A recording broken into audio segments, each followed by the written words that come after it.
Mariner Books and Harper Audio present Home of the Happy, A Murder on the Cajun Prairie by Jordan LaHaye Fontenot. Read by Christine Lakin. A note before we begin. Don't forget to download the accompanying enhancement PDF from your audiobook provider. It contains a bibliography. For all of Aubrey LaHaye's descendants, but especially for my dad.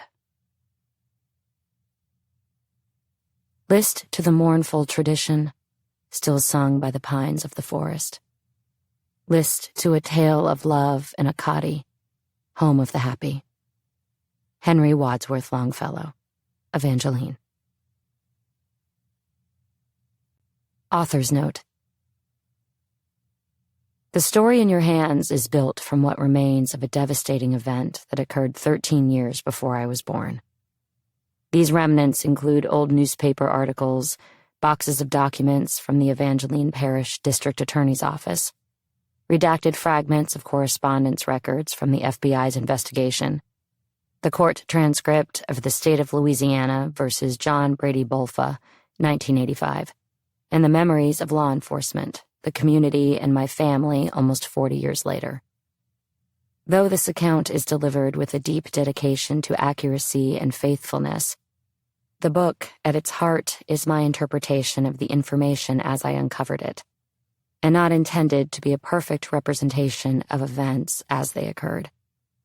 The narrative follows my investigation of the 1983 murder of my great-grandfather, Aubrey LaHaye, a first-person narrative occasionally interspersed with scenes drawn from a past I was not present for.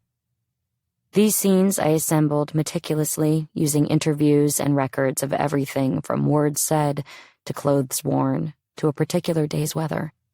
Still, there are inevitably details and exchanges lost to time, and I have sparingly used my imagination, informed by knowledge of the world of Evangeline Parish and its people, largely my own family, to fill in gaps and portray situations with the nuance and complexity of life. In addition, while all conversations depicted in the book are drawn directly from records or from sources' memories, in some places I edited dialogue for purposes of clarity and pacing. Where there are conversations drawn from my own memory, such as those with my father, I have on occasion created composite scenes to illustrate the crux of many conversations that took place over the course of years. A note on names. As you will soon discover, the social world in which this story takes place is a remarkably small one. A rural parish largely populated by a collective of multi-generational families. Evangeline is a place where someone you meet on the street is more likely a cousin than not. It is equally common to encounter others with whom you share a last name, but no known shared lineage, or a lineage that goes so far back as to have been forgotten.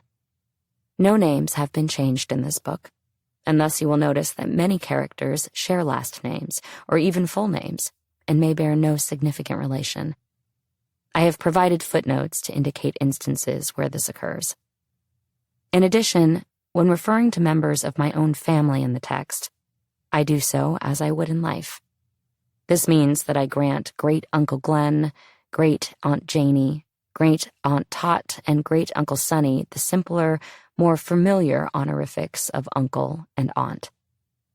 My dad's 4 siblings, Danny, Suzette, Jay, and Nick, and their spouses, are named as such the first time they are referenced as aunts and uncles. But I also refer to my father's living first cousins, Jody, Richard, Sandy, Billy, Dusty, and Ann, and their spouses as uncle and aunt instead of cousin once removed. As much as this story is about a murder, and about a place, and about a family, it is also a struggle for knowledge, for answers, for truth, a struggle that continues far beyond these pages. It is a grappling with things unknown, and things that might never be known, and how we carry on despite it. I have laid these gaps, these questions bare. They are in many ways at the very center of this story, my family's story, which has become, these past 8 years, My story, too. Part 1. The Murder. It's him. January 16th, 1983. The day they found my great-grandfather's body, the Bayou Nezpique was draining. It was a cold, wet winter in Evangeline Parish, the gray weight of it seeping into each and every sodden air particle. On the Nezpique Bridge, a 10-year-old boy stood with his father and mother, taking his turn testing the family's new hunting rifle. It had rung true thus far, ripping through the beer cans, the dangling branches, a lone rubber boot buried on the bank. The boy pointed to a strange, dark mass at the bayou's center. "What's that, Dad?" Dunno, son. Maybe someone killed a deer. Dumped the carcass here. Why don't you see if you can shoot a hole in it?" The new gun stood upright, almost as tall as the boy. The father got down on one knee and helped him poke the barrel between the bridge's wooden rails. The boy closed one eye, leveled his aim. "Now careful. Careful. Take your aim, and 1, 2, 3. Now shoot." The forest reverberated from the sound. The target careened, dipped, then bobbed in protest. "Good job, boy." Leaning over the railing, the father asked the mother, "What do you think it is?" "Looks like trash to me," she said, prying the gun from her son's hands. A minute later, she split a hole beside his. Squinting, the father noticed a rope stretched taut around one end of the shadowy shape. Taking his turn, he found it in the scope, and he fired. The twine popped, and the black mass rolled. He froze. "Is that?" The woman's hand raised to her mouth. That's an ear." It kept turning. An elbow, a hand, dark, wet hair. She grabbed her son, whose face had faded dull as the sky. She spun him around, burying his head in her belly. The man stared, stunned at the crumpled body, and he recognized it. "That's Mr. Aubrey. It's him." "Tell me again." I don't know how old I was the first time I learned of my great-grandfather's murder. Only that I was enough of a child that the telling was draped in the distance of the olden days. The mythology, first delivered most likely by my father, though I cannot remember for sure, was made louder in the way it was whispered, the way I understood that this is something we do not speak of. And we didn't, for almost a decade afterward. Even today, consumed as I am by the event's minutest details, a ghost version of my childhood imagination, illustrating the unsaid, lingers over the facts as I know them now. Aubrey, Papa, they called him, floating belly up, arms outstretched, framed by lily pads and cattails. My father on a tall horse, discovering him. Emily, my mama, spread eagle, tied by her wrists and ankles to her bedposts, wailing. Now I know Papa Aubrey's resting place in the Bayou Nezpique was narrow, claustrophobic, more river than lake and more ditch than river. It was winter, and everything was brown. The water, the leaves, the mud. My father never saw his grandfather's body. And Mama Emily, well, I know now that she asked the abductor if she could sit upright, ever dignified, on the bed's edge, while he tied her wrists to the frame. I know that she insisted the man handled her gently, and that she likely never even screamed. Still, I can conjure these false scenes as readily as the new ones, as memories. The myth feels as real to me as the truth. After all, even now, there is still so much we do not know. I am 20 years old before my father tells me the story again. I'm home from college for a weekend, the two of us in the kitchen. I tell him I've been writing, and that I've been writing about home. Everyone else in the usually bustling house has gone to bed. It is just us, on each side of the island in my mother's farmhouse-style kitchen, nibbling on brownies my little brother has underbaked. Dad is still in his scrubs, leaning one arm's weight against the counter, glasses hanging loose around his neck. We're talking about chasing chickens at the career, about Cajun music and the old record shop in town, about all the things I've only just realized the rest of the world does not know about Evangeline Parish, Louisiana. He's laughing, and then he's pondering, green eyes suddenly serious. You know, He looks down at his hands. if you're looking for a story about this place, a story that needs to be told. He pauses. Have I ever told you about how my grandfather died? A vision arises. Maman Emily splayed upon her bed. Some of it, I say. But tell me again. Day 1, January 6th, 1983. In those pre-dawn hours, a soupy fog spread itself across the Mamu prairie, soaking up the first struggling strands of sunlight, then dissolving them into extended gray. In houses up and down LaHaye Road, men rubbed their eyes and peered out their windows toward the flooded rice fields, listening for migrating ducks. Unable to see even into their backyards, they dialed each other, one by one, to call off the morning's hunt. Presiding over all of it were the 3 LaHaye castles, Aubrey and Emily's Acadian-style cottage at the center, flanked on each side by their sons' manors. My Uncle Glenn's to the right, my grandfather Wayne's on the left, grandiose behind their collections of sprawling oaks. The farmer and the doctor and their wives, the Dupre sisters, Aunt Janie and my grandmother Susan. In between each house extended open expanses of pasture land, populated by LaHaye brothers' Angus cattle, some of the finest in Acadiana. The driveways were full, the college crowd in for the holidays. At 5 a.m., at the heart of it all, Emily's alarm went off, a reminder to reset her chime clock, which had been stopped for weeks. Plugging it back into the wall, her eyes caught a glimpse of her reflection in its glass face, a flickering outline of her sleeping, capped, dentureless state. She squinted, turned away. The old house creaked as she shuffled into the kitchen, awakening to its familiar morning whispers. Water rushing, splashing into the coffee pot, a measuring spoon clanking against the edge of the canister, the old man sighing from the bedroom. The cold air gripped my great-grandmother by the waist and led her back to bed. Since Aubrey's retirement, there was no longer any hurry, no suit to lay out. They were still learning this new, slower routine. Breakfast could wait a bit longer. She curled up beside him, like when they were young, living in that cold little house on the Platon, dirty chickens clucking through gaps in the floorboards. Aubrey grunted, rolled over, gave a lazy smile, and squeezed her, eyes still shut. Emily breathed in the coffee's first curling fumes. Rap, tap, tap.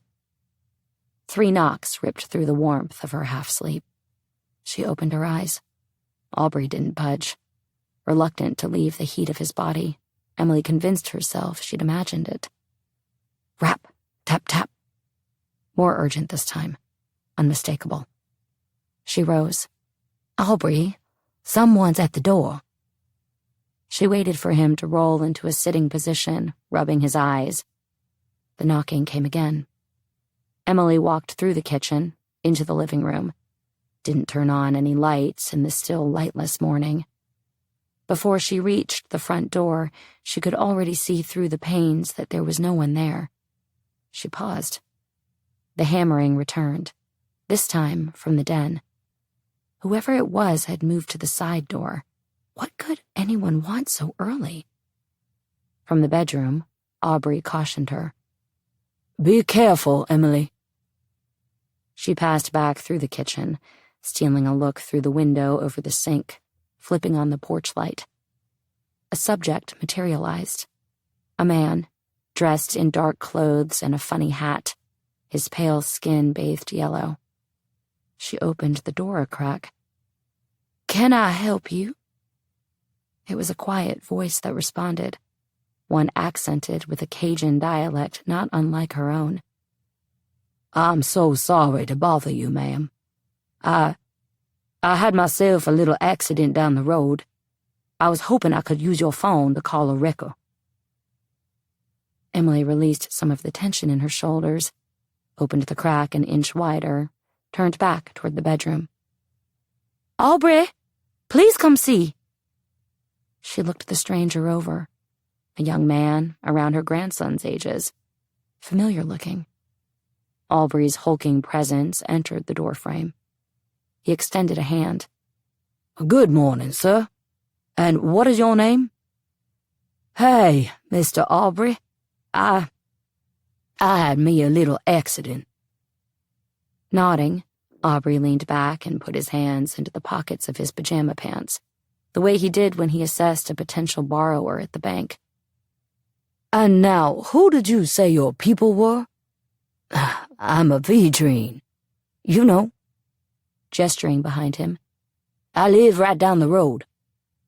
"Where do you work?" "I work in Mamu." "Well, surely I must know you then. Come in, come in." Emily opened the door and stepped backward, inviting him across the threshold. Turning to her desk, she gathered up some phone books, handed one to Vedrine. Flipping through another, she asked him, "Which record do you want?" "Paratice'll do just fine." Finger on the number, she was reaching for the phone on the wall when Aubrey choked out the words, "Oh, no, no, no, no." Emily turned around, and the phone book hit the ground. The man was holding a knife to Aubrey's chest, pressing a crease into his shirt. Practically whispering, the stranger spoke. "I don't need the phone. I'm here for money." Aubrey's eyes, wide, locked on Emily's, which were still glued to the knife. It's small, she couldn't help but notice. Nothing more than a pocket knife. "Look," she said, emerging from the initial shock. "Sir, we don't have any money here. You know nobody keeps money in their houses, "I've got a little bit," Aubrey interrupted her, turning toward his captor. "Em, go get my wallet in the bathroom." Before she could move, the stranger's free hand grasped her arm. "Oh, no, no, no, no. How do I know you won't go and get a gun?" Shaking her head, Emily told him there was no gun in the house. He was vibrating with a manic energy, but his eyes were soft, gentle even. "No," he said. "We'll all go." Her body acted dutifully, leaving her stunned spirit behind, moving into the hall, through the bedroom, one step after the other. The men followed awkwardly, the knife never budging. From the blue tile countertop, beside their toothbrushes, Emily grasped the worn leather wallet. The stranger snatched it from her, looked inside, shook his head. $200. He pocketed it, then turned back to Emily. "Okay, now this is how it's gonna go." He pointed to her. "I'm gonna tie you to the bed right here." Something about the way he said it, with reluctance and a certain sense of duty, it alleviated her fear just a little. He only wants the money, she thought. He'll tie us up and he'll leave. This will all be over soon. "Well, come on then," he said. She took a breath and stepped forward to the corner of the bed. The stranger kept Aubrey close, moving the knife away from him and pointing it toward her. "I don't want to hurt her," he said, "but if either of you move an inch—" He produced a coil of rope from under his jacket, grabbed her arms, and drew her clenched fists together.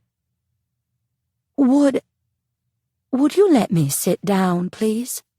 she asked, gesturing toward her arthritic legs.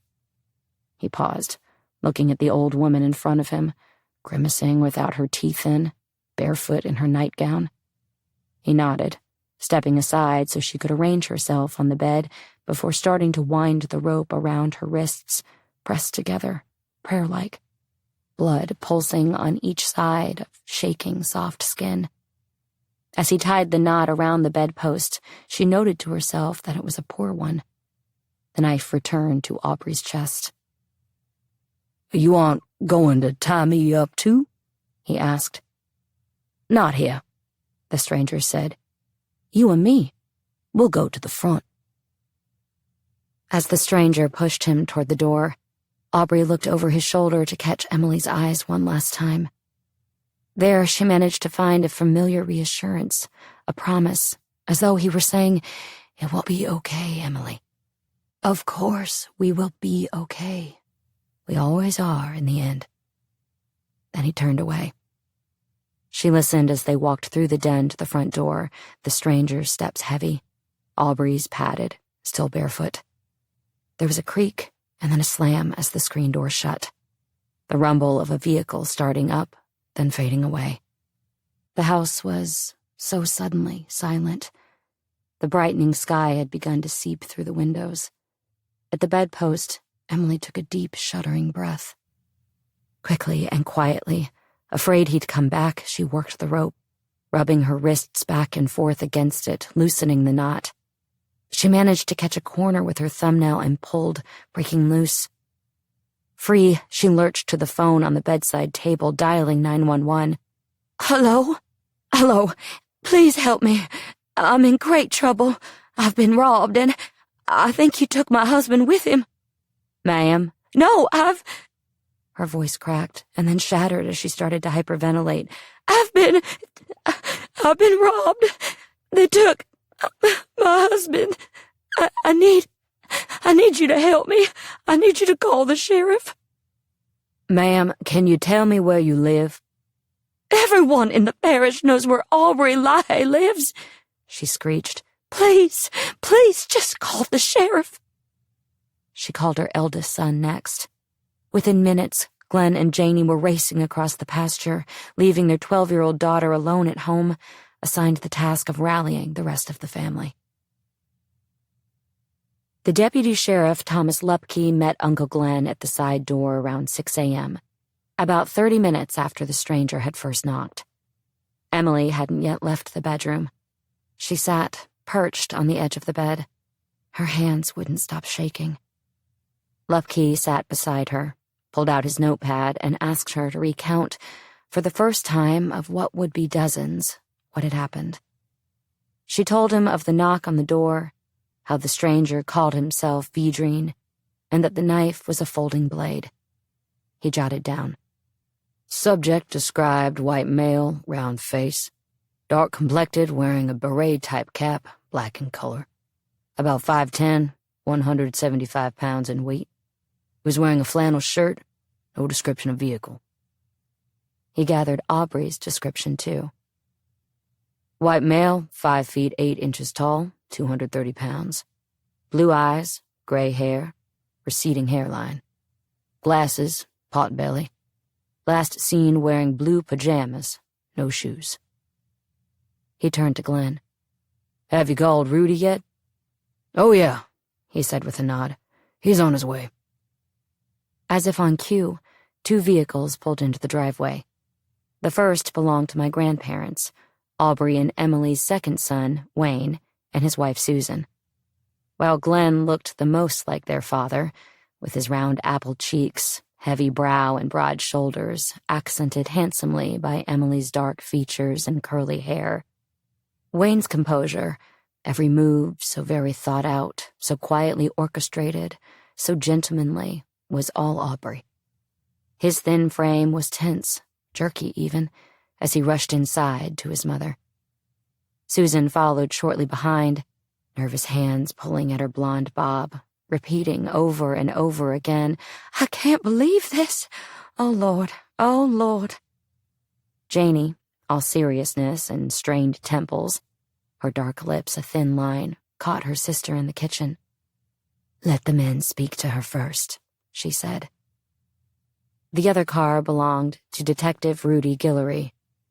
Guillory was a Korean war vet who'd gotten his start in law enforcement at the FBI Fingerprint Identification Section in D.C. and at Quantico. He spent 20 years working with the Louisiana State Police before coming on in 1974 as the official investigator for the Evangeline Parish District Attorney's Office in his hometown of Villa Platte. Besides his extensive training, he excelled at the job in part because he was so damn likable. He was only 50, but already balding, with a soft, grandfatherly belly that contributed a certain jolliness to his demeanor. He was easy to trust, well known by most everyone in town. He was also one of Glenn's best friends. The deputy filled Detective Guillory in on Emily's account, then asked him if he thought this had anything to do with Guarantee Bank in Mamu. Aubrey had retired only weeks before, after serving over 30 years as the bank president. Detective Guillory shook his head. I don't know what this is, but yeah, that's what I'm thinking too. Would you secure the scene here? Have Wayne and Glenn take Mrs. Emily to the outdoor kitchen and ask them to stay there for the time being. I'm gonna run down to the station and make some calls. Yes, sir. Within the next hour, my Aunt Tot arrived with her husband, Sonny de Villiers, coming from their home in Eunice, a small town about 15 miles south. Aubrey and Emily's only daughter, the middle child. Tot was a classic mid-century beauty in her youth, a princess of Evangeline. Middle age had treated that inherent elegance well, as had the wealth her husband, Sonny, had accumulated as a lawyer, banker, and investor in St. Landry Parish. Even on this day, in the rush and panic of that morning, Tot wore jewels on her wrists, sparkling through the cigarette smoke swirling from her bright red mouth. The de Villiers were followed in quick succession by a stream of grandchildren, nieces, and nephews. The college students who had already headed back to Baton Rouge and Lake Charles and Lafayette were called homeward, a chorus echoing across Louisiana. Someone took Papa. Just before 7 a.m., Susan used Emily's telephone to call her house, where 4 of her 5 children were still sleeping, including my father, Marcel, age 18. She told the school-age children they'd be skipping, and instructed them to instead get over to morning mass at St. Anne's in Mamu. Then y'all come over to Papa's after. Pray hard. Something bad has happened.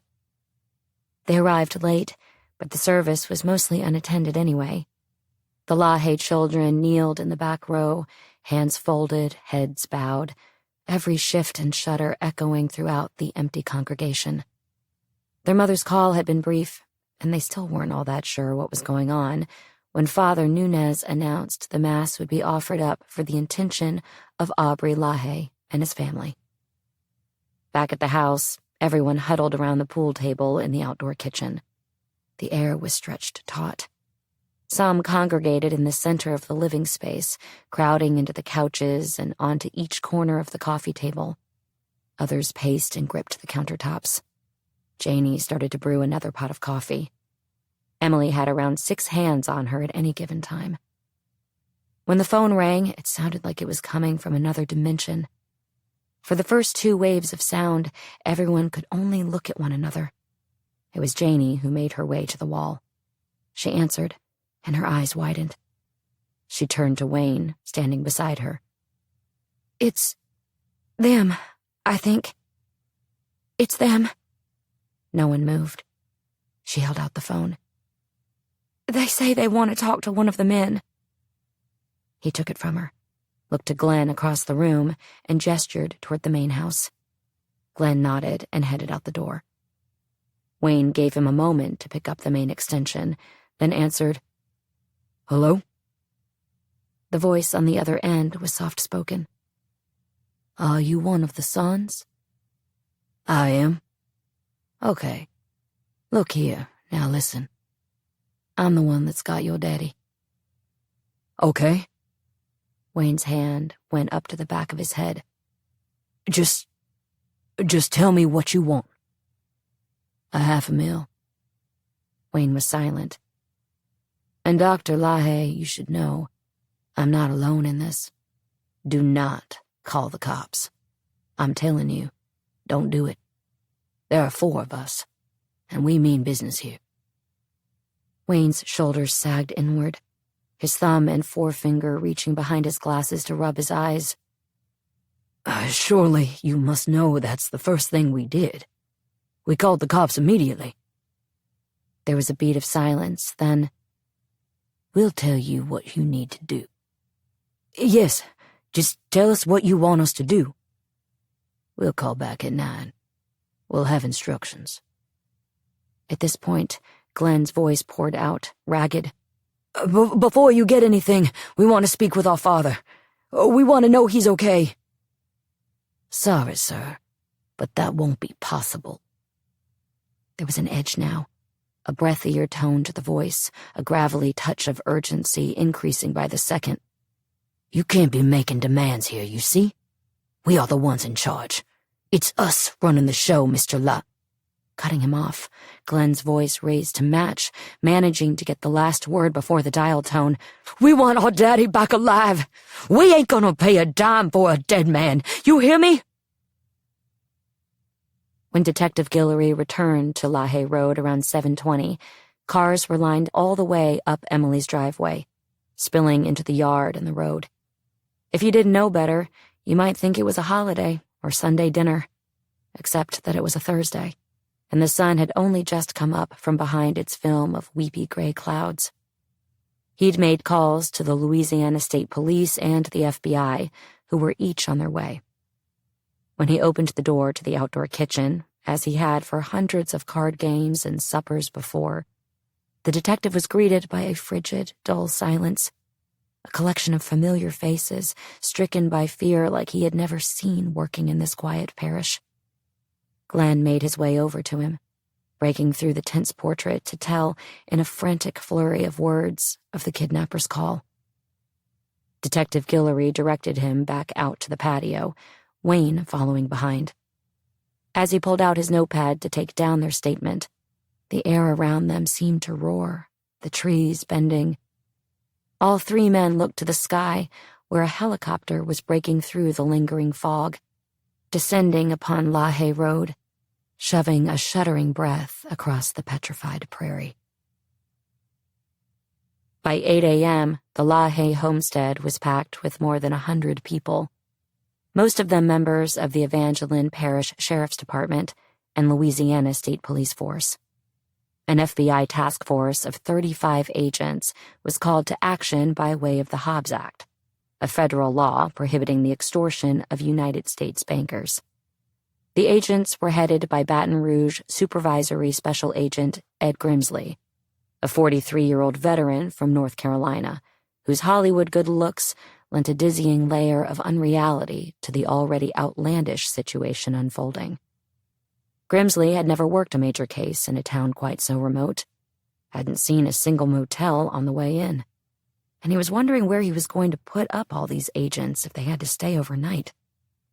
Someone from the community donated their portable trailer home, which was rapidly set up in Aubrey and Emily's driveway as a micro-investigatory headquarters. Leading the parish's efforts was Sheriff Ramson Vidrine. The name's commonality with the one Aubrey's kidnappers claimed was not a matter of concern to anyone, it being one of the old French family names of the area and extremely common.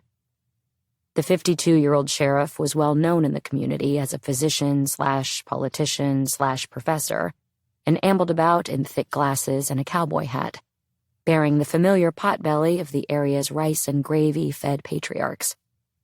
One of Evangeline Parish's prized sons, he had spent years representing his hometown as a state senator and as the state health officer. He'd returned to Evangeline for good about a decade before, working briefly as the parish coroner before deciding to run for sheriff. He was well acquainted with the LaHaye family and knew as soon as he stepped into the yard that this case would come to define his career. Upon arrival, Sheriff Vidrine and his deputy, Floyd Swallow, got to work helping Detective Guillory recover evidence from the scene. Swallow collected the rope in the bedroom, still twisted around the bedpost. They scanned the house and, unable to find any other evidence of the intruder's presence, they brought Emily back in, hoping she might direct them to any disturbances they'd missed. As Detective Guillory started to process the kitchen for fingerprints, Emily turned to him. "Rudy," she said, "I'm pretty sure he was wearing gloves." With nothing else to go on, the detective deemed the crime scene clean and invited the family back into the house, allowing the FBI to take over the outdoor kitchen as they prepped Glenn, Wayne, and Emily on what to say when the kidnappers called back at 9. Half the agents were then dispatched to Guarantee Bank. After the ransom call, Glenn, who worked as a loan officer at Guarantee, had called up his dad's contemporaries, convincing members of the board to write checks. After all, Aubrey was still a board member himself. The $500,000 was pooled in no time, but the cash was more money than was stored in the bank's vault. Employees were sent driving across the parish to cash the checks at other local banks. Guarantee's vice president, Harold Mounier, and his 19-year-old son, Greg, locked themselves in a small, un-air-conditioned closet in the back of the bank to count it all out by hand, copying each and every bill on microfilm so the FBI could track the serial numbers later.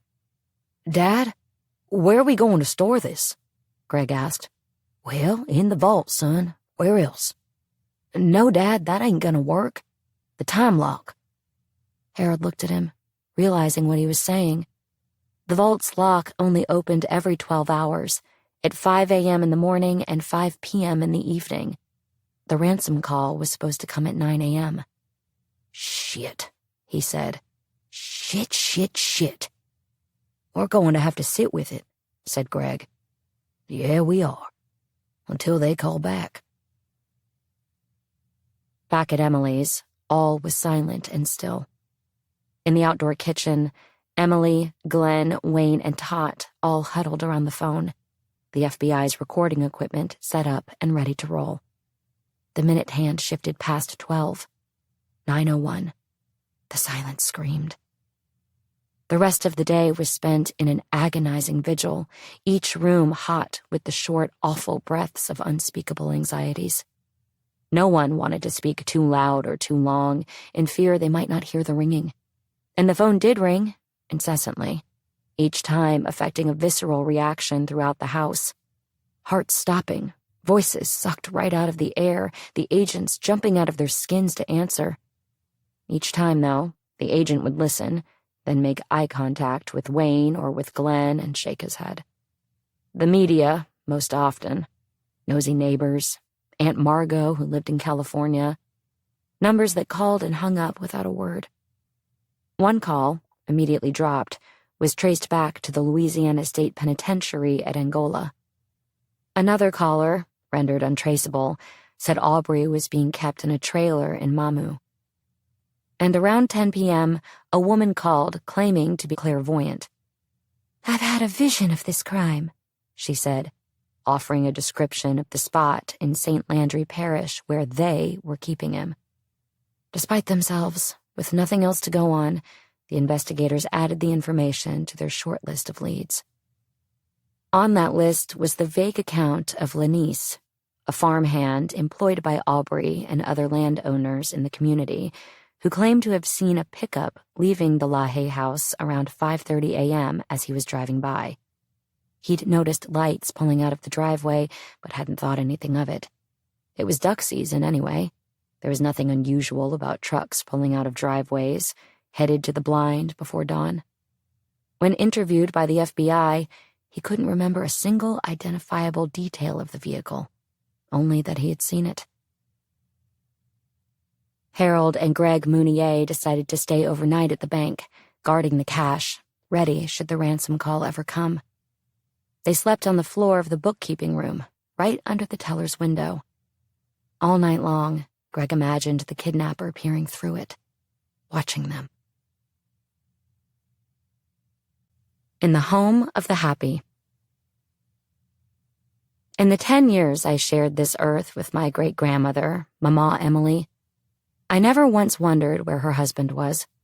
It never occurred to me that she might have ever been anything other than a single, strict old woman sitting straight as a board in a floral-cushioned rocking chair. If I could only see her again, I would begin by asking her to recall her father's folk tales, told in the evenings after long days spent working in the fields. Considered a tradition-bearer of his time, a holder of the old ways, Marcellus Desitel played a fiddle upside down, like a cello, because he was left-handed. He and his wife, Atil, raised Emily and her siblings in a small laborers' community down the road from Mamu called L'Anse Gris, where they lived as sharecroppers according to the rhythms of harvest and planting, the simultaneous poverty and abundance of subsistence. A hard life and simple, but happy. It was a distinctly Cajun lifestyle, in which the homestead was the center of the world.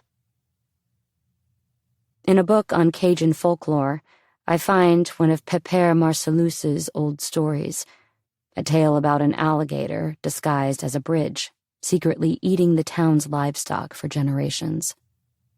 When a young boy discovers the truth while fishing, the townspeople decide to kill the monster, bludgeoning it with cannonballs. When they do, the water goes down 3 feet, and everyone in town receives new shoes. The bayou where it all happened, they say, was the Bayou Nezpique. Born upon the Nezpique, Mama Emily would spend the rest of her life trying to escape it, to forget it. The bayou fed her family, in grain and in story throughout her childhood, but it never gave them quite enough, and when it flooded, it took everything with it.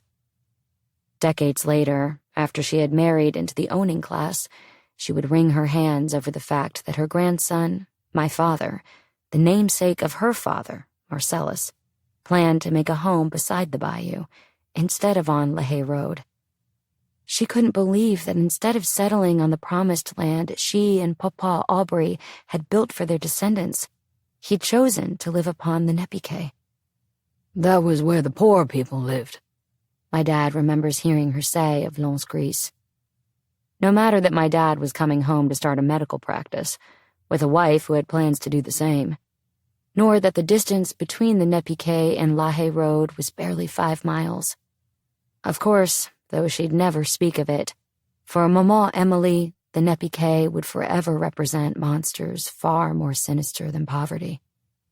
Beneath its frigid January waters, for 10 days the Nezpique had hidden the love of her life, bludgeoned to death like that gator, tied up like a pig, sunk to the bottom.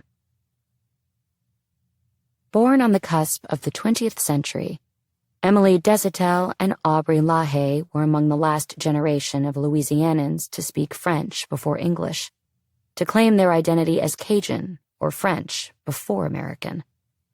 The age of assimilation began with them, the draw toward the country western music on the radio, the television, bringing the rest of the world, bright and shiny as it was, into their homes.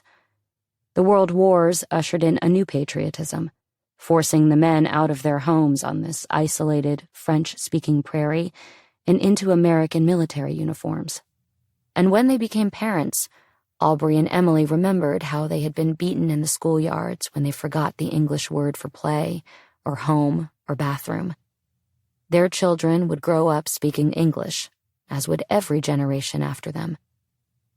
By the time I was growing up at the beginning of the next century, the term Cajun and the culture it represented had been almost lost, then revitalized through various preservation efforts, then commodified across Louisiana and beyond. A form of it lived on in our isolated little towns in Evangeline Parish, though, struggling away 30 miles from any interstate and much farther, it sometimes seemed, from the rest of the world and its influence. I heard Cajun French all around me as a child, the secret language of the old people, spoken in fragments in the gas stations and on the radio. It was the language of the music, songs we all knew, even if we didn't know what the lyrics meant. And I understood that long ago, in the before times when no one had cars or running water, Mama Emily had known French. I wish I could remember hearing her speak it. Still, I understood that I, too, was Cajun. In a certain sense, Cajun was all my generation knew of ourselves. In those later aughts, the mostly white upper-middle-class students attending Ville Platte's private Catholic school possessed bloodlines thickly blended, each of us emerging from tangled branches of the Acadian, French, Spanish, and German ancestries that came together on this prairie 200 years ago. Rarely did the traces of our Atakapa Ishak and Black Creole forebearers reveal themselves on our fair-complected faces, but they live on in us too. All these classifications have largely been lost to the ages, buried within the mixing of peoples.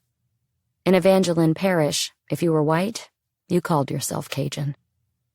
This designation was what connected us to one another. Most of us 5th, 6th, 7th cousins, our parents and grandparents able to trace the lineage all the way back to some single shared ancestor. Cajun defined our funny flat accents, our crawfish pond horizons. It was why we poured Slap Ya Mama seasoning into a pile on our lunch plates and dipped everything in it. Why all the local restaurants played fiddle music on the radio. Being Cajun had something to do with how we smoked our meat better than anyone else in the world, and the way the entire city smelled like roux in the mornings. It was why we all had big families and mamas who cooked the best rice and gravy. Why our neighbors knew when we missed Mass on Sunday. Why on the first weekend of October, the high school football game was pushed to Thursday to accommodate the first day of squirrel season. We didn't even really know yet that the rest of the world was any different. The first time most of us gained an inkling of where it all came from, what had been lost, was in 6th grade English class, each of us taking our turn reading aloud stanzas from a packet of stapled sheets. Henry Wadsworth Longfellow's Evangeline, a tale of Acadie. We'd begin all together, a chorus of young Cajuns remembering. Ye who believe in affection that hopes and endures and is patient, ye who believe in the beauty and strength of woman's devotion, list to the mournful tradition still sung by the pines of the forest. List to a tale of love in Acadie, home of the happy. Through the recitation of this myth, this love story crafted by a New Englander who had never been to Acadie nor Louisiana, we discovered for the first time where we came from, the New France, Nova Scotia, Prince Edward Island, New Brunswick, the home of the happy, Acadie. Our French ancestors had come to the New World as early as the 1600s, promised bountiful fishing and a thriving fur trade in this land of fertile pasture and abundant orchard, guarded by the brilliant blue Atlantic and all her riches. Longfellow paints a portrait of paradise, a village of oak and hemlock cottages with roofs of thatch, lovely girls wandering the streets in hand-spun skirts, singing as they went. L'Angelus rang through the valley twice a day, recreating the Immaculate Conception and reminding the world of miracles.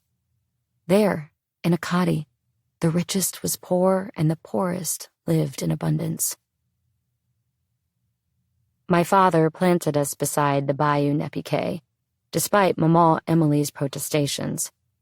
The short distance between our home and LaHaye Road granted my Texan mother, swollen with my early beginnings, space to form roots apart from the claustrophobia of our family, time for her to seep into the land. The history of this place, of our ancestors' lives here, rarely crossed their minds, but I like to believe the ancient oaks and pecans scented our blood in the air, that despite our English, they recognized the old French songs of Marcellus, Desautels, and my brother's childish shouts and screams, in my father's thick Cajun accent. The Nezpique ran along the border of our pasture, which rose like a tiny forest out of the infinite treeless farmland. The bayou held its own magic, trickling away on the far side of the field, cradling our little world. In the springtime, we'd walk there without shoes, baking beneath the vast Louisiana sky. The stand of woods upon her banks welcomed us over the threshold, a dark, wet world canopied by myriad trees all wrapped up together, a private room carpeted in luxurious emerald moss. My brothers would leave their hoop nets overnight, and the entire family would feast on catfish fried crisp and flaky the next day. My friends and I imagined fairies hiding between the waves and knots of a cypress's foot, dancing on the canopy above our heads. Later, when the magic of childhood wonder faded into something else, I'd run to the Nezpique and back, twice, 2 miles. My mom, terrified someone would try to pick me up from the lonely road, would park her Suburban at the end of our driveway until I was done. Longfellow's Evangeline begins where the Eden ends, on the heroine's wedding day in 1755, when the British ships arrived. Through the fictional characters of Evangeline and her lover, Longfellow imagines a microcosm for the real-life deportation campaigns against the Acadians, an event now known as Les Grands Dérangements, or the Great Upheaval. After a century of being passed back and forth between France and England, the settlers of Acadie felt less French than they once had, but they certainly didn't feel British. When the British Lieutenant Governor Charles Lawrence demanded the Acadians sign an oath of unconditional allegiance to Britain, they flatly refused. Such allegiance would require them to bear arms against the French if called upon, as well as their allies and helpers in Acadie, the First Nations tribe, the Mi'kmaq. It would require them to abandon their Catholic faith in favor of the Protestant Church of England. As punishment for this disloyalty, the British destroyed the Acadian villages and forced them by the thousands onto their ships, which bore a nation with all its household gods into exile. Exile without an end and without an example in story. In Longfellow's telling, the soldiers burn Evangeline's village to the ground, slaughtering its cattle and leaving the corpses to rot. Her father, an elder, dies upon the beach as he watches it all go up in smoke. In the chaos, she is separated from her beloved Gabriel, who she'll spend the rest of her life searching for. Years later, I'll find the real Acadians' names on lists, on blogs, in books, exhaustive efforts of the dispersed generations past, trying to recall that lost Acadie. We're spread across the globe now, our ancestors dropped without resources and as outsiders into the new British colonies. Many were shipped back across the ocean to a home that no longer recognized them, nor wanted them. They died by the thousands on the journey of cold, disease, and hunger, friendless, homeless, hopeless. At least 12 of my ancestors were among the few who escaped the initial deportations, only to be captured and held in prison camps in Halifax. After the British achieved their goal, transforming Acadie into an extension of New England, they finally allowed the refugees to leave on their own accord. This group of 200 Acadians set their eyes on the bottom of the continent, on Louisiana. The Spanish colony, which had a few years before been ruled by the French, promised a francophone culture rumored to welcome Catholics and new settlers. In the summer of 1765, the refugees arrived on the southwest Louisiana prairie, the home of the Attakapas-Ishak people, where the grasses were as tall as their horses. Here, the Acadians built temporary huts and fought rampant disease. They learned to hunt and to farm this strange new soil, to fish the intricate lacework of rivers and bayous surrounding them. Many died, many left, but the ones who stayed dug in their heels, and they sent word to their fellow refugees around the world. Welcome once more, my friends, who long have been friendless and homeless. Welcome once more to a home that is better, perchance, than the old one. Over the course of the next century, the Acadians, who came to be called the Cadians, and then the Cajuns, became known for using every piece of the pig, for catching bugs out of the bayous and making them delicious, for singing the saddest songs and telling the tallest tales and throwing the most raucous of parties. The European settlers and the Creoles of the area couldn't resist falling in love with them. The region they occupied, spanning South Louisiana from the Gulf through the bayous to these prairies, became defined by their distinct presence and given a name: Acadiana. And in 1910, 2 years before Aubrey LaHaye was born, they named the piece of it my ancestors called home, Evangeline. In that classroom, we did not learn of the Acadians' Mi'kmaq allies, or of Halifax, or the names of our ancestors. We learned only of an idyllic, ever-faithful woman, banished from her home into a wanderer's existence, spending the rest of her life searching, without rest, for her lost love. In the bored way of preteens, without clearly registering it, we absorbed from Evangeline an understanding that we had lost something long ago. With this loss came an inheritance, a new comprehension of our Cajun identities, shaped by survival and reclamation. That day, the word resilience quietly seeded itself into each of our emerging selves, fated to grow and trail behind us so long as we claimed this story, this people, this place. Day 2, January 7th, 1983. When I imagine how my great-grandmother must have spent that first night without her husband, I see her stubbornly refusing to retire anywhere but her own bed, despite the constant, screaming reminder of its emptiness. She wouldn't have slept a second. Hours before daybreak, she'd have abandoned it, recalling how long it had been since she showered and how so many strangers had seen her in pajamas the day before. She'd turn the water on hot, almost scalding, and stand beneath it for what must have felt like hours. She'd have taken her time, wrapping up her hair in curlers, selecting a dress for the day. What shade of lipstick do you wear to send off a search party? Just when the pleasure of such privacy might have started to impress itself upon her, she would have felt the weight sinking back in, starting upon her shoulders and spreading out across her chest. I see her leaning against the wall, sinking to the tile floor, wheezing. As early as 5:30 a.m., 24 hours since the stranger entered her home, Emily was sitting at her kitchen table, holding a cold cup of coffee in both hands. The room was buzzing.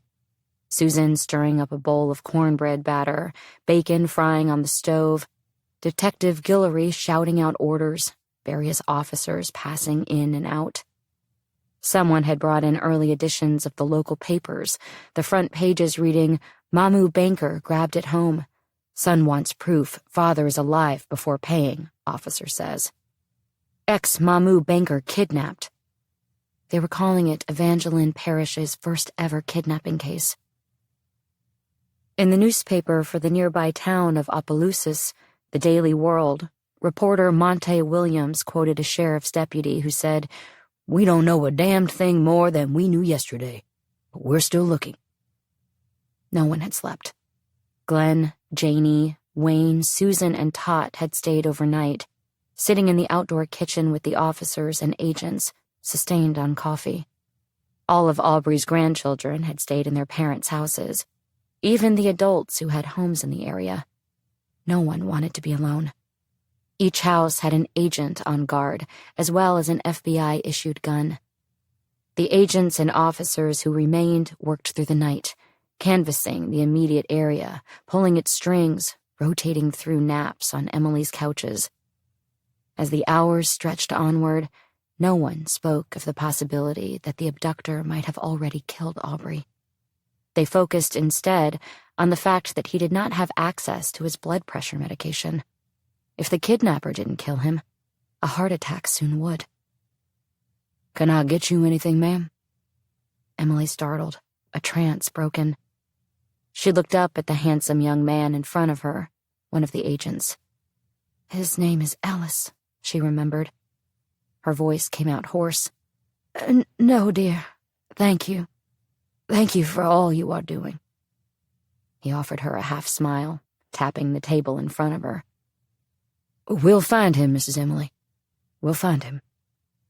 She turned back to her cup, the exhaustion on her face shifting subtly into a manic determination.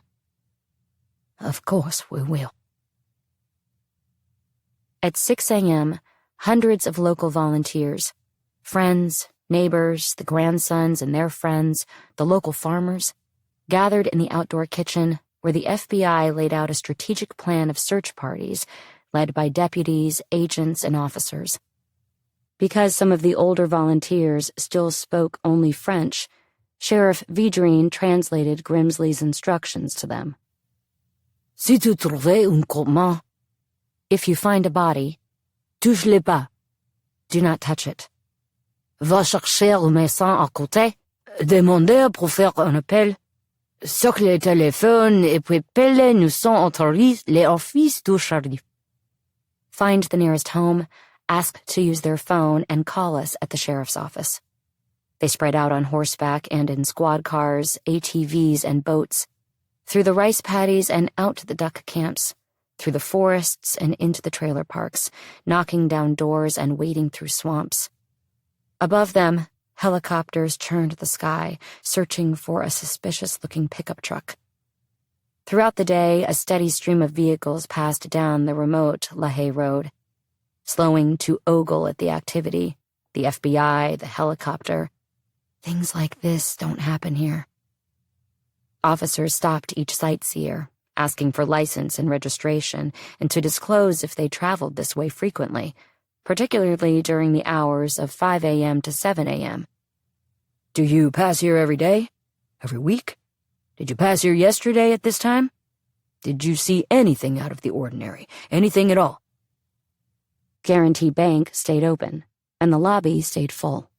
People stood idly in groups of 2s and 3s, whispering, coming in to make small withdrawals just for the chance to ask the tellers, "Have y'all heard anything?"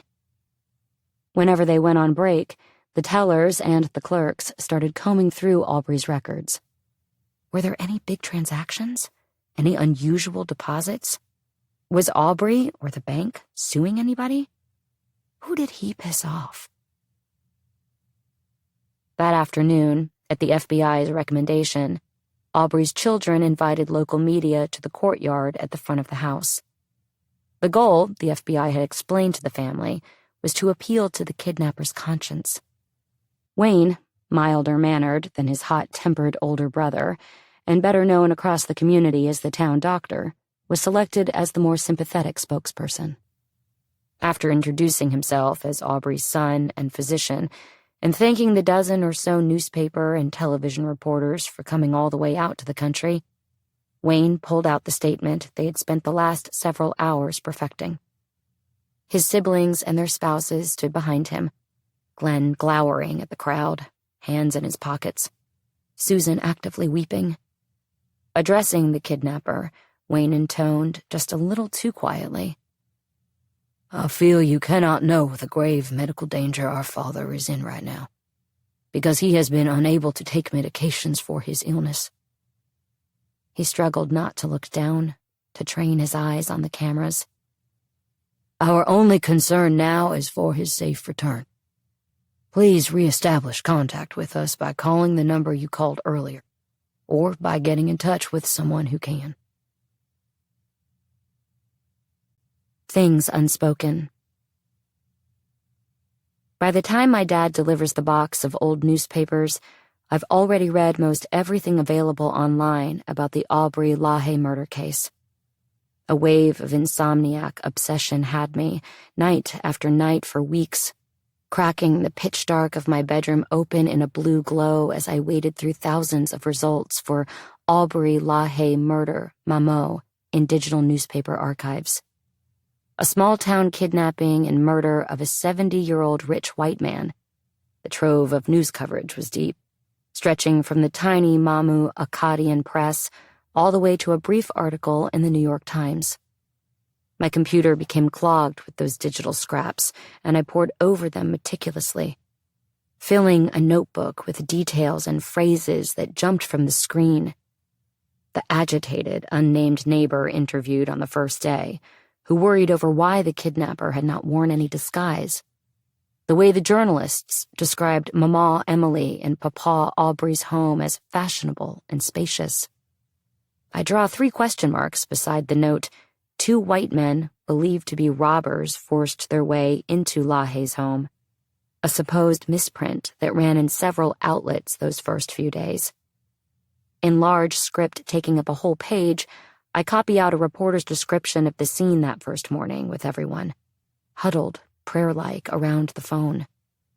A dissonance clangs within my chest each time I read the names I recognize so well. Mama's, my grandfather's, my grandmother's. Each time I recognize the courtyard and the photographs beneath the headlines. The same house my dad's older brother Danny, my part1, godfather, inherited, where we to this day gather for Easter, Christmas, baptisms, holidays, bridal showers. The bathroom, my dad swears, still smells like it did when Papa Aubrey was alive, a must of old perfume floating in rue. In the newspapers, I see the branch behind Agent Grimsley's head, and I know the tree it belongs to. I wonder if I'll ever be able to stand in that kitchen again without reaching my mind out into the walls, asking what they remember. I wonder how Pura Danny was able to sleep in that bedroom for all these years, to forget what happened there. His grandchildren now race through the hallways, play pretend in Papa's old office. 4 generations past, the shadows have diminished to nothing. I read the reports again and again, trying to reconcile the layers of my reality with this one. The revelation feels ridiculous and almost embarrassing that this story had felt so distant, so mythic when I heard it as a child. Somehow I had failed to realize it happened to the people I love. My dad was only a few years younger than I am when he saddled a horse to go looking for his grandfather's body. This is not the story I know of my family. This is not the legacy they delivered to us. Bad things don't happen to the LaHayes. With our giant, beautiful families living in the giant, beautiful houses out on beautiful LaHaye Road. Aubrey and Emily's progeny are Evangeline Parish's doctors. They are the region's nurses, its teachers, its farmers. They are active members and generous donors of the local Catholic churches. The name LaHaye can get you out of a speeding ticket all over the state, or trap you in an hour-long round of stories with an old man who used to be partners with your uncle. For a period, most of the babies in the parish were delivered by my grandfather, Papa Wayne. As they grew up, they'd visit my Uncle Nick when they got the flu. A whole generation developing schoolgirl crushes on the handsomest of the LaHaye men, their family doctor. Many of them would be taught kindergarten by Aunt Sandy, whose doting lilt in her voice would forever be associated with the alphabet, and they'd fix their lisps during speech therapy with Aunt Dusty. Later, when their parents divorced or became addicted to drugs or enmeshed in some other crisis, they would go to counseling with my grandmother, Mamie Susan. And to this day, almost every Viagra prescription in town goes through my dad, the town urologist. For more than 20 years, from the 1990s through the 2010s, there was a LaHaye in almost every class from kindergarten through 12th grade at Sacred Heart Catholic School in Ville Platte. As a lot, we were well-behaved. We were creative, at the top of our classes. We were the baseball stars, the homecoming queens, the valedictorians. Some of the deepest fears of my generation are to be the first of the LaHayes to get divorced, or the first to bear an ugly baby. LaHaye babies are notoriously beautiful, and they grow into beautiful children who are expected to become beautiful teenagers, beautiful adults. That one of us might bear an unhealthy child or be unable to bear one at all is unthinkable. How did I miss this? I ask myself. This devastating moment, so deep and so ugly, transmitted as lore so as to disintegrate to nothing. I realize I've almost never heard anyone speak of Aubrey at all. To me and my brothers and my cousins, it was almost as though he had never existed, much less been killed so spectacularly. Except he had, and he was. The evidence was laid out before me in this cardboard box, wide and wilted, the bottom taped up to keep it from breaking open. Mamie Susan tells me Aunt Tot spent years collecting these clips. Papa Wayne inherited the archive after her death in 2002, stored it in the attic, and tried to forget about it. He failed, though, because when my dad came asking, almost 20 years later, he knew exactly where it was. Later, as I carry my questions across Louisiana, I'll discover dozens of these archives still exist. Scrapbooks of Mamou's most sensational crime, kept for decades by family members, friends, acquaintances, and fascinated strangers alike. I imagine Aunt Tot cutting out the portrait of her father with a pair of kitchen scissors, carving a perfect line atop the headline, LaHaye body found in Bayou Nezpique. 30-something years later, I'm there with her, my fingernail dragging across the type, line by line, trying to understand what happened to us. Day 3, January 8th, 1983. On the third day, a wave of tentative hope wormed its way through Emily's house. A tip came in. The caller, reporting from the Bro Bridge area about 60 miles southeast of Mamou, told of a suspicious vehicle on LA 314. Inside the silver Mazda RX-7, the young driver had appeared exhausted, and his passenger, a white, slightly overweight, elderly man, looked as though he was gagged. The Bureau put out a call to agents based in towns along the routes leading east and west from Mamou to Mississippi and Texas, asking them to check the parking lots of every motel along I-10 and US 90, searching for a silver Mazda RX-7. Maybe this is it, everyone dared to think. Maybe he's still alive. The FBI hoped, today, to get something more out of Emily, too. After 3 stressful attempts at crafting a composite portrait of the abductor based on her traumatized, piecemeal descriptions, they still didn't have one she was satisfied with. One of these interviews was recorded as follows. Mrs. LaHaye describes the subject as a white male in his early 30s, with dark skin, round face, clean-shaven, 5'11", 165 to 170 pounds, slim build, wearing glasses, wearing gloves, a dark, lightweight type jacket, a dark colored tan type cap fitting tightly over his head. She advised that she observed no jewelry and no glasses and did not recall him having any facial hair. Mrs. LaHaye describes the subject's features of his face as being clean, unscarred, and describes his eyes as sweet eyes. She advised that he spoke in English with an accent that is very common to the area in which she lives. Mrs. LaHaye advised that the subject was very polite, used no foul language, and did not treat them roughly. Even in this description, one of the most detailed of the many, Emily contradicts herself. First, she tells the officer that the subject was wearing glasses. Then later, she says clearly, no glasses. This second assertion would stick. Glasses would never be spoken of again. Each time they attempted to create a composite, the officer would sit down with her, pulling out clear plastic sheets depicting detached lips, eyes of every color and shape, left ears, right ears, and piles of dumpy little chins. He'd lay out fragments to form what is meant to be a sort of bare-bones everyman, reflecting her description, which Emily offered like a recitation. The result was a cartoonish rendering that looked both unhuman and something like every white man you've ever seen. He'd ask her about the nose. Was it protruding? Pointy? Did the nostrils flare? Each step of the way, Emily would hesitate, rubbing her hands together, shaking her head. It's not right. This doesn't look like him. I'm sorry. I'm sorry. I'm sorry I can't do better than this. By Saturday, she was thoroughly frustrated by the whole thing. When the FBI agents asked her if she would sit for one more session, she protested.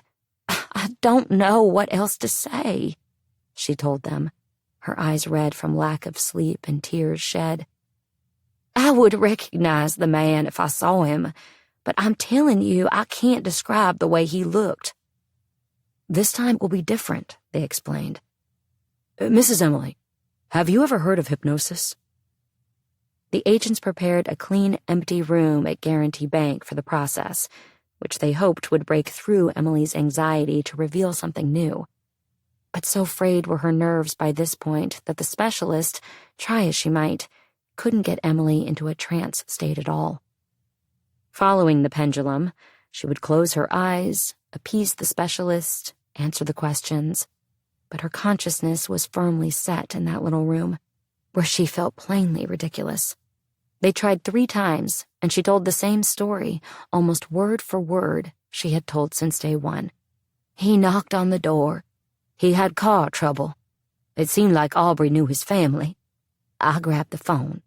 I turned around, and there was a knife to Aubrey's chest. Tell me again what he was wearing, Mrs. Emily, they'd say. Much was made of her mention of a hat. What kind of hat? A baseball cap? A top hat?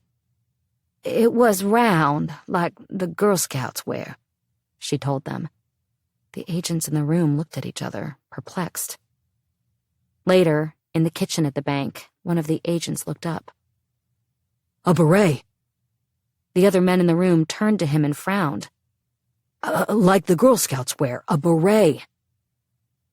About an hour later, the agents brought Emily in one last time. Mrs. Emily, did the hat look like this? Someone had gone to a store in town and now entered the room with a black beret on his head. Her eyes lit up and she nodded in recognition. Yes, she said, just like that. In the far corner of the room, one of the deputies said aloud what many of the Mamou residents were already thinking. Pharaoh Granger always wears a beret. Though never stated in an official capacity, the name had already been hovering around most conversations of the investigation. The notorious Granger had grown up starting shootouts at the Mamou bars and was rumored to be a contract killer for the Dixie Mafia out of Biloxi, Mississippi. At the time of Aubrey's kidnapping, though, he was imprisoned in the Huntsville, Texas State Penitentiary. He could not have been the man who took Aubrey, and there was no definitive reason for connecting him to the crime. But it was undeniable that there was something distinctly feral about the whole ordeal. Despite Emily's insistence that the composites weren't quite right, the investigators took what they had and deemed them official. They took copies back to her house to share with the search parties and the family. As the agents distributed the portraits throughout the packed den and kitchen, Aubrey's granddaughter-in-law, Cindy, and nephew Bob, both employees at Guarantee Bank, stood elbow to elbow by the back door. When Cindy got her copy of the drawing, she gasped. With her hand to her mouth, she turned to Bob and whispered, "Doesn't that look like that kid who came in last month, that Papa turned down for the car loan?" Bob looked at her, then back down at the flyer. You're talking about John Brady Balfa. Balfa was a skinny, floppy-haired 20-something from Mamou, whose dad was a farmer and a carpenter, his mom a hairstylist, and his uncles famous Cajun musicians. Most of Mamou had watched him grow up, the way they watched most of the kids from the bigger families in town grow up, Sunday after Sunday in church, playing in the city sports and through the local high schools. He was the same age as the older LaHaye grandkids, and the town had collectively celebrated when he'd been elected student body president at LSUE, the 2-year Louisiana State University campus in nearby Eunice, a couple years before. He'd later transferred to the university's flagship campus in Baton Rouge, and most people had lost track of him since, though he still showed up around town on occasion. Over the past year, he'd been visiting Guarantee Bank, applying for different loans, coming in each time a little more frazzled, a little more desperate. Aubrey, who almost never turned anyone down, had to tell him no, and Balfa had been pissed. "John," Cindy nodded. "Yes, John was his name. Oh, Bob, you don't think it could be him?" I see what you mean, Cindy. It does look familiar, but surely not. Later that same day, Ramona Johnson in Guarantee Bank's note department was making copies of the composite to pass around town. As she stood over the machine, Johnson watched the face shoot out on top of itself again and again. A familiarity registered. Coming out of the printing room with the stack, she set it on her desk and grasped the sheet off the top. "Hey, Joyce, come over here for a sec," she shout-whispered across the room to her coworker. This is John Brady Balfa's face, right? Isn't it?" Joyce Reed held the paper up close to her eyes. "Oh, yeah, I do. I see that." Handing it back to Johnson, she asked, "You don't think it could be him, though? I mean, he's just a kid." Johnson stared at the picture. I really see him in there. You know, I went to high school with him.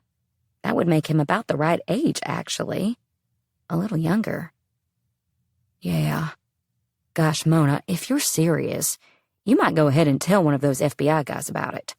You never know what could help." "Oh, I don't know.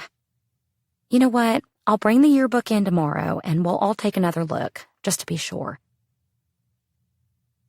At Emily's house later that evening, the calls ramped up, responding to the composite that had now been plastered on every storefront, meat market, gas station, bank, and feed store in Evangeline Parish, and shared with every media station in the surrounding area, through which it entered the television screens of every home within a 100-mile radius.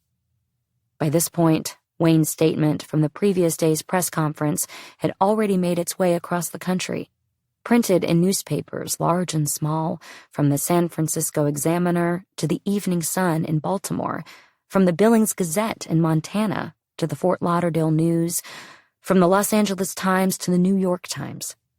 The composite would follow suit, staring back at an enraptured audience with cold, empty eyes. The nose isn't right. In one of Aunt Tot's clippings, the composites take up half of the front page.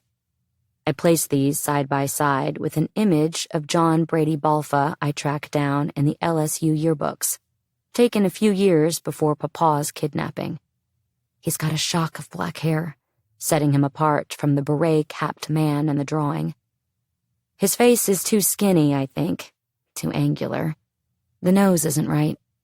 The eyebrows, though, and the ears, they're similar, I guess. It's amazing to me that anyone saw in the composite this man whose face gazed out at me from the yearbook, that they recognized him. I stare at the two images until my eyes hurt, trying to decipher what I'm missing, because I must be missing something. Something strained from Mama Emily's devastated memory, and replicated effectively enough for Aunt Cindy and Uncle Bob and Ramona Johnson to see it. I think back to something my dad told me that night in the kitchen. "We don't have the full story," he said. "There are things about this that we might never know. But what's crazy is some people really, truly believe the guy they put away didn't do it, that he's innocent." There's a paper that stays toward the top of my pile, the disheveled mountain of newsprint on the side of my bed. I keep coming back to it. In September 1985, a journalist interviewed John Brady Balfa's parents before a pretrial hearing. "There's no motive. Never was," insists his father, explaining that his son could not have possibly killed Aubrey LaHaye. His mother tells the interviewer she does not believe the case will even make it to trial. Someone will come up and prove him innocent." "He didn't do it," his father says. "He couldn't have." Day 4, January 9th, 1983. On Sunday following the abduction, St. Anne Catholic Church was filled to bursting. Families from across the parish squeezed into every pew, resisting the urge to ogle at the poor LaHaye family up at the front, to point at Mrs. Emily, to whisper about the handsome men in uniform who sat behind them, taking up 3 pews of their own. My father sat in between his brother Danny and his Uncle Glenn. That morning, he, Danny, and their sister Suzette had made the decision to stay in town until they found Papa, even though LSU's spring semester started the next day. Dad was considering not going back at all, perhaps enrolling at LSUE so that he could keep living at home. The boys had each been going out every morning with the search parties, spending those endless days on horseback and in cop cars. On the other side of Danny was their mother, Susan, eyes squeezed tight. No one believed in prayer's power more than she, and most of the family believed she had God's ear. That she had hardly ceased praying for the past 3 days seemed to carry its own weight in hope for everyone else. Looking to her, my dad was reminded to bow his own head, lowering it to rest on the pew in front of him, his hands clasped above as though he were begging. And he was. God, let us find him today. Let us bring him home to Mama. All around him, the congregation recited, Lord, I am not worthy to receive you, but only say the word and I shall be healed. Marcel lifted his head, having heard something strange to his right, a choke on the word healed. He discovered his Uncle Glenn, the toughest, hardest man he knew, weeping. His right hand splayed over his face, his shoulders jumping, and a terrible childlike sound coming from his throat. And the horror of it all hit my dad like a train as he realized Uncle Glenn doesn't think we are going to find him. After the composite had circulated, reports of lookalikes arrived in a torrent. The FBI set out to locate, interview, and clear each one. In addition to the composite-driven potential suspects, officials drew up a slate of area characters with criminal records and bad reputations. It didn't take long for John Brady Balfa's recent run-ins with the law to earn him a star by his name, falling into both categories. One of the agents went to his father's house, a few miles down the road from Emily's. They found his teenage brother Tim on the property and asked where John Brady was. Oh, Brady's in jail, Tim told them. He'd been arrested in Longview, Texas on January 7th, the day after the abduction, facing charges of rape. The agents asked Tim if there were any photographs of his brother in the house. 5 minutes later, he emerged with John Brady's LSUE student body president portrait. Handsome boy, the agent said. Is this how he looks now? Well, he's got a mustache, answered Tim. Okay if we take this? We'll get it back to y'all. Sure. Sheriff Vedrine had his own top suspect. Calvin Ware, a known burglar, had recently escaped the Evangeline Parish jail. The Oakdale native, a legend for having escaped Angola in 1979 by swimming across the Mississippi River, had weaseled his way out of the jail twice the previous fall while in custody for stealing 400 pounds of sausage and tasso from a local slaughterhouse. The second time, for which he and 2 other inmates had scaled the wall around the exercise yard using their bed sheets, had stuck, so far at least. By the time of Aubrey's kidnapping, the other 2 escapees had been apprehended, but Ware had been on the run for 3 months. His talent for evading capture, people said, stemmed from a childhood spent helping his father train bloodhounds. Calvin was the bait. Still on the loose, desperate, matching Emily's descriptions and possessing history with the LaHaye family, he'd once rented a home on the LaHaye estate, Ware enjoyed a place at the top of the potential suspect list. The FBI sent out a teletype informing agencies in all surrounding states to be on the lookout for him. They showed Emily a photograph of Ware, asking her if it resembled the man who had entered her home. With more certainty than she had shown during the composite phase, she shook her head. That is not him, she said. I can see the resemblances, but that's not him. Still, Sheriff Vedrine wouldn't let it go. He kept naming Ware in the press as a prime suspect. Each time, Agent Grimsley would clarify. We have not referred to Ware as a suspect. We have no suspects. That night, the sheriff gave another interview to the press, No clues, no news, he told them. I really don't know where to go from here. If it was a spider web, we'd hang on. And we won't stop. American Dream. Today, Evangeline Parish is a quiet, stagnant place. Beyond the farmland where my brothers and cousins and I spent our childhoods, the towns and villages that make up the parish are littered with abandoned warehouses, boarded-up windows, ghosts of bustling downtowns past. There is no movie theater, no bowling alley, no shopping mall. Any restaurant that opens offering anything finer than a burger struggles to survive more than a year or two.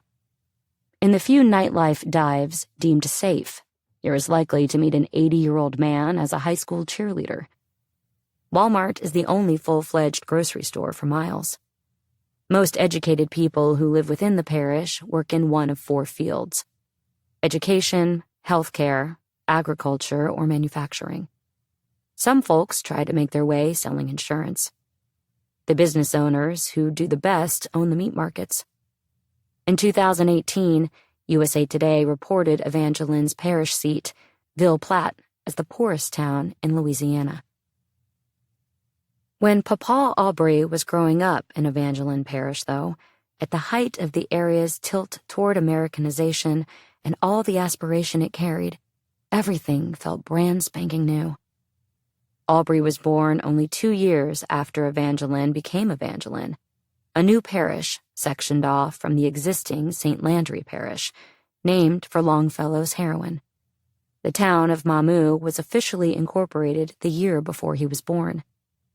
He grew up a witness to the way good ideas make money in a new world. In the single comprehensive history of Evangeline Parish, a 1972 tome titled The Opelousas Country by Robert Gahn Sr., Aubrey's father, John LaHaye, is cited as one of the parish's pioneers, and in his obituary is regarded by many as one of the most influential and important men in the early history of Evangeline Parish. Old Man John, whom my family calls Pepper John, had his hands in enterprises ranging from cotton farming and carpentry to raising livestock and training wild horses. My Papa Wayne tells me Pepper John can be credited with building almost every single road in Evangeline Parish. More famously, he and his business partner, Gus Miller, dammed the Bayou Nezpique to irrigate over 3,000 acres of rice fields, in the process creating one of Louisiana's best hunting and fishing sites still in operation today, Miller's Lake.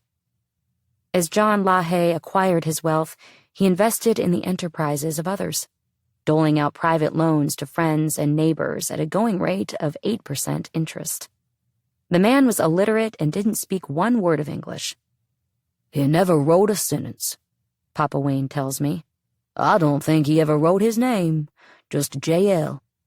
But think about what he accomplished without that ability. It's shocking. When Papa Aubrey is spoken of today, it is often as John's reincarnation. Except a little bit warm, stipulates my father. Just a little bit. Of John's 4 sons, Aubrey looked the most like his father, small-framed but with broad shoulders, carrying their weight in their bellies.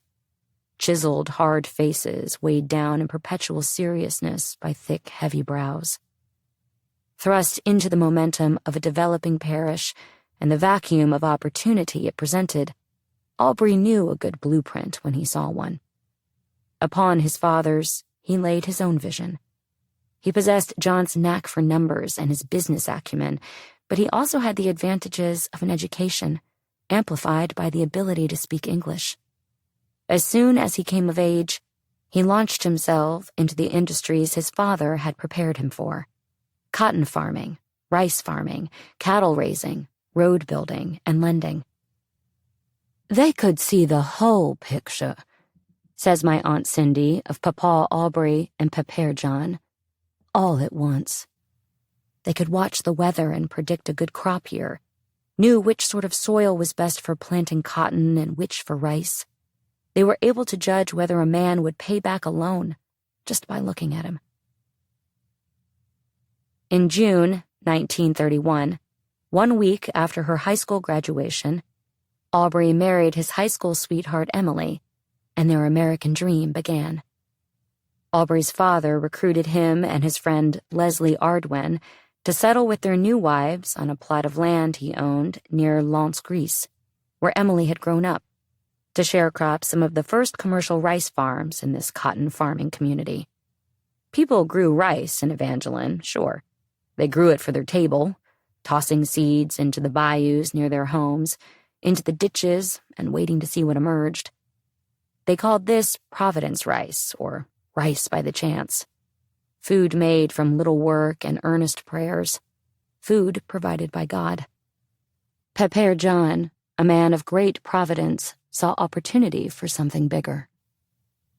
So Aubrey brought Emily to their first home, a cottage on a swath of pasture land they called the Platen. "We had nothing during those years," Mama Emily told my Aunt Cindy once. For extra money, Aubrey and Leslie would go out into the ditches and catch the bullfrogs that lurked there, hoping to sell their tender, meaty legs at market. In 1934, when Aubrey's younger brother Elvin graduated from high school, he and Aubrey entered a business partnership with Leslie. They started buying up as much land as they could afford. In addition to the cotton farms they acquired, they bought less desirable, lower-lying lands for cheap, seeing their potential, under John's guidance, as rice plots. Much of this land could serve doubly as pasture, and the brothers began to populate it with herds of cattle.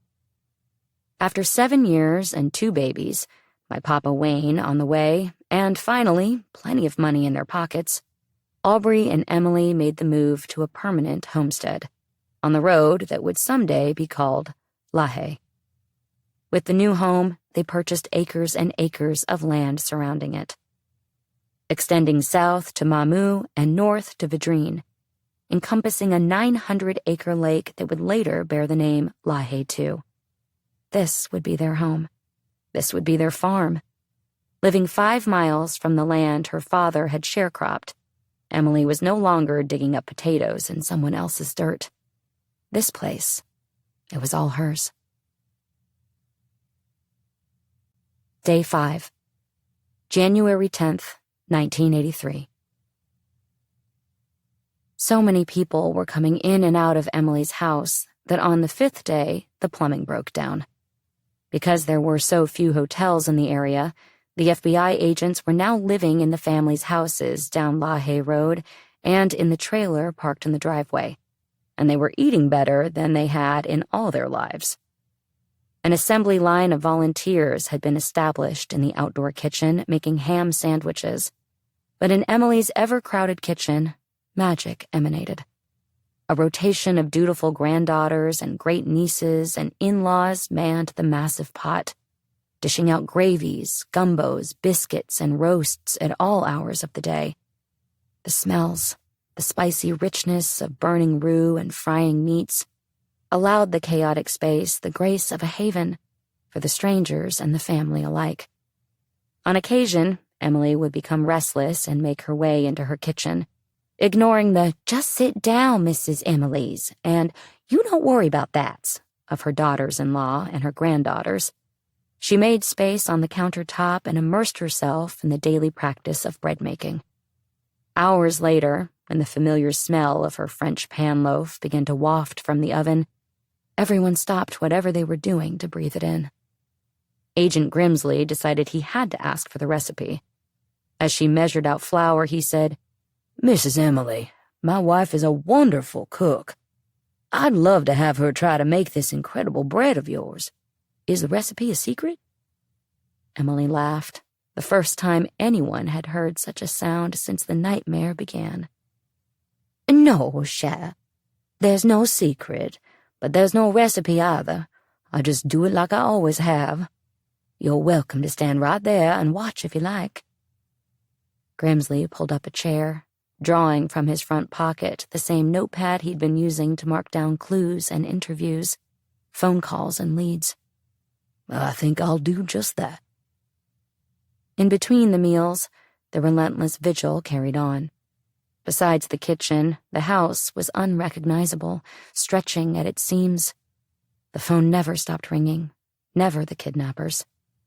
What had been Mama and Papa's house now felt like it would always be a crime scene, an FBI headquarters, a paparazzi horde, a sight of mourning. The one reprieve, one source of comfort, and at times even a shimmer of joy, were the babies. Emily's great-grandchildren, oblivious to the tragedy. The oldest was 4, dashing in between the dozens of legs in the living room, then collapsing into deep, unadulterated naps upon various shoulders. The 2 one-year-old girls teetered about, blonde and cherubic, blabbering on. And then there were the new babies, each less than 6 months old, being passed around to their great-grandmother like life rafts. My father and the other young men, unable to match their sisters' and mother's sense of duty in the house, sought their purpose outside of it, going out with the search parties every chance they got. Guided by members of the sheriff's department, they had already followed countless leads, checking out the suspicious movements in the rice field, the noise at the old camp, the light left on in the abandoned house, some footprints in the woods. Now, their objective was more aimless, more general, covering ground. At this point, the authorities seemed to be trying to keep them busy.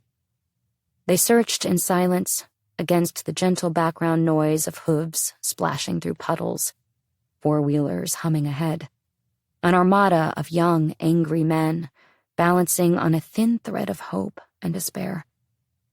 Glenn's son Richard would bring his homemade machine gun with him every day, and the FBI never said a word about it. On one of the ATVs rested a suitcase, packed with clean underwear, socks, shoes, a suit and a tie for Papa when they found him. The LaHaye Farm. On a Sunday afternoon, my Uncle Richard agrees to take me on a drive. I want to know what the farm encompassed when he and my father were growing up. In his 60s now, Uncle Richard is the last of the LaHaye farmers, though it's been almost 20 years since he's farmed anything. Once known parish-wide as a hurricane of a man not to be messed with, he now wears a jolly belly, glasses, and a gray beard, and his grandchildren call him Peg. But he still knows the land like the back of his hand. The first place he takes me is the old LaHaye Lake, which you can still find on Google Maps, though it is no longer a lake, and no longer entirely the LaHaye's. For the first time, I realize how big it was, how different everything would have looked back then. Where those endless, rippling fields of green now extend, there would have been only water, as far as the eye could see. Most of the farmers in Evangeline Parish today are rice farmers. John and his son's success revealing the opportunity of this water-logged savanna. Rice farming requires flooding, so to live here is to follow the rhythm of the water coming in, the water coming out. Planting season, harvest season, flooding season, crawfish season, duck hunting season. Ebb and flow, work and play. Skies in the water and sun-colored crops. Before the days of mechanized irrigation systems, LaHaye Lake was the farm's water source, controlled through an intricate system of canals and earthen levees that followed the contours of the land. A pump at one end pushed the water, after a heavy rain, from the surrounding community into the lake. With farmland encompassing the lake on all sides, whenever the family needed to flood one field or another for the rice crop, they'd dig into the levees until there was an opening big enough to let the water through. We move on, and Uncle Richard shows me where the cattle pen used to be, right off LaHaye Road, the slaughtering station. He takes me to each of the old barns, tells me about how the hay bales used to be square, not round, and how the barn at Papa Aubrey's house alone could hold 2,000 bales. He remembers every levee, every canal. He names the plants growing in the ditches beside the new rice crop, and recalls how when he was a boy, they'd send him and his older brother Jody out to pull all the weeds across the entire crop. Today, chemicals keep the unwanted flowers in the ditch. So much in agriculture has changed, he says. The landscape looked so different, you have no idea. During Uncle Richard's time as a farmer, from 1980 until the early 2000s, the industry evolved in monumental ways.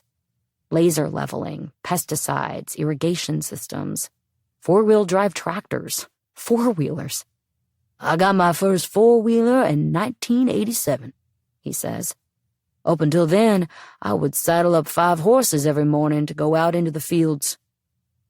The farms are more productive now, he admits, by far. But the land has suffered because of it. The culture, too. When I was farming, we ran water all over the place, and there was fish and frogs and turtles and everything else, and now that's all gone. He remembers that the fields held low, wet spots. Tiny swamps they'd call moray. There was some all over the farm. When it rained a lot, we'd go catch frogs and we'd catch turtles, all that. But now it's all laser-leveled. All that's gone. Uncle Richard tells me about how, mere months before Papa Aubrey died, he and Uncle Elvin agreed to separate the estate so that it could be better divided among their heirs. To do so fairly, exactly 50-50, as they had always done, they had to drain the lake. Nothing was ever quite the same after that, he tells me. Driving the back roads of the old LaHaye estate, Uncle Richard slows down past a set of century-old oaks. This was once a home site, he says, one of the many scattered throughout the old rice fields. This is where Papa Aubrey and Uncle Elvin's laborers lived. Some of the little houses, he tells me, were made of cinder blocks. To say that Aubrey grew up on the post-Civil War version of a plantation wouldn't be an exaggeration. John LaHaye's farms were almost entirely labored over by black workers, many of them descendants of enslaved people who, unable or unwilling to travel north after emancipation, were forced to abide by St. Landry Parish's Black Code. These laws required all black people who lived in the parish to find a white employer. This employer was legally given absolute control of their black workers' movements, their living arrangements, business ventures, and access to firearms. Though the laws were quickly repealed, the social structures they established, which essentially preserved the racial hierarchies and cheap labor white landowners enjoyed before the Civil War, lasted much longer. Pep-haired John's laborers did receive compensation for their work, but never enough for them to leave and make it on their own. He provided them with housing and with food, establishing a community entirely dependent on him. The men helped to plant and harvest the rice crops and to herd cattle, and the women worked as nannies and housekeepers in John and his family's homes. When Aubrey and Elvin began to develop their own properties, the descendants of John LaHaye's workers came to work for them and their families under much the same arrangement, with slightly higher pay. They lived for Mama and Papa, remembers Uncle Richard. If you asked them what they did for a living, they said they lived for Mr. Aubrey. Uncle Richard pulls out a list he's written of their names. Alton and his wife, Ocelia. Bebe and Violet Chapman. Pell Chapman. Stanley Jack. Junior Mitchell. Calvin Chapman. Feda and Tanya. Herman Leday. Ronnie Simon. Alton Simon. Lytton Green. This isn't all of them. I only have pieces of their stories, told from the perspectives of my father and my uncles. But I do know that Papa Aubrey and Uncle Elvin and their descendants' prosperity and comfort is largely owed to their exploited labor, and that though Aubrey's legacy shines for his contributions to his community, the people and projects he invested in, that legacy and those investments never did extend to the black population of Evangeline Parish. Knowing all this, perhaps it shouldn't have jolted me as much as it did, finding the July 1969 news article with Aubrey on the front page, standing with his hands in his suit pockets at the podium at the Evangeline Parish School Board's anti-integration rally. For all his vision, Papa Aubrey could not see beyond a world made for him, a world structured around white people owning and black people working. He could not see it, or he didn't want to. Day 6, January 11th, 1983. Early Tuesday morning, the media frenzy had returned to Emily's courtyard. Dozens of newspaper, television, and radio reporters clustered around the 3 LaHaye siblings, who this time all stood behind Tot's husband, Sonny de Villiers.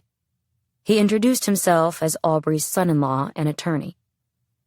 "I have been asked to serve as family spokesman in announcing a $25,000 reward, to be paid for such information received from this date onward that results in the return of Mr. LaHaye." The siblings had reluctantly agreed with the investigators to ensure the caller's anonymity and protection in the interest of finding their father, or at least his body. After thanking the media and the investigators, Sonny referred any additional questions concerning the investigation to Agent Grimsley. He closed with, "Members of the LaHaye family are continuing their tense vigil, sustained by their faith, their family, and their friends. Their anxiety is great, but their hopes undimmed. We wish there were more to report." Following the lead on John Brady Balfa, Agent Grimsley had arranged with FBI agents in the Tyler, Texas office to send interrogator Lloyd Harrell to question him at the Gregg County Jail in Longview. Harrell met Balfa in the interrogation room, where he sat in a folding chair in his county jail-issued gray jumpsuit. He was well-groomed, thin as a rail, with thick dark hair and an impressive mustache. His Adam's apple bobbed when he spoke, and his movements were agitated, annoyed even. But his eyes widened when Harrell explained he was with the FBI, that he had not come concerning the pending rape charges. "Have you heard anything about the kidnapping of that old man in Mamu, Mr. Aubrey LaHaye?" Balfa sat back in his chair. "Oh, yeah. I did hear something happened a couple days ago. They were talking about it on the radio." Harrell pulled out a form, then passed it across the table. "I'm hoping you might be able to help me out. Share anything you might know about the crime." "Well, sir, I can tell you I don't know anything about it besides what I just said. I heard it happened and that they hadn't found him yet." "Then this should go quickly," Harrell smiled. After asking Balfa to read aloud from the document, which explained his Miranda rights, he said, "Now, we've got that settled. Okay if I ask you some questions?" Balfa agreed, still insisting he didn't have anything to offer. "Well, let's start with your whereabouts on the morning of January 6th. Where were you when you woke up?" "I was at my daddy's house in Duro, on the outskirts of Mamu." "Who else was there?" He answered that his father, his little sister, and his little brother were all at the house, but they hadn't seen him. "I left at about 5 a.m. to drive to Texas." "Walk me through the morning, will you?" What time did he wake up? Did he eat breakfast? Did he go tink up his truck? "My alarm went off. I put my jeans on and went to my truck. I had packed and tanked up the night before. Got breakfast on the way out." "And what was your business in Texas? Where were you going?" "I was going to see my girlfriend. She lives in Atlanta." A small town in northeast Texas. Harrell asked Balfa for the name of the place he got breakfast, food, etc., and whether he'd made any other stops on his way out of town. "Yeah, I stopped to pick up some laundry in Eunice." What was the name of the establishment? Manuel's, I think." Did anyone see you there? "Damn. I mean, I don't know." "Mr. Balfa, if someone can confirm your whereabouts at that time, it'll be easier for us to eliminate you, and I'll get out of your hair that much faster." Balfa shook his head. Okay. I mean, the guy I paid, I guess he was the owner. He was an old guy, probably about 50 or so. All right. What about a receipt? Any proof of the transaction? Yeah, I think I got a ticket. And what will the ticket say? How many pieces of laundry? How much did it cost? Shit, man. I think it was 6 shirts. I had them washed and starched. I remember getting $1 back in change. I had handed him a 20. Harold made the notes. Great. Any idea where we can find the ticket?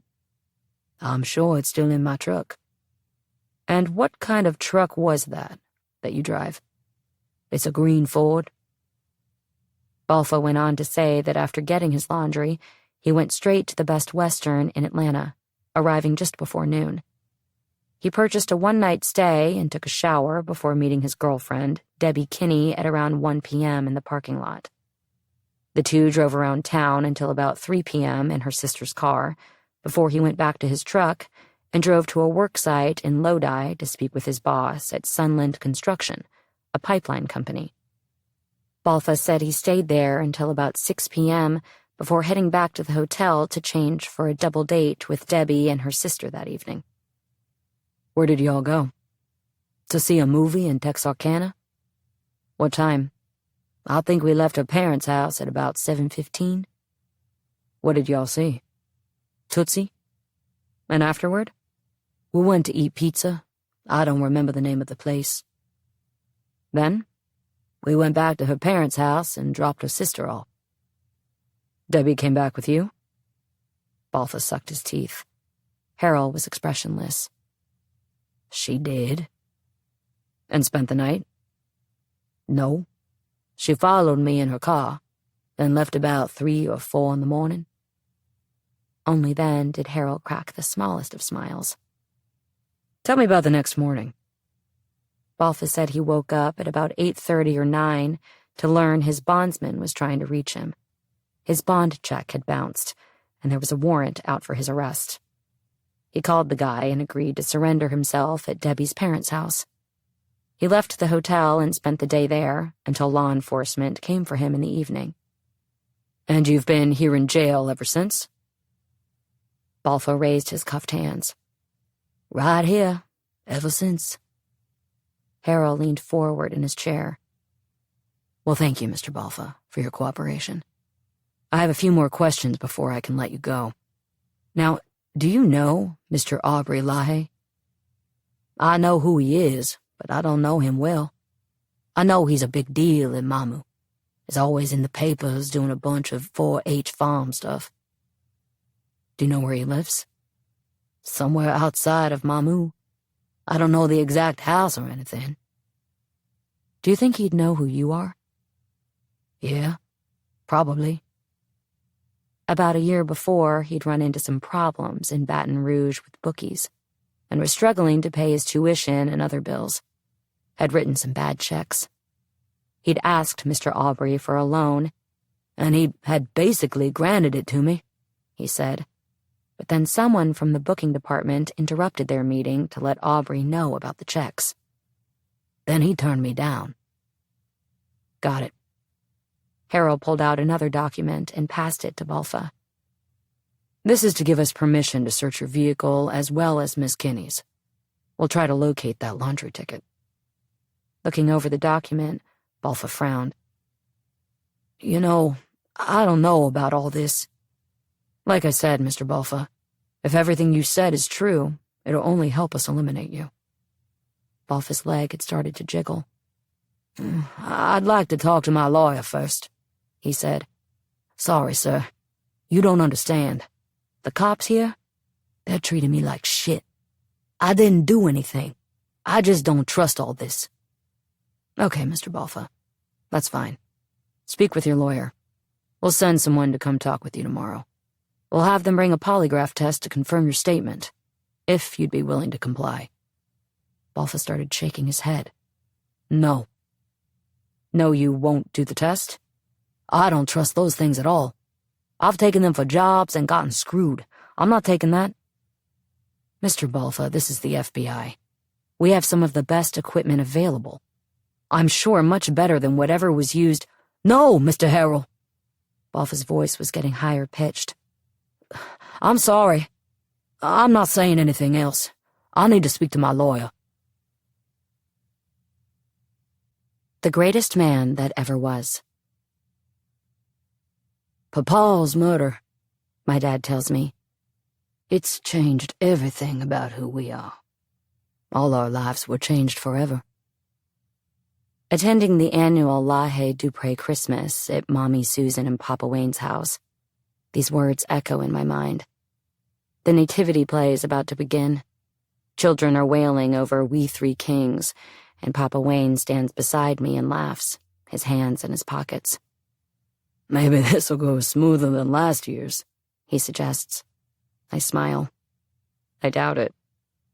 And all I can think about is the photo of him standing in Pared Danny's yard, begging the abductor to bring his daddy home. I understand suddenly that I will have to ask him, all of them, about it. About this thing that we don't talk about. This thing that has changed them forever. When I ask Papa Wayne to tell me about his father, he comes alive, listing out Papa Aubrey's many achievements, his accolades. He regales me with the origins of our people, naming all the ancestors displayed in the black and white portraits in the hallway. We talk for hours and hours before I realize we haven't even gotten to the murder yet. I don't want to ruin it. Don't want to bring in the darkness just yet, to dampen the excitement in his eyes. I tell him we'll continue another time.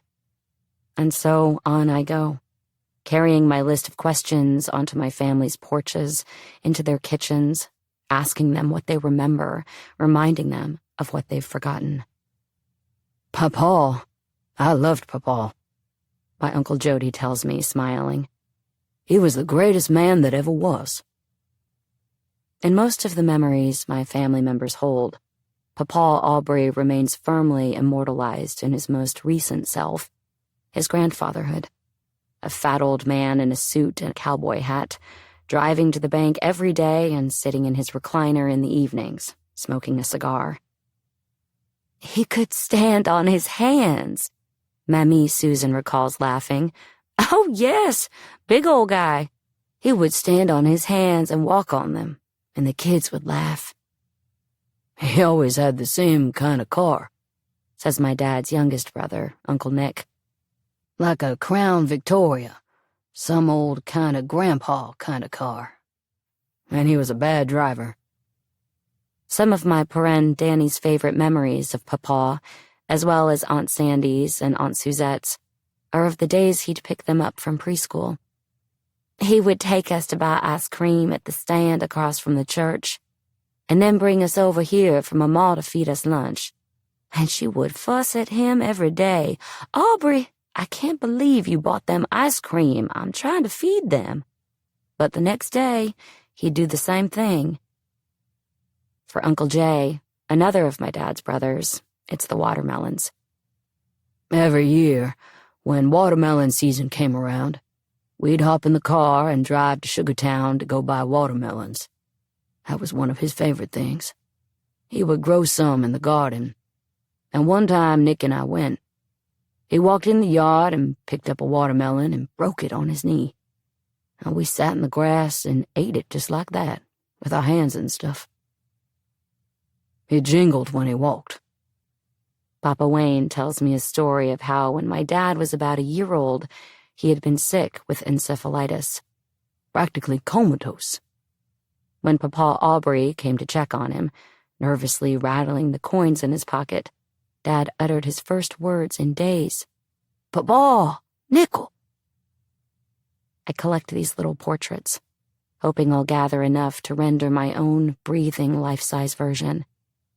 The stories pour forth in patterns, in rhythms, a series of scenes blurred, sparkling by time and by grief. Tiny moments, really. Altogether ordinary, but possessing elements of grandeur and idealism that make Papa Aubrey feel simultaneously familiar and alien, human and sainted. His chair was the first chair as you walked in, Aunt Anne tells me. I'd open the door, and Papa would be sitting right there, shelling pecans or peas, watching Lawrence Welk or Jimmy Swaggart, and he'd say, "Come here, baby." And I'd climb up in his lap and give him a hug and a kiss on his fat cheek. And he always had his little cigar. That smell, still today, reminds me of him. "Papa Aubrey," says Uncle Richard. "He was the icon. He was the guy. His word was the word. Everybody depended on him, you know?" I can picture my great-grandfather just there. But even when I reach deep into the realm of possibility, folding time into creases upon which we might stand, facing each other as equals, he feels untouchable to me.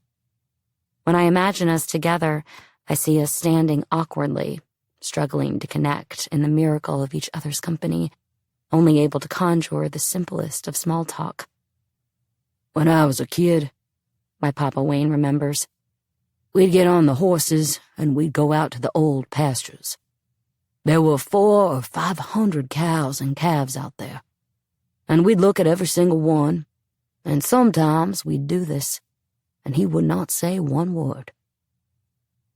Stepping into these homes, the landscapes of our history writ large, something shifts between me and my aunts and my uncles, my cousins and my grandparents, something that wasn't there before.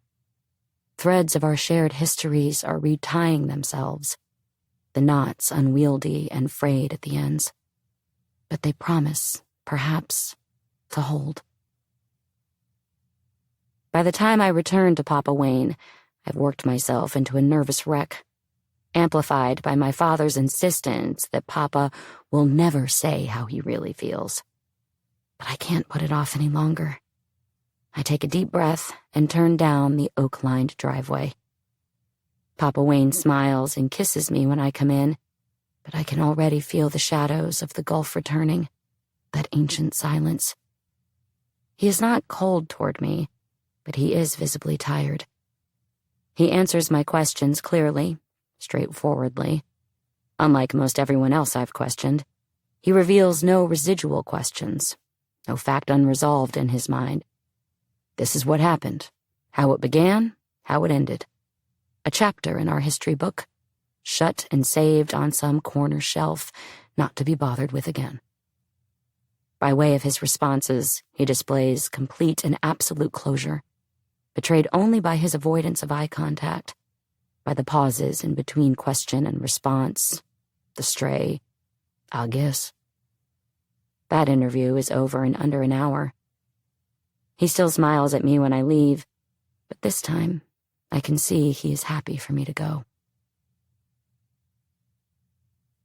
Day 7, January 12th, 1983. On Wednesday, the search for the silver Mazda, the most viable lead of the entire investigation, came to a disappointing close. After interviewing the vehicle's owner and a series of witnesses, investigators found that when the car was sighted, the driver had been on his way to a sports car rally. The passenger explained he was wearing a bandana over his nose and mouth because he was recovering from the flu. In Longview, another agent from the Tyler office, George Keeney, came to see if Balfa would provide the written permission for the FBI to search his and his girlfriend's vehicles. Balfa agreed to the search, and then asked Keeney if he could be formally questioned again. "I talked to my attorney, and I want to clear a few things up." He explained that he had told Agent Harrell the day before that he'd left his house at 5 a.m. "It was actually sometime in between 5 a.m. and 6 a.m., he said. Keeney nodded, wrote the change down in his notebook. "And if you need someone to attest to that, I had discussed the plans to leave early with my dad. Harry Balfa is his name, the night before." "Okay." "Also, I told the other guy I got my laundry done at Manuel's, but it was actually Aguilar's." "Got it. Anything else?" Yeah, one more thing. I think I told him I met my girlfriend Debbie at 1. After talking to her, I think it was closer to 12:30 or 12:45. Keeney closed his notebook and thanked Balfa for his cooperation. On his way out, he asked the officials at the jail to take lineup photographs of Balfa and 5 other men who resembled him. Have them forward those images to the New Orleans office ASAP. Make a note about the mustache, too. I'm pretty sure that's not consistent with the witness's description of the guy they're looking for. That same day, the possibility of a new breakthrough in the case emerged when a private detective called the FBI's information line. He explained that, for reasons unrelated to the Aubrey LaHaye kidnapping, he had been hired to investigate a man who lived on the LaHaye property, whose parents, Alton and Ocelia Adams, worked for Glenn and Janie as a field hand and housekeeper. During his surveillance, the detective had used a shotgun microphone to listen in on conversations at the Adams household, during which he'd overheard someone in the house say something along the lines of, "We gotta feed that old man, or he's gonna die." In response, the agents deputized the young men who had accompanied them on the search parties, inviting them to join in on the raid. My father agreed. Richard loaded up his machine gun. The general consensus, powered by pent-up fear, fury, and an explosion of relief at the notion that Aubrey might still be alive, was, "We're gonna get this motherfucker." That night, the posse of 24 cop cars roared into the Adamses' yard, sirens blaring and engines revved, skimping on no spectacle. They surrounded the house. Someone shone a spotlight, revealing its dilapidated, crumbling state, and Mrs. Ocelia running out the door, wearing nothing but her underwear. She screamed as an agent threw her to the ground. Alton, tall and thin, walked outside with his hands up, palms glowing against the darkness and his own dark skin. Eyes wide, he looked at the armed men around him, locking eyes with my father, who turned away. Someone handcuffed him, and 2 other agents kicked down the screen door, rushing into the house where they found their guy and cuffed him. They noticed an old man sleeping in the bedroom, and after ensuring it wasn't Aubrey, they took him too. Grimsley sat with the suspect in the back seat of one of the cars, holding him in a chokehold, whispering something terrifying in the man's ear. Back at the camper in Emily's yard, the FBI questioned each of the Adamses long into the night. As the hours wore on and the exhilaration wore off, the agents began to realize the deadening truth.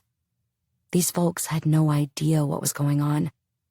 The all-too-obvious fact that their suspect, a short, stocky black man, didn't match Emily's description in the slightest, settled in. This was not their guy. Not even close. When Grimsley shared this with the family, the silence filled the room like poison. Richard and Jody kept their heads down. Glenn slammed his fist into the table. Janie excused herself. My dad didn't sleep that night. He couldn't stop seeing those trembling, white palms.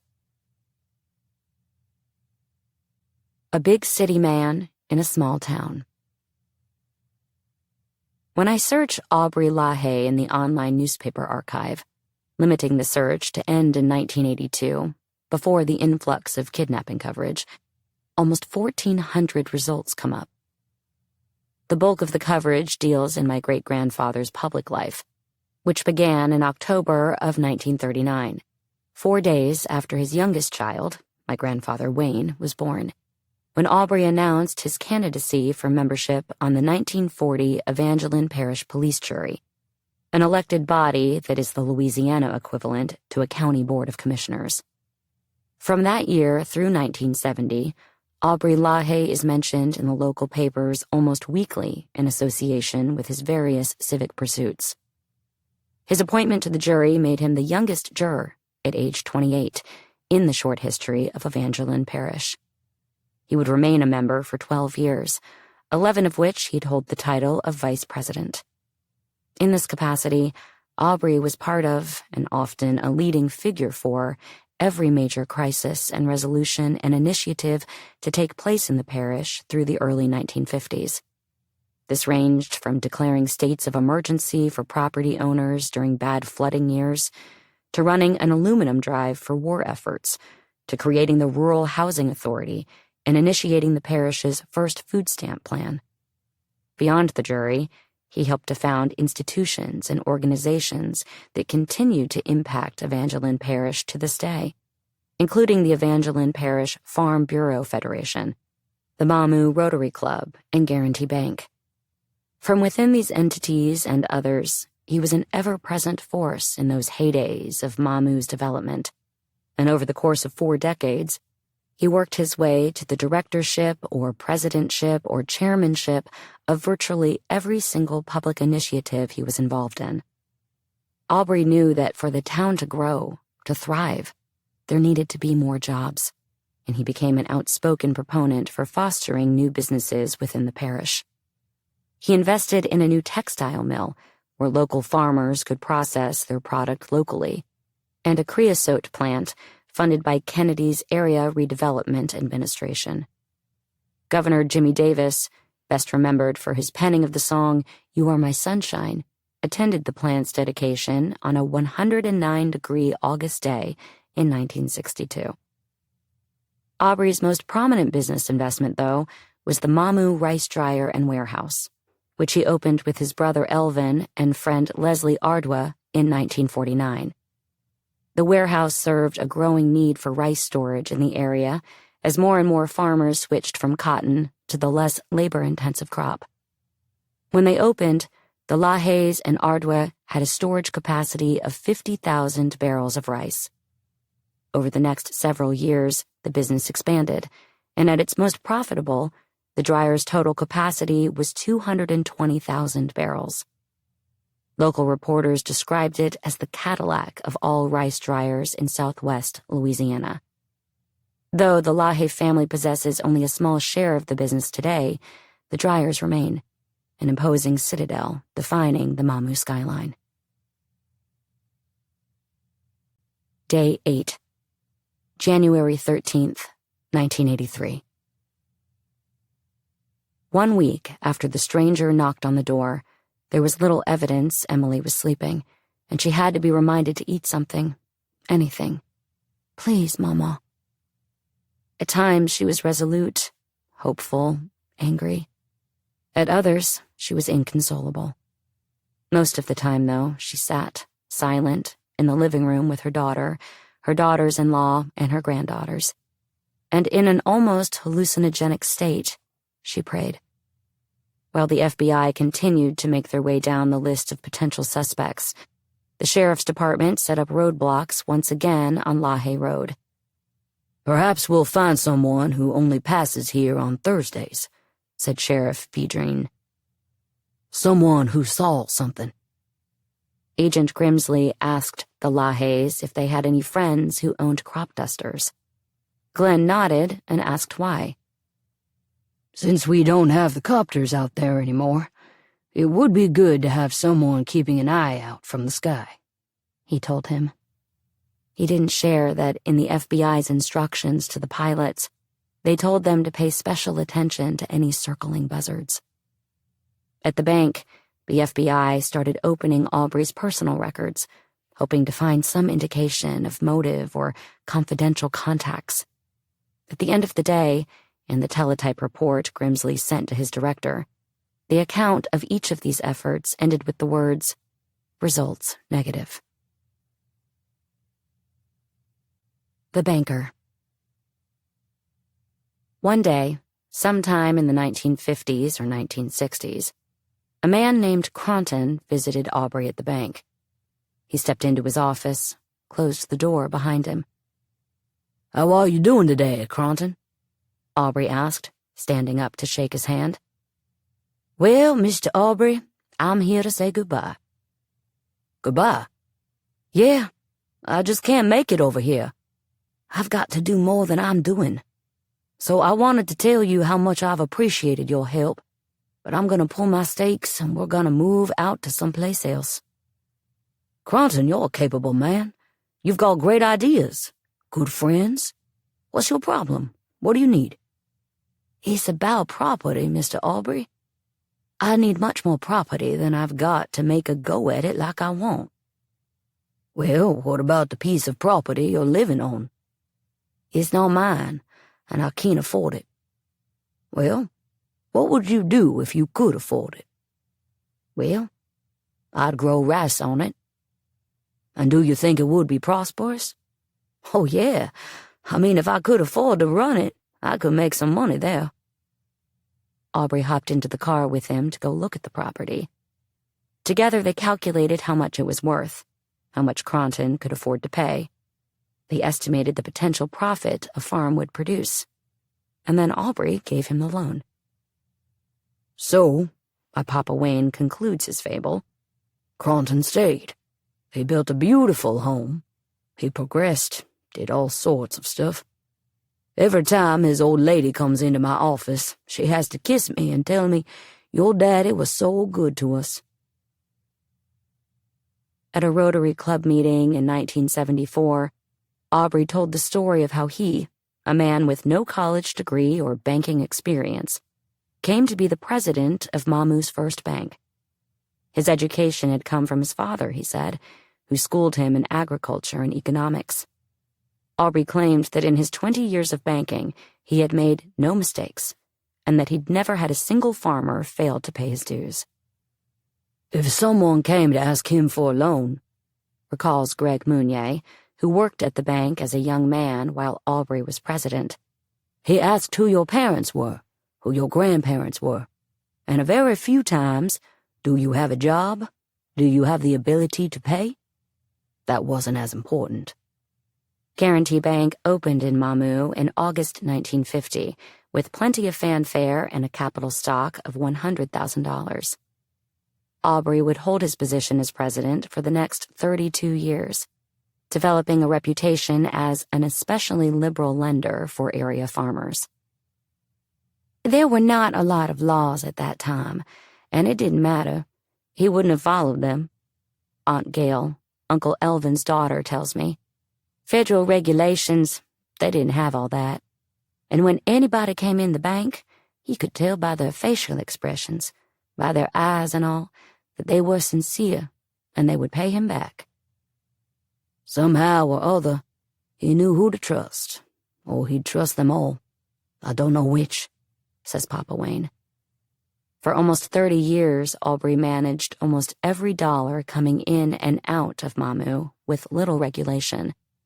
He was a handshake businessman who held the whole town's finances in the vault of his own mind. Guarantee Bank's record-keeping was sporadic at best.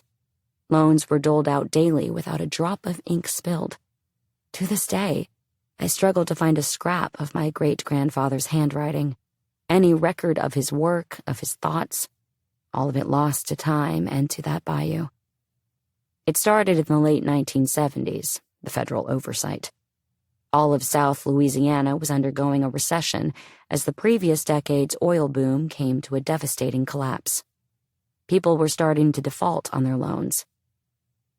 People would come to the bank and say, "Things are bad.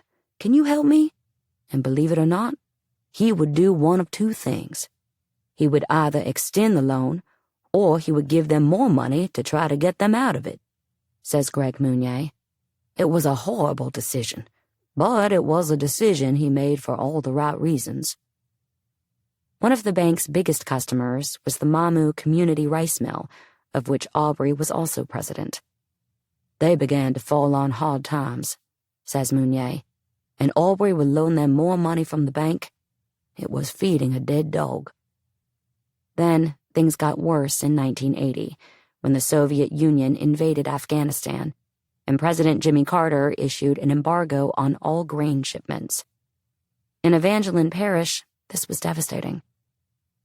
It was a rough time for this community, says Ted Smith, a board member at Guarantee Bank at the time. You had all these bad farm loans, and you had some bad real estate loans because the houses people had. They paid the notes through farming. All the while, the community rice mill loan, the albatross, as Smith describes it, was just getting bigger and bigger. Aubrey was doing everything he could to keep it afloat. Whatever Guarantee couldn't handle, he would convince his son-in-law, Sonny de Villiers, who was president of Acadiana Bank in Eunice, to take on. When that bank faced criticism from the FDIC, Guarantee had to take the loan back. Then the FDIC came into Guarantee, took one look at the size of that loan, and demanded the bank raise additional collateral, or they'd be shutting the whole thing down. Well, all these people on the board have been sitting on stock, getting small dividends, never feeling that they would have to put money back up, explained Smith. Now, the bank's survival depended on the board members to reach into their own pockets and pay out thousands and thousands of dollars. So they pointed to Mr. Aubrey and said, "How could you let this happen?" He let it happen because he trusted people. He pulled for the underdog. Aubrey would have rode it all out. He would have brought the bank down, riding it out with these people. When the FDIC told Aubrey he had to get out or they were going to close the bank, he reluctantly announced his retirement on the front page of the Opelousas Daily World in an article headlined, "Give Me That Old-Time Banking," published on December 17, 1982, weeks before his abduction. "Knowing people and lending money was what it was all about," he is quoted saying. "Today, there are so many government strings to walk around." He remained on the board and told the journalist he was looking forward to spending his retirement fishing. Day 9, January 14th, 1983. On Friday, the FBI asked Emily to participate in one last composite drawing. The artist's name was Johnny Donnells. He didn't use an identikit as the earlier ones had, drawing instead directly from Emily's oral descriptions. As he worked, asking her to rebuild this person who had blown her life to bits, he told her stories of his life in New Orleans. He owned a gallery by St. Louis Cathedral, he said, had lived in the Crescent City for most of his life. Had she ever seen the movie A Streetcar Named Desire with Vivian Leigh? Well, he lived on Desire Street. Had been Tennessee Williams's neighbor back in the 1940s. Donnells pulled Emily in and out of her hell, an experience both disorienting and rejuvenating against her monotonous despair. In the end, she agreed that Donnells's rendering looked most similar, of all the composites, to the man who had taken her husband. Small, squinty eyes, high cheekbones, a whitish nose, and a beret cap, clean-shaven. "That's the most like him," she said. "But I'm telling you, it's not what he really looked like." That day, without any updates, there was only one article published on the Aubrey LaHaye kidnapping, a short piece on page 4 in the Alexandria, Louisiana paper, The Town Talk, titled, "No Progress Made in Kidnapping Case." Prayers to Maman. Toward the end of my Maman Emily's life, we developed a routine every time we'd visit Papa Wayne's and Mamie Susan's, barreling through the unlocked back door, past the kitchen to Papa's blue leather armchair. We'd kiss him, and he'd smile, and then we'd head straight to the back, through the hallway lined with portraits of our grandparents, their parents, and their parents too. At the end was the door to Mama's apartment, which, if it wasn't already open, we'd knock on, wait 2 seconds, then enter, bombarded by air thick and perfumed.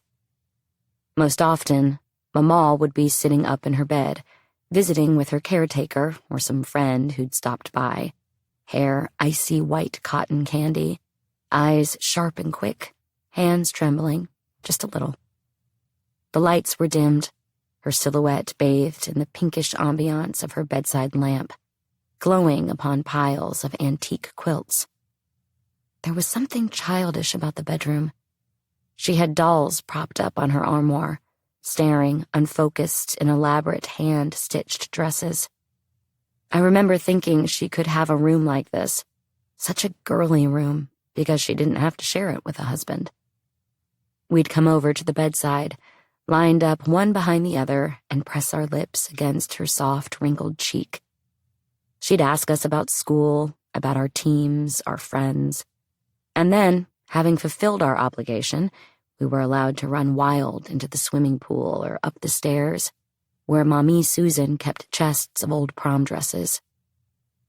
Mama's decline was perhaps my first real experience of irreversible change. This routine had become a regular practice of my daily life, something I'd do forever.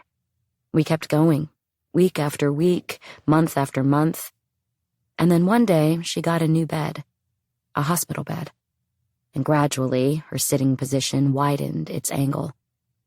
Though I was growing ever taller, at one point I had to tiptoe to get my upper body over the metal railing and reach her face upon its pillow. I think I believed she would get better. In February 2006, my youngest brother Luke was born.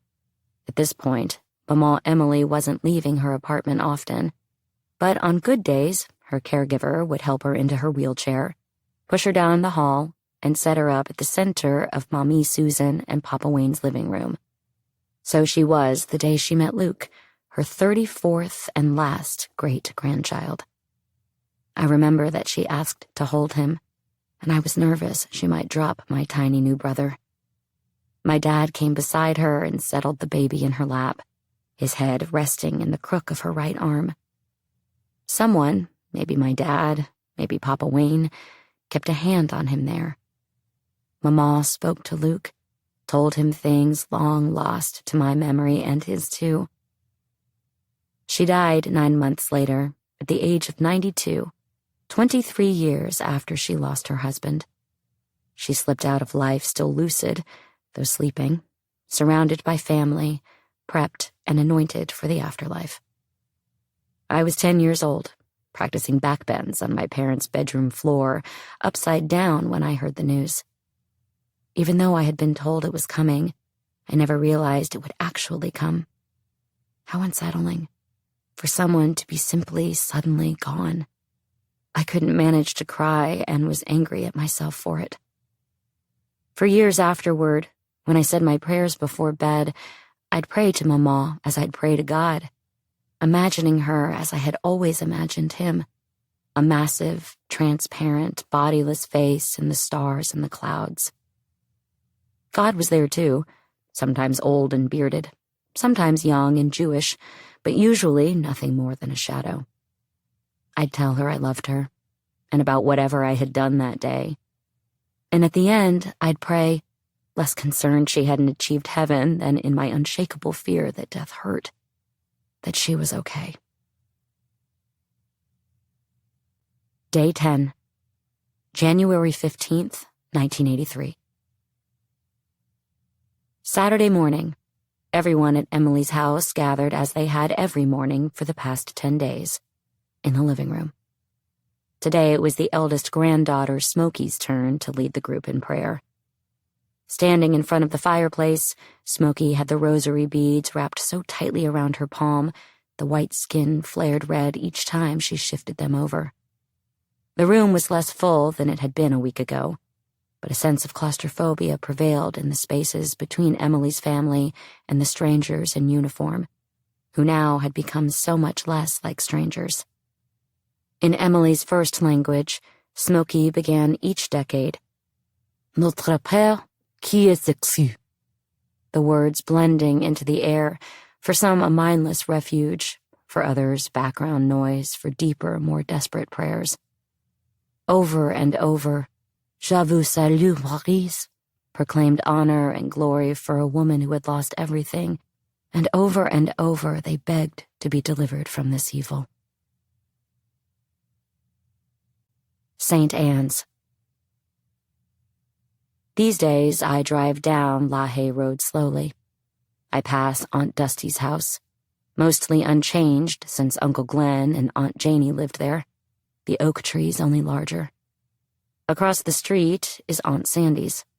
She and her husband bought the small, movable house in a rush after Uncle Glenn died to be close to Aunt Janie, and they never left.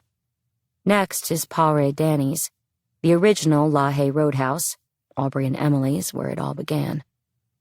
A fig orchard separates it from Aunt Suzette's. built to be close to Mama Emily in the years after Papa's death.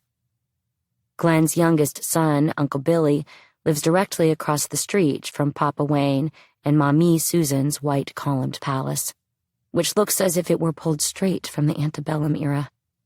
Actually, my Papa Wayne designed the whole thing himself in the 1960s. He had planted the oak trees with my grandmother on their very first date. A little farther is Uncle Jay's yellow colonial, where I spent most of my youth playing with my cousin Olivia. One Sunday evening, I turned left onto Highway 13, which people still call the new Highway 13, even though it was built in 1972. When my dad was growing up, every time they'd make this turn on the way to Mamu, Mama Emily would say, "This is your Papa Aubrey's highway. He's the one who made it happen." I make my way to 6th Street, the struggling to beat heart of downtown Mamu, a walkable half-mile stretch of daiquiri shops and bars whose rotating names we note each year when we return from Mardi Gras. It's all anchored by the constants of the iconic Fred's Lounge, the Cajun music capital of the world, and the historic Hotel Cajun across the street. Before you get to all of that, though, there is St. Anne Catholic Church. It's one of the largest buildings in the little town, with rose-colored bricks and a single gable roof. This, too, has Papa Aubrey's handprints on it.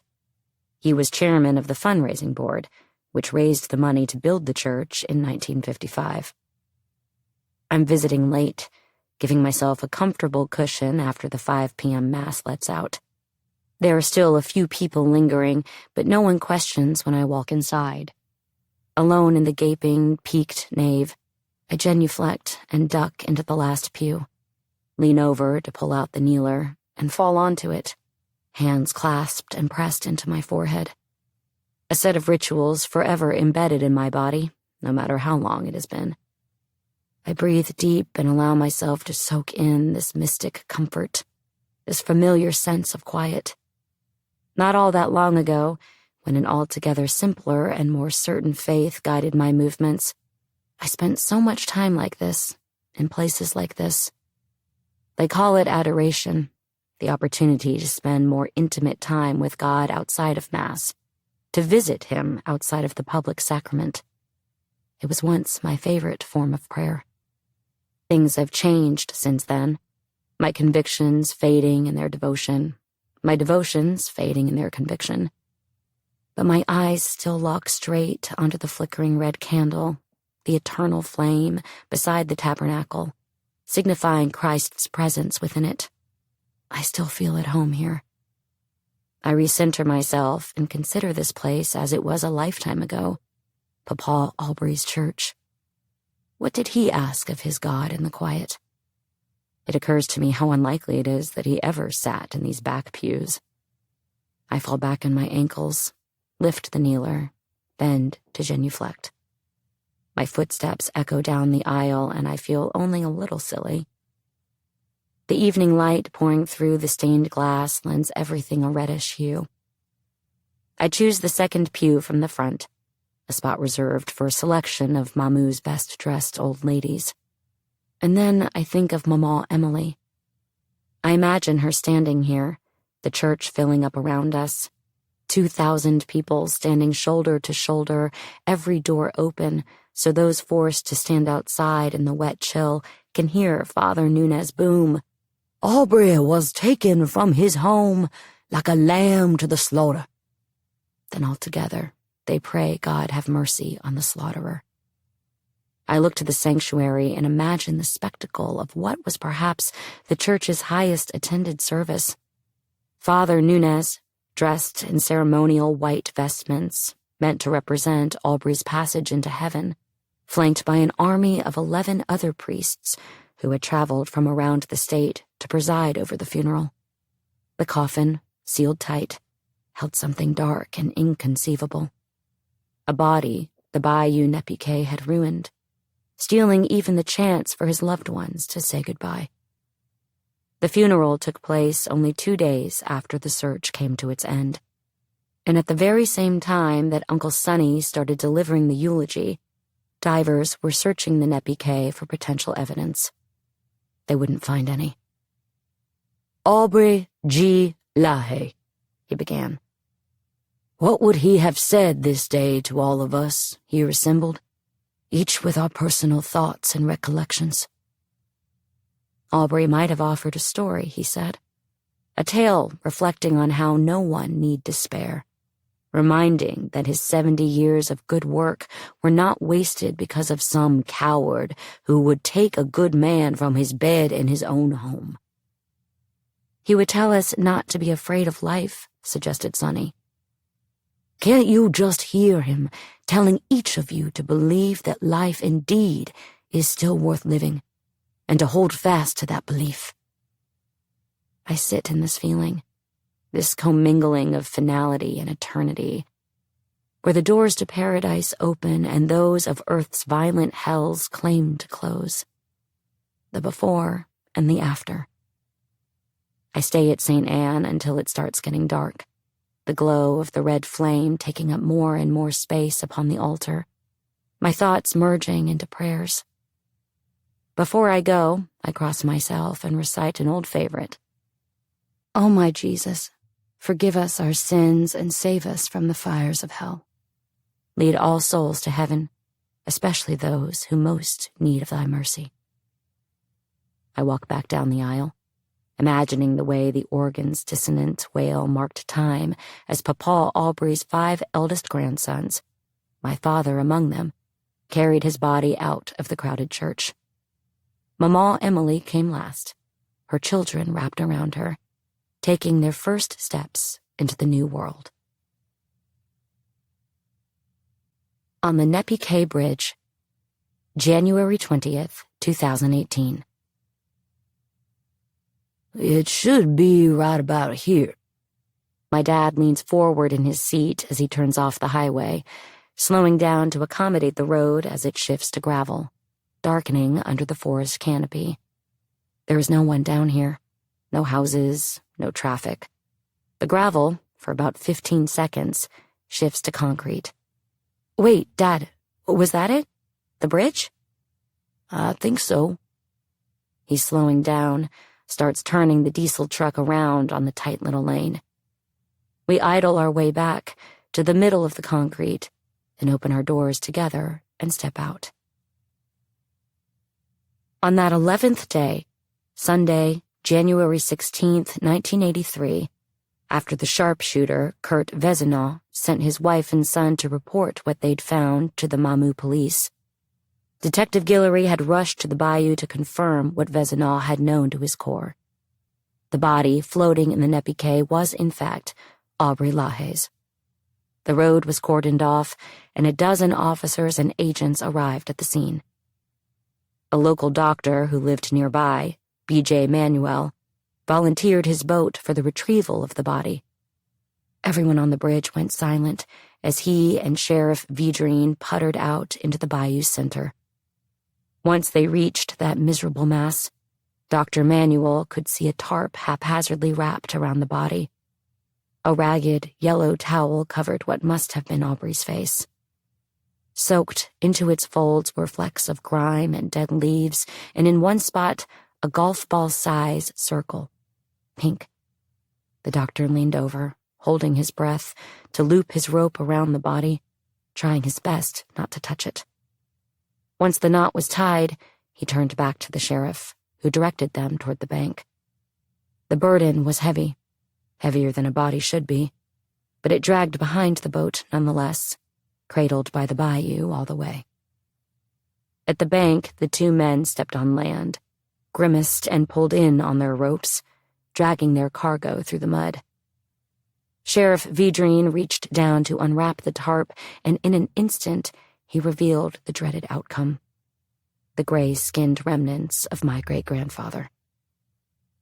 Aubrey had a rope tied around his neck, coming down his back and holding back his left arm, and then tied again around his waist.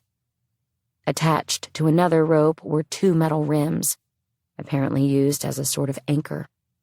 They sat strangely in the shallow water beside Aubrey's feet, still barefoot.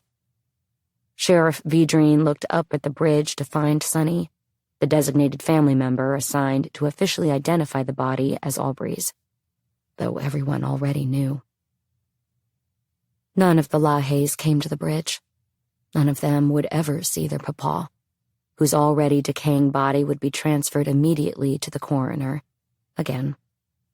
After hearing the news, they all remained at Aubrey and Emily's house, reduced to nothing. All my dad can remember of it is holding his father, and the uncanny way his own body felt that shallow mourning turn, so suddenly, visceral. This is the first time Dad's been to this section of the Nezpique, which runs several miles southwest of our house. When I told him I wanted to see the place myself, he asked if he could join me. I don't think the bayou crosses the road anywhere else in this area, but... Dad hesitates, running his hand over the waist-high concrete walls, disturbed. But I think... I'll remember from the pictures that the bridge was wooden. I know the photo he's talking about, published in the Mamu Acadian Press a few days after the body was discovered. Deputy Floyd Swallow and the Mamu chief of police stand on the bridge, pointing down to the bayou, to the body. My dad's right. Their graffiti-strewn cement sides unnerve me, too. They look wrong. I walk up and down the length of the bridge, the width of the river, around 10 feet. In rudimentary spray paint, curlicues and gashes are emblazoned, Brandon and Liz forever. And a bit farther down, brighter, fuck Brandon. A series of names: Duke Mew, Parity, Chet. In one dark corner, I make out a messy Jordan. In another, I spot the word terror. Largest of all, flanked on one side by a swastika, and on the other, the Star of David. In huge, angular script is written, sinister. Come see this, Dad calls from the other end of the bridge. There is a sign revealing that this bridge was built in 2007, replacing the old wooden one before it. I nod. This young stone holds no memory of the body floating beneath it in 1983. Its artists wouldn't have known anything of this particular violence. I turn to face the edge, confronting the muggy, slow-moving water below. Do you know which side he was on? My dad asks, standing, lost in the middle. I don't. Something draws me to the northeast side, where the water folds around the bottom of a cypress someone has cut down clean. Bone-white limbs reach out over the banks, hiding a portion of the bayou's trail from view. The water is shallow. You can see a line on the banks, a chromatic separation between dust and mud, with scattered trash along the edges, beer cans, and a Kraft macaroni box. The other side of the bridge presents a neat strip of bayou, framed on each end by trees leaning into each other, their reflections visible on the surface, a Gothic silhouette against a bright gray sky. We stand in silence on opposite ends of the bridge, shivering. My father runs his hand over the top of his head, flattening the long, dark wisps sprouting from his balding crown. He presses down on his eyes and drags his hands down his face before returning them back together to dangle over the railing. He fingers his wedding band, plain and gold, engraved on the inside with his and my mother's initials, ML plus CE, 1992. Right beside it, in identical but faded script, AL plus ED, 1930. The ring, it too knew these waters. Weeks before, when I'd sat down with Mamie Susan, she'd described Papa's murder as the opening lines of a drama for our family. A painful drama that lasted a long time. It opened a door to dysfunction, to pain, pain, pain. Leaning over the Nezpique Bridge, a memory emerges. My high school religion teacher telling us of evil, the way you can sense it in a place. the way your soul can feel darkness moving in spaces of sin. She'd used examples like the strip clubs or voodoo houses in New Orleans, Bourbon Street. I'd roll my eyes. But now, I consider a place's capacity to remember.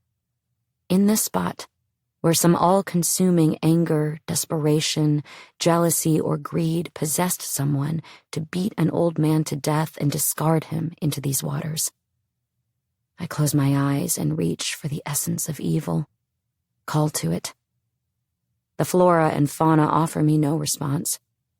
There was a legacy of silent tragedy in this bayou, of bodies sunk in her waters, nestled on her banks. Even the fish here are contaminated. Mercury, the authorities say, urging women of childbearing age to eat no more than 1 serving of Nezpique bass per month. I think of my childhood, of the hoop net bounties my brothers brought home, of my fairy villages, abandoned without a trace of magic left behind, of the tupelos and magnolias covering the bodies of the last of the Atakapa Ishak people, whose distinctive presence gave this bayou its name, Tattooed Nose, of Les Cocoldres, sleeping for centuries, then viciously slaughtered, to be replaced forevermore with concrete and spray-painted over in profanities. Of the French spoken upon these banks for over a century, doomed to be traded for something less lyrical, more economical. And on the day they pulled Aubrey LaHaye from the Nezpique's depths, the waters and the trees and the grass and its mud all sat still, resolutely tight-lipped about how he ended up there. I soak in the truth that this may well be the place where my great-grandfather was bludgeoned to death.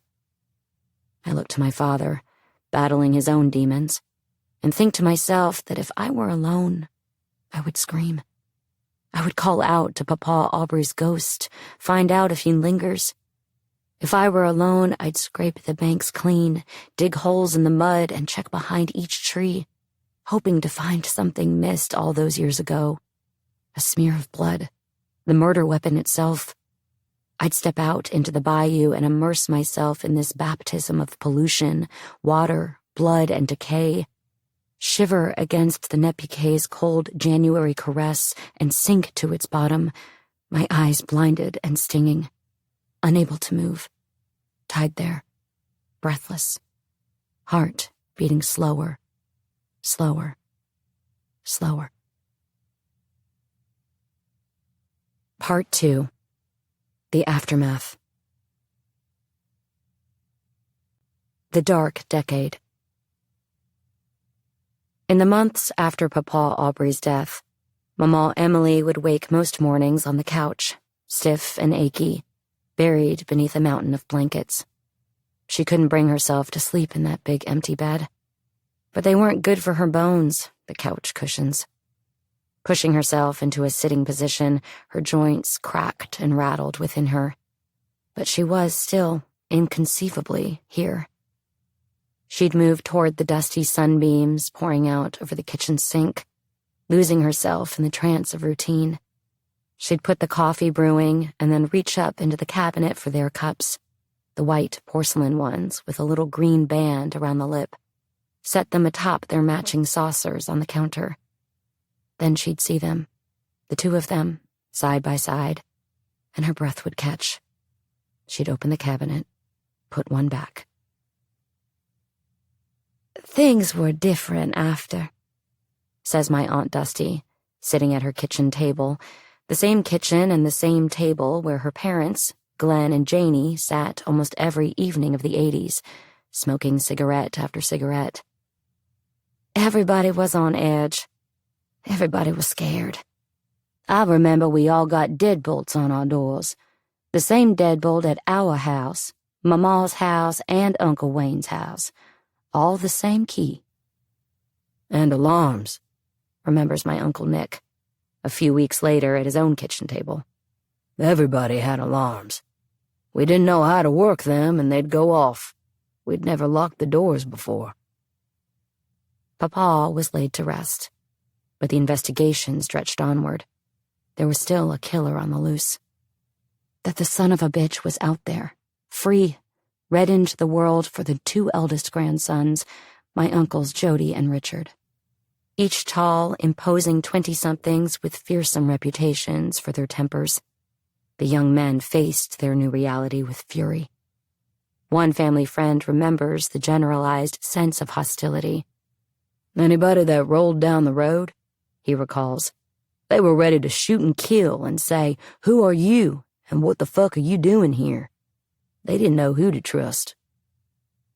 As the leads dried up, Mama Emily's house emptied. The FBI agents disbanded to study the probe from a distance. The calls dwindled. The local media slowed in their coverage. And the relentless current of time resumed, pulling Evangeline Parish back into its previous patterns and habits and obligations. This was true for the LaHayes, too, despite the surreal detached quality these motions of normalcy took on. But work had to be done. Bills had to be paid. Meals had to be eaten.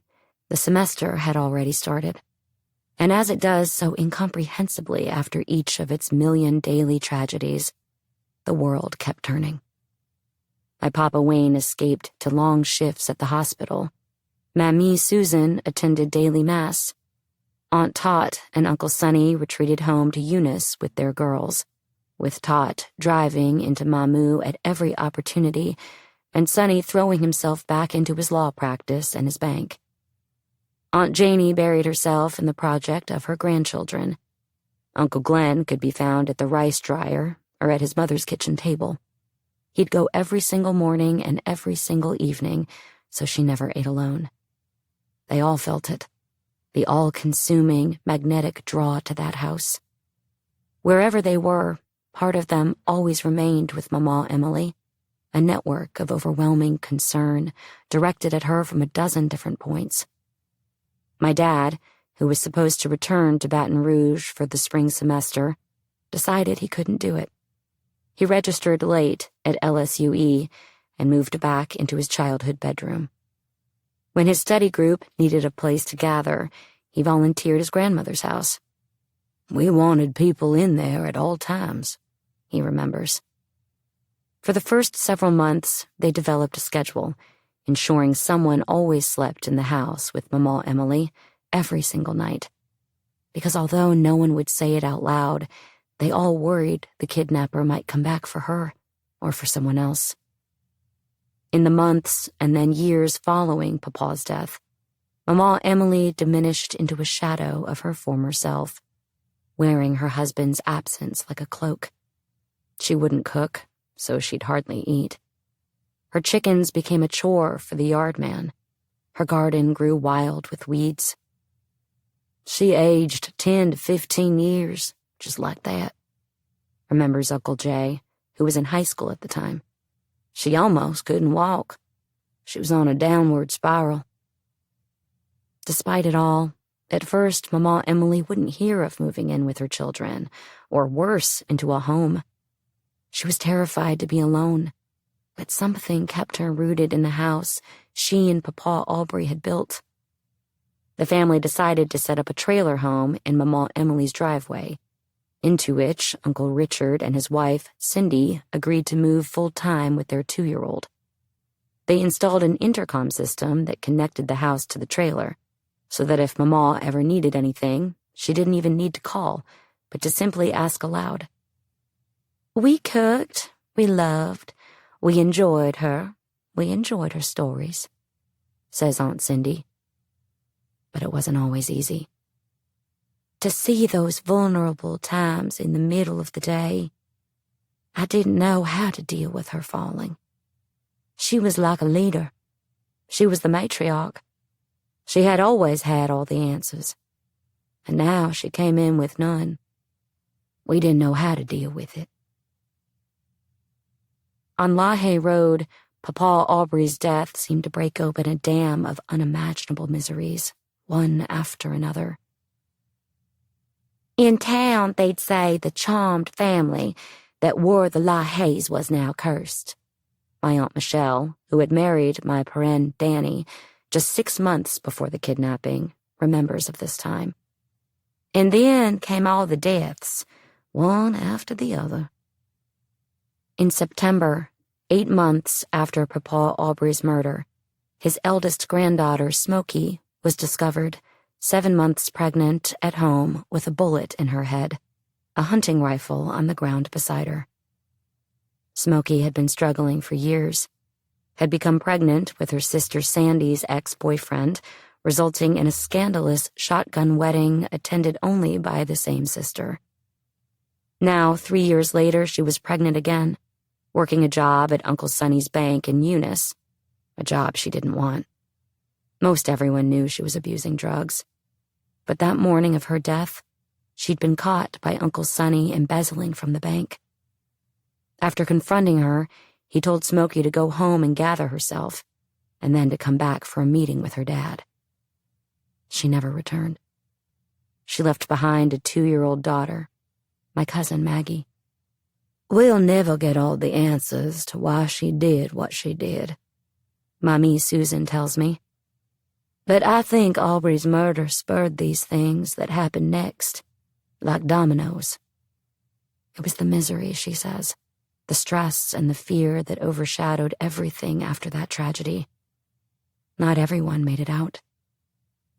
A year after Smokey's death, her husband, Robert, took his life too, standing in front of her grave at the St. Anne Mausoleum. He had told his stepfather, not long before, that Smokey was calling him.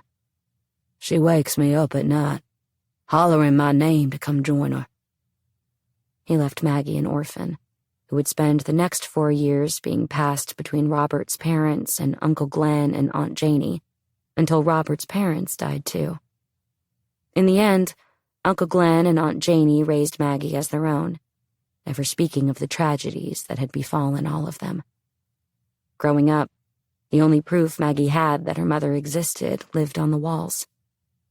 On occasion, she would stare at the portraits of that unknown, dark-eyed woman. But Maggie understood, as did everyone else, that Smokey was not to be spoken of. She tells me now, all these years later, Jordan, I am 41 years old, and I can count on one hand how many times someone has brought my mother up to me. We could never talk about Smokey, says Aunt Suzette of her older cousin. Just like we could never talk about Papa. I feel like I learned to cope, to grieve poorly from watching that hurt fester and fester and fester. I came to know the story of Smokey and Robert in much the same way I came to know about Papa Aubrey. Some adult explained it to me once as a child, without any detail. Heavy with secret I interpreted as lore. It became a ghost story my generation would whisper about together around the campfire. How our mysterious Aunt Smokey had killed herself, and her husband had followed a year later, to the date, upon her grave. How our strange Uncle Sonny had something to do with it, though we never understood what. I'd think of Smokey on occasion, when I saw Maggie, my beautiful, oh so cool older cousin, but I understood I was never to ask her about it. When I find the obituary the family listed in the newspaper for Smokey, it says that she died at her residence following a short illness. Only when I visit their graves all these years later do I uncover the error at the heart of our myth. Smokey died on September 8th, 1983. Robert on August 29th, 1984. It is only when we start talking about Papa Aubrey that my father tells me Smokey was pregnant. A boy. Aunt Dusty tells me that to this day, she still isn't sure she knows the whole story of what happened to her big sister, whom she idolized. I don't know if I ever asked. As I got older, different people told me different things. Aunt Dusty never felt she could ask the questions out loud, because I didn't want to make my mama sad. A tear releases itself from the corner of her eye, falling straight onto her cheekbone. Who wants to see their mama cry? As we sit there in the kitchen and she tells me this story, her 18-year-old daughter Ella sits in the corner, her face shining with tears. She's never heard her mom talk about this part of her life before. Realizing this as she prepared for the interview, Aunt Dusty invited her to sit in and listen, a fracture in the cycle of silence. Meanwhile, in Eunice, Aunt Tot, Aubrey and Emily's only daughter, was battling a breast cancer diagnosis. Her daughter, my Aunt Anne, remembers going with her to shop for a prosthesis bra, and the way she sat in a chair in the living room, barely moving, for 3 years. It was shortly after Aunt Tot went into remission, after the family had begun to release themselves from the fear of losing her, that they lost Anne's sister, Kay. It was Mama Emily's 75th birthday, April 22nd, 1989. The family had planned to come together to cut cake and sing. Instead, once again, everyone gathered to weep. Uncle Sonny and Aunt Tot's oldest daughter, Kay, was 21, recently married with a 1-year-old son. She'd been driving her husband, his brother, and his wife home from a Rod Stewart concert in Lafayette, and she'd fallen asleep. Both women in the car died instantly. I kept coming home for funerals, remembers my dad, who was at this point attending medical school in Shreveport. It was relentless. Paren Danny remembers asking for permission to see Kay's body in the casket, which had not been open to the public at Uncle Sonny's request. Danny had never seen Papa's or Smokey's, and part of him had never managed to accept their absence, still clung to a particle of irrational hope. Maybe it had all been a mistake. I needed to see her, he tells me. After Kay's death, against an atmosphere still shuddering from grief after grief, Uncle Sonny stopped showing up for the big family to-dos on LaHaye Road. Uncle Sonny, Aubrey's only son-in-law in a family where the 2 daughters-in-law were sisters, had always been an outsider in the family. Following in her mother's footsteps, Aunt Tot had married a man who shimmered in idealism and glowed in the gospel of capitalism. In many ways, he was more like Aubrey than Aubrey's sons. He was even a banker, and a rich one at that. But unlike his father-in-law, Sonny operated from a position of political calculation and unsubtle self-interest that made him easy to dislike. The cynicism he carried scraped against the genteel sensibilities of his country in-laws. He talked about politics at the dinner table, rolled his eyes when it was time for prayer, and he took Aunt Tot and their children away from LaHaye Road to live in a mansion in his hometown of Eunice. After Smokey's suicide, Aunt Janie never could bring herself to stop blaming Uncle Sonny for what happened. Embezzlement or no, he was the last person to speak to Smokey, and whatever he said, in Aunt Janie's mind, led Smokey to pick up that gun. While mourning his own daughter's death 6 years later, Uncle Sonny felt he could no longer stand the propriety and falsity of it all, and Aunt Tot started coming to visit her mother and brothers on LaHaye Road without him. The family could hardly contain their relief at his absence, at having to accommodate one less tension. Aunt Michelle remembers an occasion where she stood next to Aunt Tot, washing dishes after lunch at Mamie Susan's. I asked, "How is Uncle Sonny?" And she looked at me and said, "You are the only person who asks about him anymore." Against this backdrop of loss, the LaHaye family was also losing Papa Aubrey's farm. Around the same time as his death, the FDIC mandated Guarantee Bank get the community rice mill loan off the books. Aubrey had pumped blood into the loan for almost a decade, and when the bank's lawyer discovered a personal continuing guarantee on a note signed by Aubrey LaHaye, they came after the family. Uncle Glenn and Papa Wayne found themselves in court, fighting to save the family estate and to interpret their father's intent. Their position held that the guarantee had been made only in regard to the original note on which it was listed, which was documented to have been paid. But the bank demanded the LaHaye estate be responsible for the mill's entire remaining balance. plus all the interest it had accrued over the entire course of its existence. The case pitted the bank Aubrey founded against his surviving family, unthinkable 6 months before. Uncle Glenn, who had been working there for years, the heir apparent, resigned. The case dragged on until 1987, working its way up to the Supreme Court of Louisiana, which ultimately ruled in favor of the bank.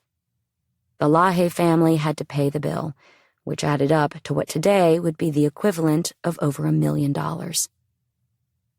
The wealth of the family was sacrificed to pay that, my mommy Susan tells me, with a bitterness that sounds unfamiliar in her voice. Wayne expected some of these people from the bank to side with us, and they didn't, and it was awful. Heartbreaking. All these old friends. Most of the LaHaye family believes today that the lawsuit would never have occurred had Aubrey been alive to explain himself. Nobody could believe he could have left it all so undone, says my Aunt Michelle. With something that big. It was really strange. It changed Papa's whole base of friendships. It was like the leaders at the bank just shook their heads like they had to do it. Many of the LaHayes still to this day see the lawsuit as a betrayal by men who owed their success to Aubrey. They took advantage. Took money, took the bank, says Paren Danny. Uncle Sonny, a banker himself, wrote in his journal at the time. We all know it is a debt that never was. It was an effort on Mr. LaHaye's part to protect the bank, and the bank betrayed him, albeit after his death. Everyone's life will be impacted. To cover the mill's debt, Uncle Glenn and Papa Wayne had no choice but to start selling off pieces of the property their father had spent his life accumulating. And once again, they found themselves stunned by how quickly their father's old friends stepped up to take their slice for pennies on the dollar. We sold everything, my dad remembers. We had no more timber, no more oil, no more farm. They sold it all. And the accountant said, y'all are going to be out of debt forever now. Then came the capital gains tax, and we had to freaking mortgage the damn thing again. The debt to the IRS took longer to pay off. My daddy had to go to work, my father says. Before the lawsuit, Papa Wayne had enjoyed the easy, stress-free wealth that comes with being a small-town doctor whose father owns everything. After 1987, money stopped being infinite. As Uncle Glenn and his son's income waxed and waned with the fickleness of farming, it would fall on Papa Wayne and his doctor's salary more than once to save what little remained of the family estate. The little that remained was the heart of it, the family homesteads, the property on LaHaye Road. They sold everything else they could come up with, all to save their homes, and just enough land that Uncle Glenn and his sons would have something to farm. When you think of the people that benefited from Aubrey's death, who got rich because of that lawsuit, my Uncle Jay ponders, echoing an undercurrent of suspicion vibrating through the surviving LaHaye family, well, you just have to wonder. In a cataclysmic end to the decade, on Ash Wednesday of 1990, Uncle Glenn was discovered in a ditch. They found him about 1.5 miles down a dirt road off LaHaye, stretching into the farm. In February, the fields on each side of the road would have been filled. Lakes still and sleek as glass, the entire sky within them. Uncle Glenn's truck was pulled over to the left of the little road, the driver's door open, the seat bathed red. Blood dripping through the dirt and grass, past the rifle on the ground, all the way to the bottom of the ditch. His body lay in about 1 foot of bloody water, a hole in his chest. Crawfish crawled on his face, his neck, his hands, his wound. He had one rubber boot on. The other lay sideways on the ground beside the truck. My Papa Wayne remembers how, at the scene, Detective Rudy Guillory wouldn't let anyone touch the body. To make sure it wasn't. He trailed off. But I know what he was trying to say. To make sure it wasn't another murder. Everyone's immediate thought, even 7 years after Papa Aubrey's murder, was that this had to be related. They had come back for Uncle Glenn. Considering it a possible crime scene, Guillory had to ward off Elvin's son-in-law, Dickie, who couldn't stand the sight of the crawfish picking off pieces of Uncle Glenn's skin. Guillory allowed him to stand beside the body and to shoo the creatures off him. Once again, one by one, the LaHayes, spread near and far, received their notices. Something terrible has happened. Come home. My father, now a medical resident in the University of Texas Medical Branch in Galveston, was making rounds on the general surgery urology floor, and his supervisor told him to sit down and call his dad. Uncle Billy, Uncle Richard, and Paren Danny all have memories of being the unfortunate one to tell Aunt Janie that her husband was gone.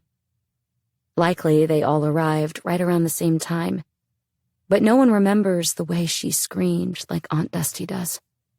Mama Emily could hear the dreadful sound from her yard across the pasture, and Aunt Dusty remembers her yelling out, "What's wrong?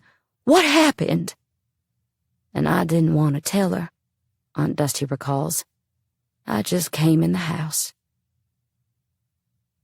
When Papa Aubrey died, Uncle Glenn had taken up the post of family patriarch, as head of the family farm.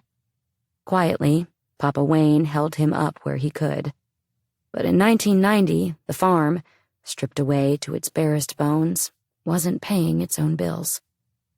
To keep the operation afloat, Uncle Glenn had defaulted again and again. When he died, he owed over $700,000 in farm loans. And so the story goes, he had come to that ditch from a meeting at the bank. They were going to seize his property to pay the debt. The life insurance the family received after his death was enough to save it. Officially, Uncle Glenn's death was ruled a terrible accident by the coroner, sheriff's office, DA's office, and the Acadiana crime lab. He was out there to shoot coyotes, putting on his rubber boots, pulling his gun out from the back seat of his truck when the trigger went off. But my dad tells me, "No one will say this out loud to you, but I think most people know it was a suicide." My dad is wrong. Many, many people say it out loud. My Uncle Jay remembers how, right after it happened, he was asking a lot of questions, and his mother, Mommy Susan, sat him down. "This stays between me and you," she said. "But I think he did this himself. Leave it alone." When I ask her all these years later, she tells me, out of Papa Wayne's earshot, that she still believes this is what happened. "Sure, it's a better storyline," Aunt Cindy argues, "that he killed himself." But she and a few others can't see it. Tearfully, Aunt Dusty tells me, "To this day, I know my dad would have never done that to my mom. Definitely not." Asking my family members about this darkest day, I receive less resistance than I expect. Many of them recall the experience as though it were retrieved from a separate life, a version of themselves they hardly recognize, that they've tried to forget. Some of them, though, still carry the weight within them. Only now do I finally recognize its source. My Uncle Billy can hardly manage to get a single word out, though he tries. But speaking to all of them, I realize with wonder that my aunts and uncles and my grandparents have never, ever truly spoken about this to one another. "I can't believe he told you that story," my dad says, shaking his head after we spend an afternoon with Papa Wayne, who, despite his now failing memory, described the day his brother died in more remarkable detail than almost anyone else. He is the one who remembered the crawfish crawling on Glenn's body. "He's always shut any discussion of that right down," Papa had even admitted, quietly. Some people, they say he did it to himself. Though Uncle Glenn and Kay and Smokey and Papa Aubrey and the weight of so much loss were rarely spoken of, the families of LaHaye Road held the hearts of Mama Emily, Aunt Janie, and Aunt Tot in their rituals. Morning masses, weekly suppers, Sunday lunches, afternoon coffees. And somewhere right in the middle of all the tragedy, in the late 80s, Mama Emily found the will to live again. Just like that, remembers Uncle Jay. She's back in the yard, doing this and planting this. She was cooking again, says Aunt Suzette, making her peanut pralines and backing her little ladies' card group. She lived another 23 years after Papa Aubrey's death. Another lifetime. The fact was, they needed her. Amid so much misery, she came to stand for the family as a bedrock of survival, of impossible faith, a beacon of simple joys, of candied peanut butter and homemade pound cake and coffee milk mornings, of impeccable style and dance parties in the living room and stories told in the purest of Cajun accents, the dying sort that sings from those who spoke the real language first. Years later, when Aunt Cindy asked how she did it, how she found the will to continue on, Mama Emily said it was about her children, her grandchildren. They were already suffering so much. She couldn't bear to bring them any more hurt. I had this feeling. I didn't want them to feel sorry for me or to worry about me. I was going to take care of myself, good or bad. That was the purpose. That's what God gave me. That's how I got the help I got. God gave me the knowledge and the ability to protect myself from being a misery to my children. I knew it was hard enough without them having to worry about me.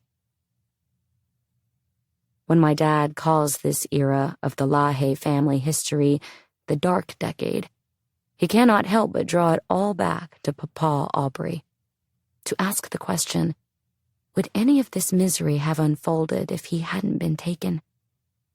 We imagine a world in which that January morning hadn't been so foggy, in which the community duck hunts hadn't been called off. Richard and Jody would have met in Uncle Glenn's kitchen, would have been sipping coffee before the hunt when the stranger knocked on the door. They would have seen the headlights turn into the driveway at Papa's next door, the windows light up from inside. They would have seen the truck, and maybe, just maybe, they would have caught him sooner, before Papa Aubrey was killed. And in a world in which Papa is saved, so is Smokey, perhaps. And then, so is Robert. Maggie grows up in Eunice with 2 parents and a brother. Papa Aubrey intercepts the bank's lawsuit, or at least gets the chance to explain that he never meant to guarantee that whole loan. And no one questions him. The estate is saved. Paren Danny goes to work at Guarantee Bank, starting on a path to becoming president someday. Uncle Glenn still has his father to advise him. He still has a daughter. And maybe, just maybe, it wasn't an accident. And he would still be here too. In this world, perhaps we even get to keep Kay. In this world where tragedy becomes less likely, where things always work out for the LaHayes.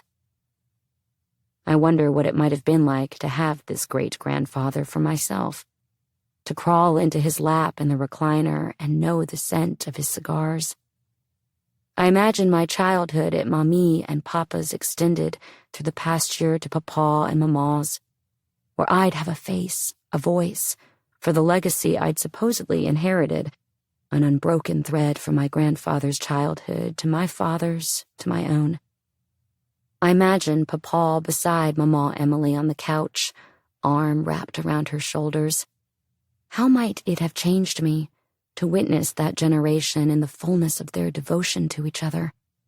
To begin my life watching the 2 of them holding each other up as they walked to the end of theirs, hand in hand? I wonder what he would have made of me. The whole universe tilts, though, if Papa Aubrey had survived 1983. If the kidnapping had never happened, Dad realizes, he would have returned to LSU at Baton Rouge for the spring semester, instead of moving home and enrolling at LSUE.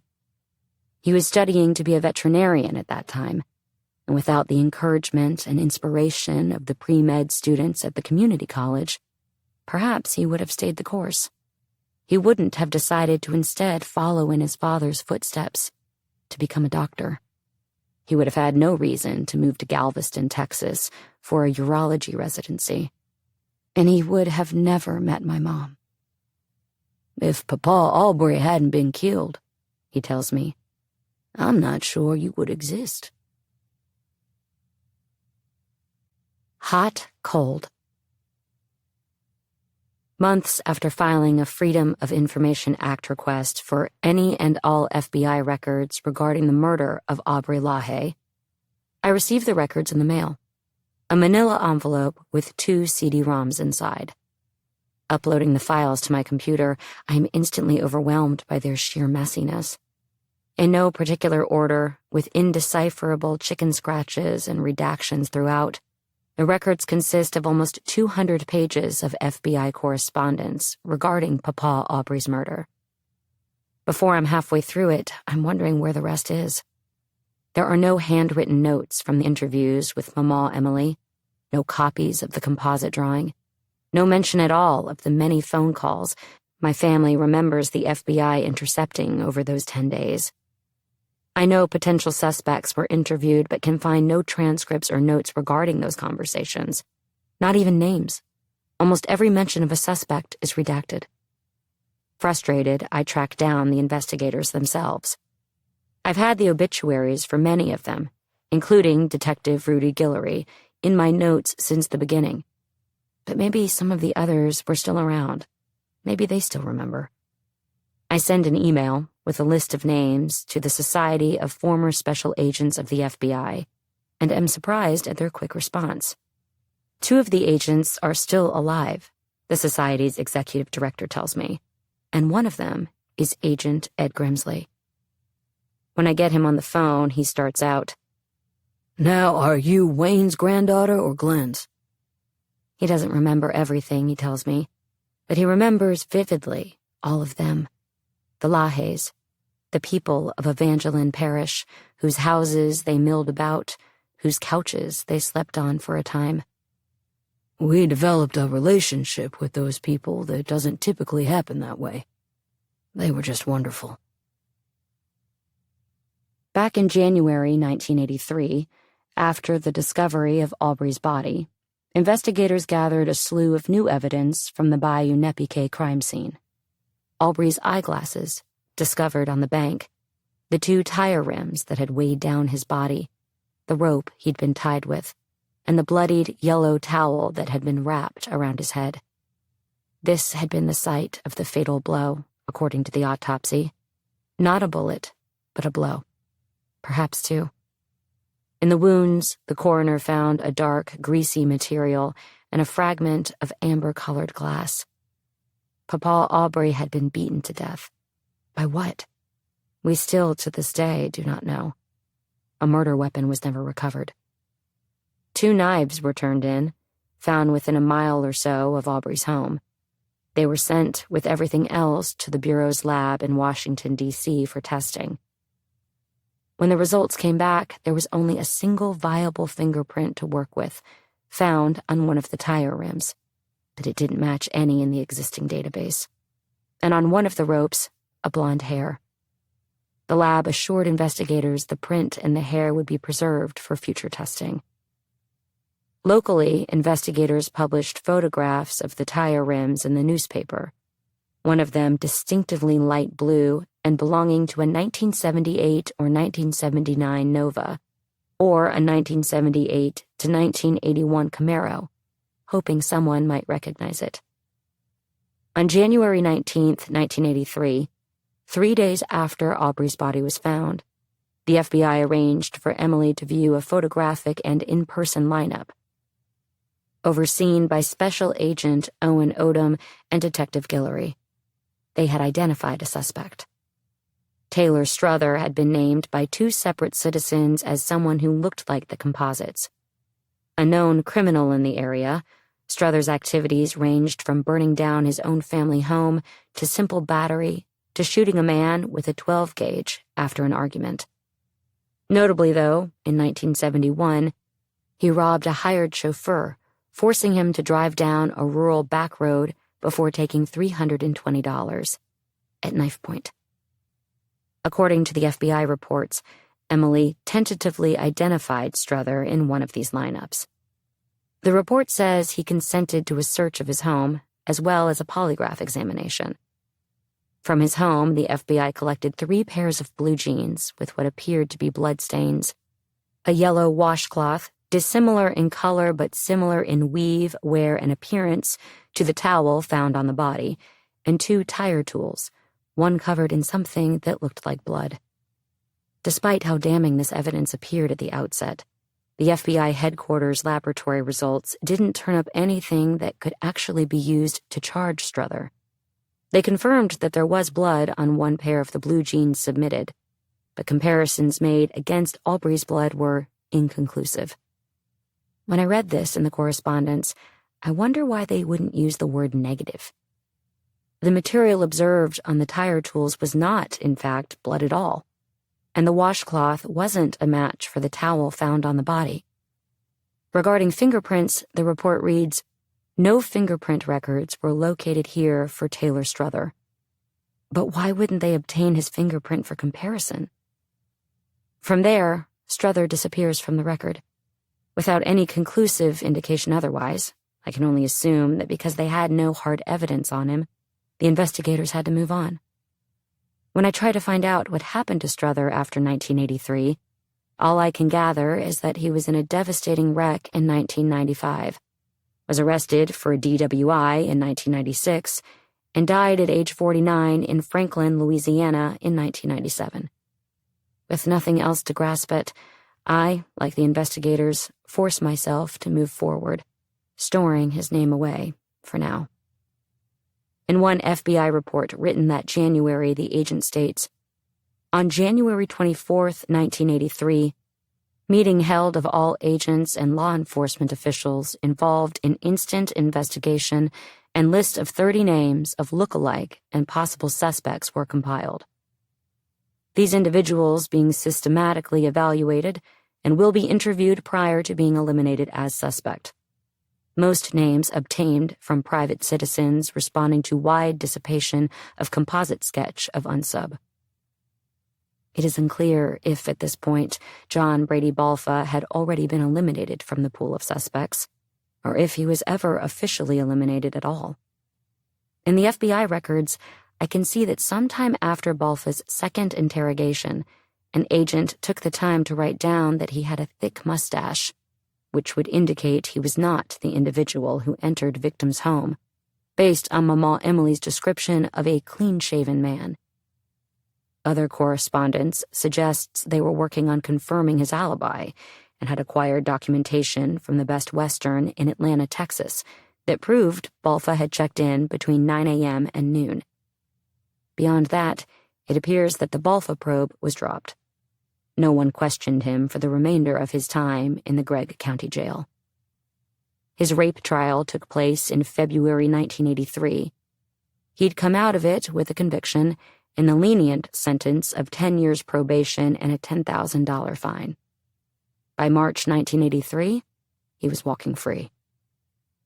When I ask Grimsley about it, he tells me that the real reason the FBI moved on from Balfa was, in fact, the mustache.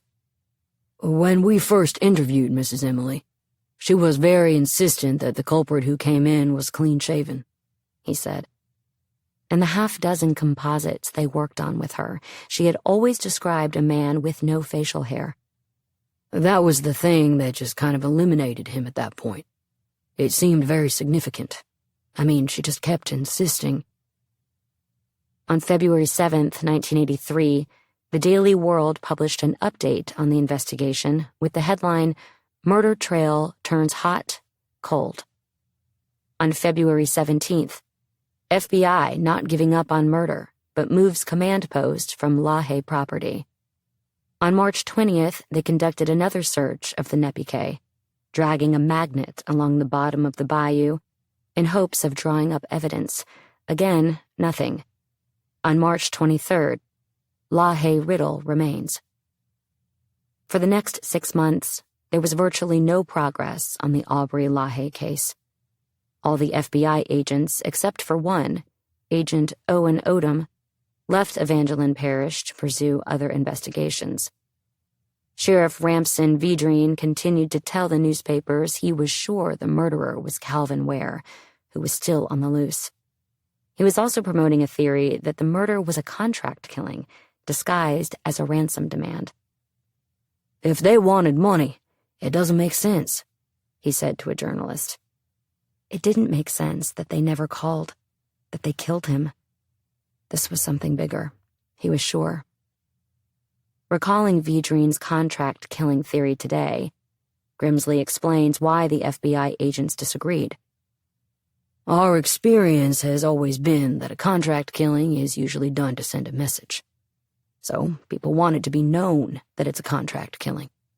A contract killer would never want to try to disguise that message by making it appear that it was a kidnapping. If it were a contract killing, the kidnapper would have never asked for a ransom, and a contract killer would never hide a body in a bayou.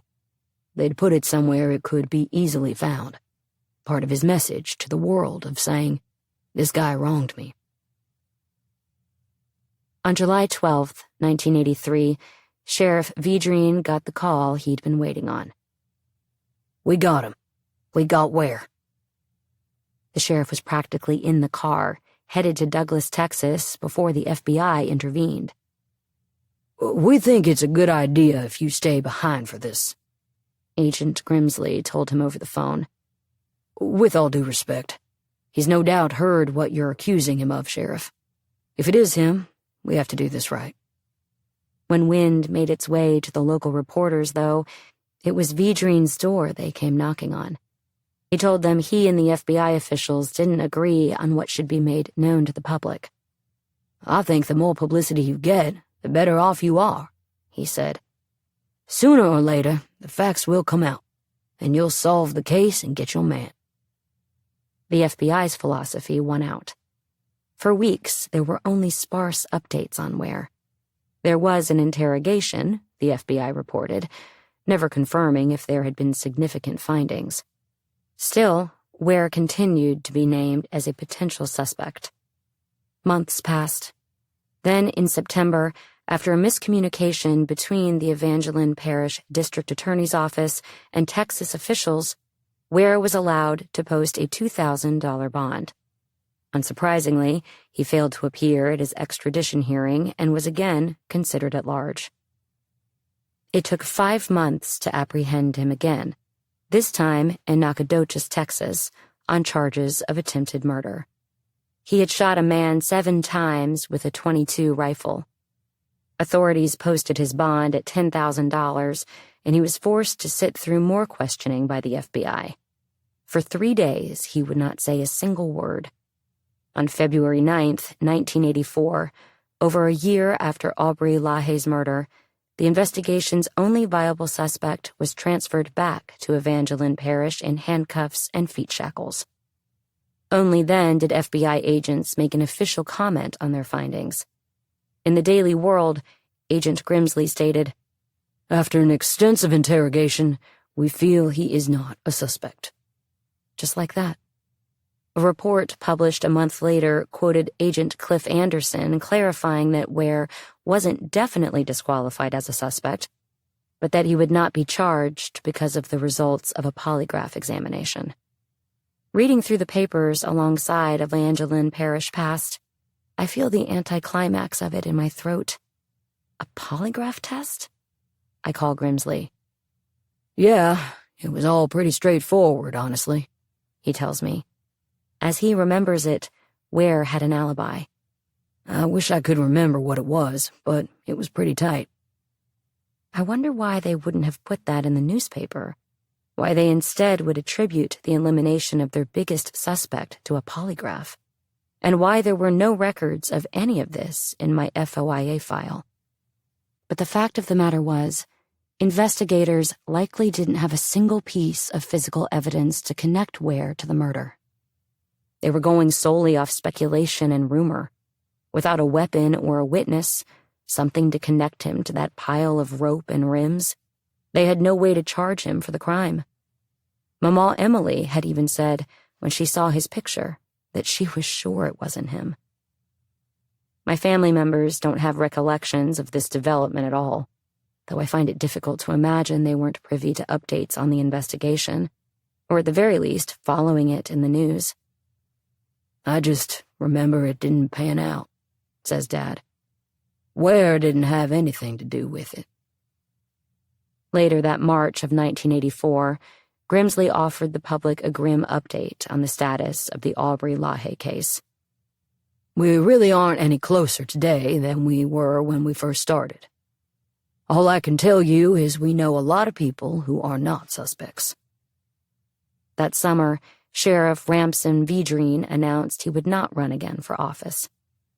In an editorial, he named his department's failure to solve the Aubrey LaHaye case as one of his biggest regrets.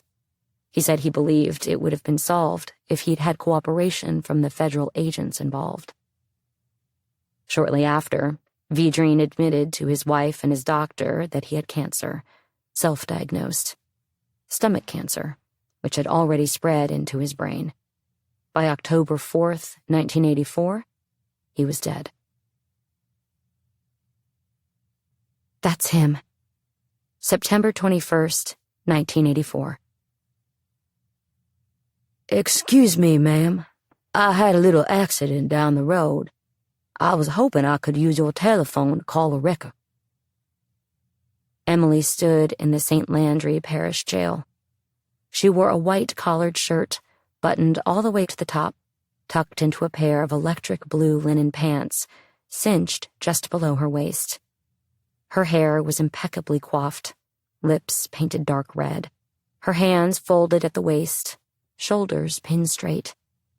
The pants, purchased years before, hung on her hips looser than they once had, but their color absorbed all the attention in that gray room.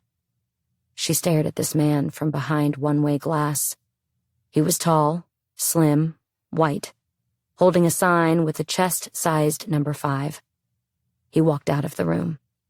Then another came forward. Emily rubbed her thumbs together, her brows furrowed, trying to ignore the officers staring at her so expectantly. Can I see just number 3? And number 4, too? She asked St. Landry Parish Detective Roy Mallett. He nodded and called it in over the radio. The officers on the other side sent the 2 men back in. Could I get a chair? To stand on, perhaps? I want to get a better look at his arms. Yep, of course, Mrs. Emily. Detective Rudy Guillory reached into a closet nearby and pulled out a plastic office chair, then held out his hand as she climbed on top of it. Detective Guillory and Agent Owen Odom had visited Emily's house that morning, joining her, Glenn, and Wayne for morning coffee, as they had so many times over the last year. It had now been 20 months since they'd found Aubrey's body. There was a spark in Guillory's eye, something hungry that alerted her. He wouldn't say much, only that they had gotten a tip. He asked if she would look at another photo lineup. Her heart sank into the carpet. Rudy, I can't tell anything from a piece of paper. Everyone always looks the same. He tilted his head to the side. Mrs. Emily, you don't think you'd know it if you saw him? I just don't know, Rudy. After all of it, I don't trust my own mind much anymore. Guillory put his hands in his pockets, turned to Odom, who gripped his briefcase, which held the lineup inside, in his hands. Guillory asked Emily, "What if you saw him in person?" And so here she was, in the St. Landry Parish Sheriff's office, staring at him.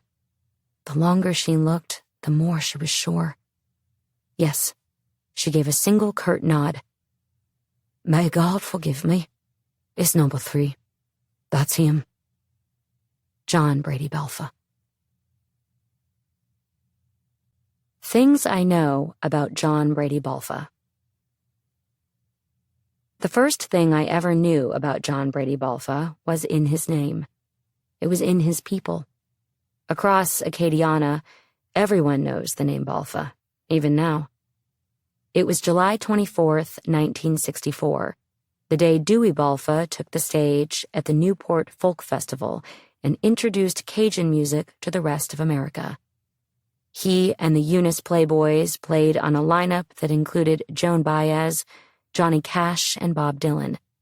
They were billed as Cajun Band. The first song they performed was an ode to their home, a melancholy waltz led by the fiddle, a song called Grand Mamou.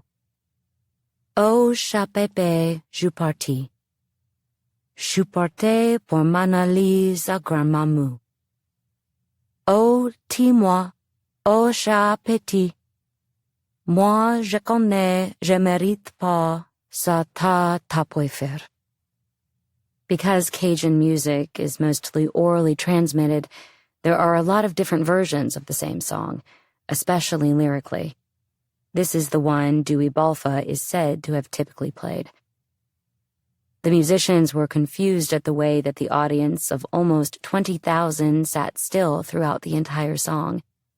How they didn't dance, only listened. They imagined themselves failures until the end, when the crowd roared in applause.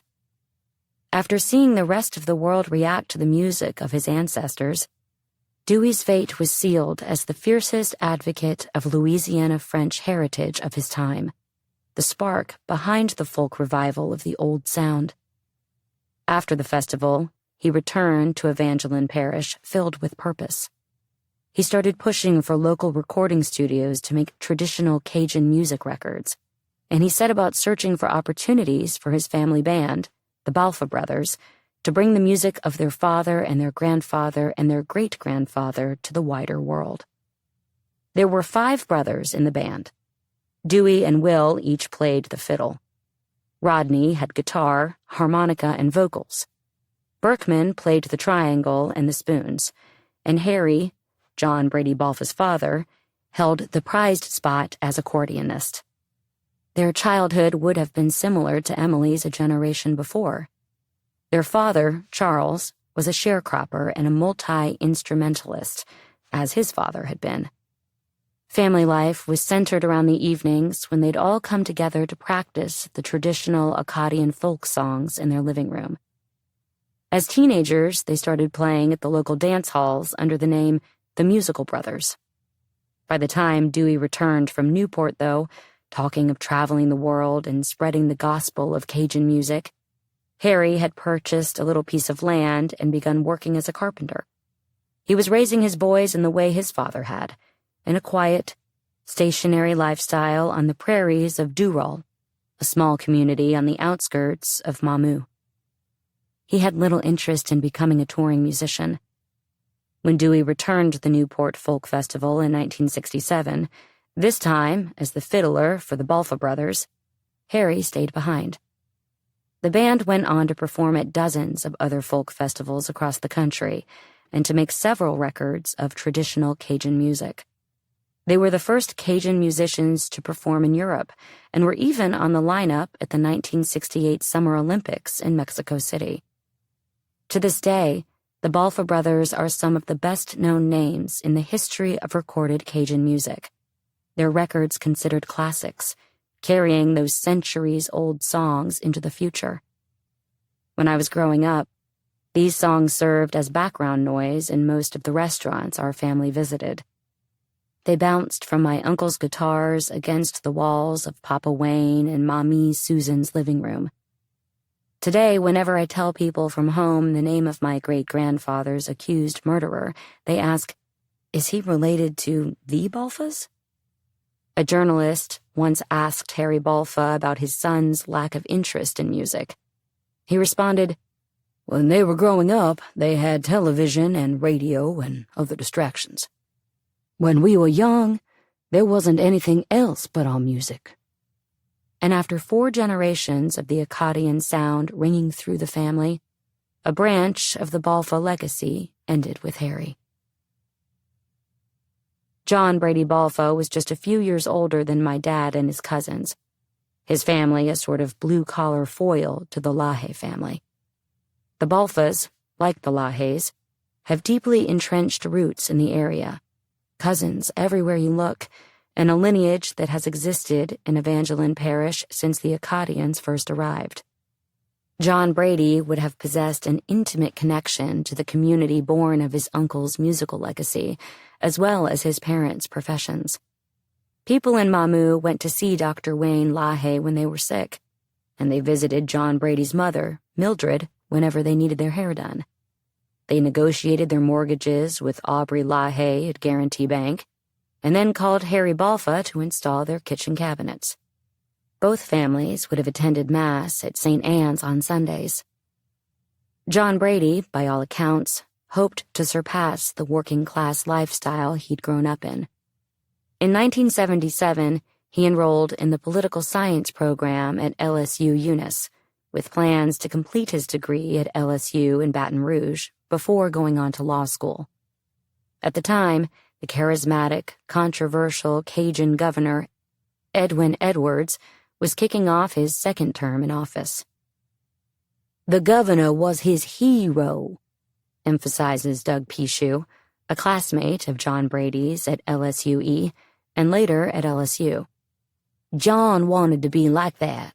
That's why he was going to law school. He always talked about it. He was incredibly ambitious, echoes Brian LaHaye, a distant cousin of ours who went to college at LSU with John Brady. Wanted to be like Edwin Edwards. That was his idol.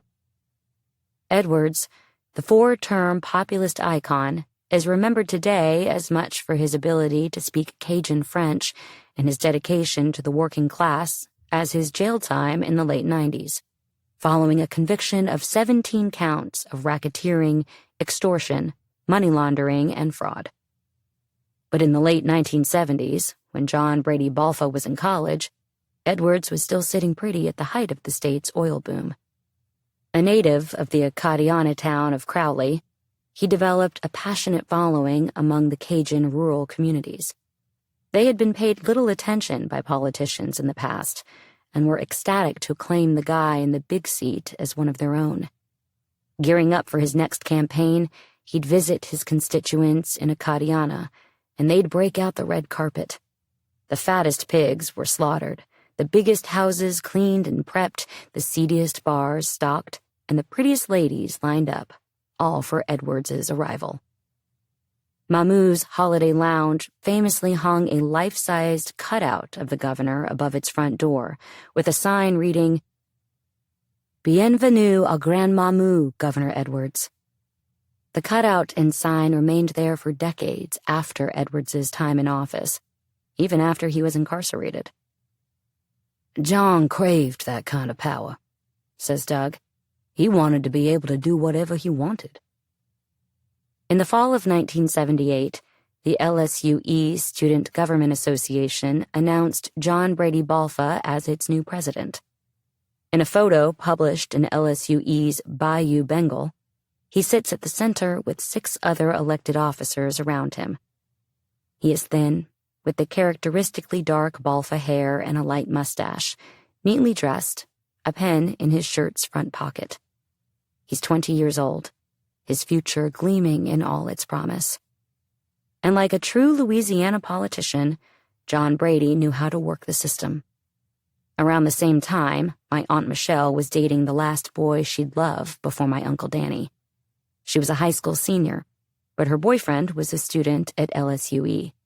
Just under the drinking age of 18, Michelle and her friends needed fake IDs to get into the local bars with their older boyfriends. And so the story goes, John Brady Balfa was where you got them. A student ID from LSUE indicated you were over 18 years old. He had this little machine in that office for making student IDs, you know, she tells me. So all of us at Sacred Heart High had them. Fake LSUE IDs from John Brady Balfa. John Brady arrived in Baton Rouge in the fall of 1979, ready to conquer the world. He immediately put his name on the 1980 ballot for student body president at LSU, a university with a student population of over 27,000 in comparison to LSUE's 1,300. Greg Bergeron, an LSUE friend who became John Brady's roommate in Baton Rouge, remembers being impressed by his ambition. He even helped with the campaign. He was charming. He was the first guy I ever met who pressed his jeans. All his stuff was dry cleaned. Very polite. Doug was less inspired. When John Brady asked him to be his campaign manager, he declined. I thought he was crazy for even trying to run, he tells me. This was not Mamu. This was not Eunice. John Brady had no idea what a little fish he was. A lot of the time, it's the big city fraternity dudes that run. Mike Futrell would win that election by a landslide, and John Brady was far from second place. After his term and graduation from LSU, and then LSU Law, Futrell went on to serve 2 tours of duty as an officer in the U.S. Navy, 2 terms in the Louisiana House of Representatives, and currently holds the position of city manager in Riverside, California. Doug, who went on to become an attorney himself, remembers meeting Futrell in law school at LSU years later, after John Brady had already been convicted. As Doug recalls it, they got to talking about that election, and Futrell told him, "You know, that guy threatened to kill me while we were running."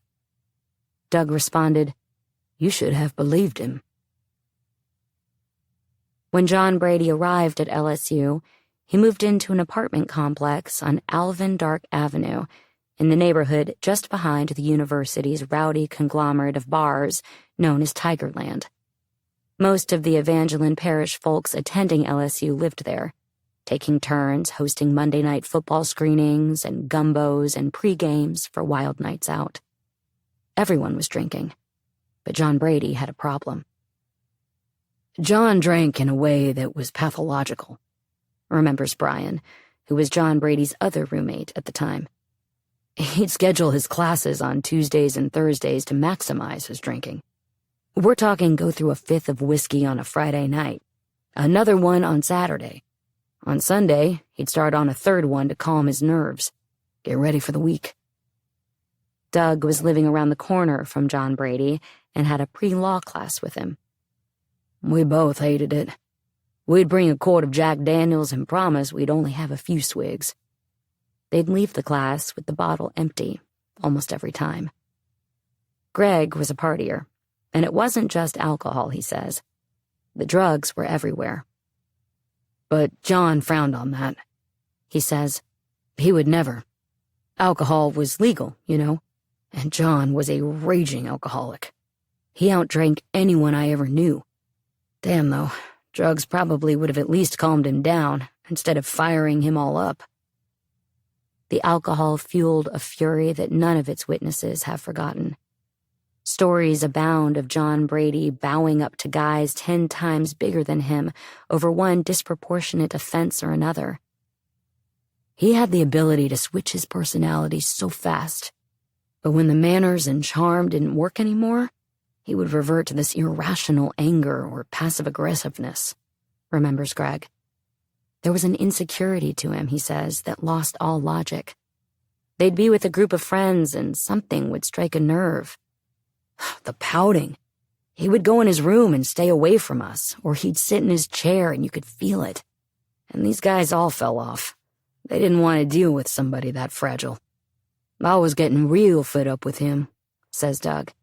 He was real polite when we first met him, then after a while he just got to be a real dick. On one morning Greg will never forget, he was sleeping on the sofa, recovering from a party they'd hosted the night before. John Brady was awake and had started cleaning up the detritus. He'd drink the leftover beer. Warm, recalls Greg.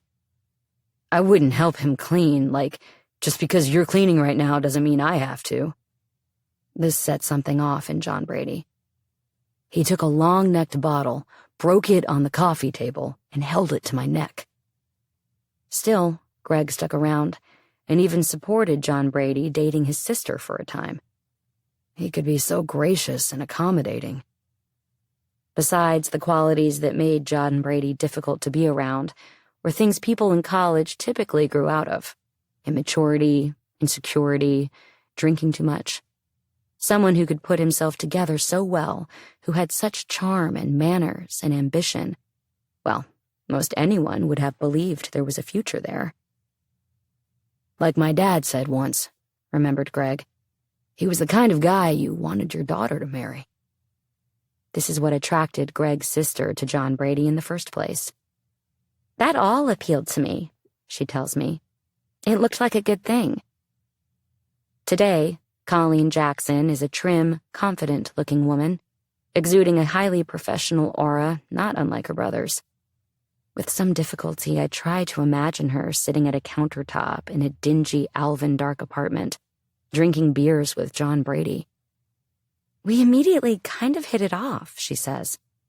She dated him for a little over a year during the time he was a student at LSU, around 1980 to 1981.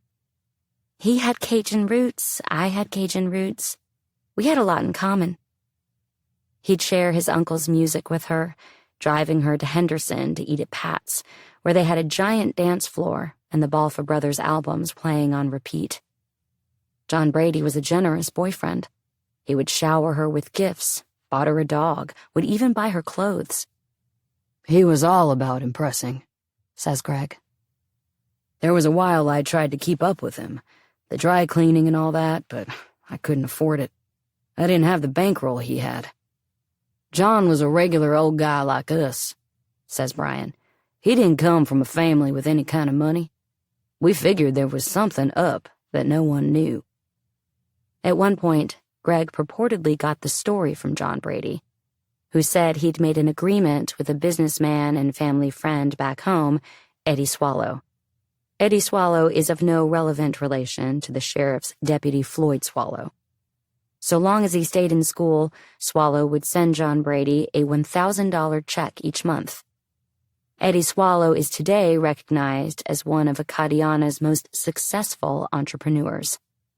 He began his pipeline business, Sunland Construction, in Eunice in 1974. Through years of growth and strategic acquisitions, Swallow has built a portfolio, encapsulated by the holding company Sunland Capital, that includes various energy, industrial, and infrastructure businesses across the country. Sunland Construction, where it all started, is still operating its corporate office out of Eunice, with Swallow, now in his 80s, as its figurehead. When I visit Swallow in his office at Sunland, I ask him about this money. If I did give it to him, I don't remember. I don't recall, he says simply. Whether or not he sent monthly payments to John Brady while he was in school. In 1985, Swallow testified in court that he did issue loans to John Brady later. Loans meant to help pay off gambling debts. The gambling, Swallow does remember. He was bright, he tells me. He was well liked, and he would have made a terrific attorney. Tall, nice-looking guy, very personable. Real politician kind of guy. The one bad flaw, he loved to gamble. I couldn't believe the dollars he got involved in. I remember back then he'd wake up, pour a Jack and Coke, says Doug, expertly pouring air into an invisible tumbler, then putting his hand, thumb and pinky extending out of his fist, to his ear, and he'd call his bookie. It was the manager of their apartment complex that turned them on to the sports gambling. John got way in deep, Doug remembers, and he didn't know a damn thing about sports. Even after John Brady and Colleen had broken up, creditors would call her house phone trying to reach him. I had no idea the amount of money he was betting, she says, and later found out he was actually betting on his losses. Things started to escalate, remembers Brian. John Brady would come in late almost every night, often with bad company, people easily 10 years older than him, occasionally with black eyes and bloody noses. We knew something bad was going to come out of that. By 1982, John Brady Balfa and Greg Bergeron had both dropped out of LSU. Thanks to his relationship with Eddie Swallow, John Brady was able to land them both jobs at Sunland. The work came one assignment at a time, constructing pipelines to run oil, gas, and other substances where they were needed. The jobs often lasted for a few months and could be located anywhere from Tennessee to Texas. Though the hours were brutal, the pay was good, and Sunland ended up being a holdover for many of the area's young unmarried men. Brian LaHaye was already there when John Brady and Greg arrived. It was at this point that Greg and John Brady's friendship started to unravel. On one occasion, in between jobs, Greg made the trip to Eunice to pick up a paycheck. The office manager told him John Brady had already come to pick it up for him. I said, "That is absolutely not true." Greg reported the theft to his manager and was reimbursed, but John Brady wasn't fired. The next time we worked on the same job, we weren't on speaking terms because he had shown his true colors. When I mentioned to Colleen that Greg wasn't surprised to learn John Brady had been convicted of murder, she shakes her head in disagreement. No, it was shocking to me. There were many moments when I told myself they had to have gotten it wrong. But I guess you don't want to admit you could have been such a misjudge of character for such a long time. In my Aunt Michelle's kitchen, the very kitchen from which Mama Emily started the coffee that dreadful morning, she pours another glass of wine and leans in close. Years passed. We lost track of John. He went to LSU. She sets it up. Then one day, my friend Gigi calls me. She says, "You know John Balfa from LSUE?" Well, he totally flipped out. The story going around at the time, likely in 1982, was that John Brady had burned down his apartment complex, and he had done it on the anniversary of the day he raped his wife. He had a thing with anniversaries, she tells me. And on the day of that conviction, he burned down the apartment complex she was living in. In this story, I recognize the aura of rumor, likely exacerbated by the years since John Brady has acquired a murder conviction. What I know is this. On February 19th, 1982, at around 7:20 p.m., fires were started in a downstairs hallway and 2 bathrooms in Midway Apartments on Alvin Dark Avenue in Baton Rouge, where John Brady Balfa was living, causing about $5,000 in damages. John Brady was named a suspect because a witness saw him in the stairwell, acting suspicious, while the fires were just starting to burn, and because the apartment managers noted they had recently seized John Brady's stereo equipment as collateral for back rent owed. If what Doug Pichou said about the apartment managers acting as bookies is true, it's possible John Brady owed them gambling money. I know that on this day, John Brady was wearing an LSU baseball cap, blue jeans, and a printed t-shirt. A few days later, fingerprints lifted from the cans of lighter fluid found at the scene came back as a match for John Brady's, and he was arrested on account of aggravated arson on March 3rd, 1982. I know he denied all charges, and that for some reason, the record does not show, he never had to go to court. I also know that at this time in his life, John Brady was not married and he had no formal convictions of rape. Yet. They called him the honey bun rapist, the former assistant district attorney, Richard Vedrine, tells me. Richard Vedrine is of no relevant relation to Ramson Vedrine. It's the fall of 2017, and I'm sitting in the Evangeline Parish courthouse, across the table from 1/3 of the prosecutorial team from the Aubrey LaHaye murder trial. Between us are 2 boxes of files and a stack of paper.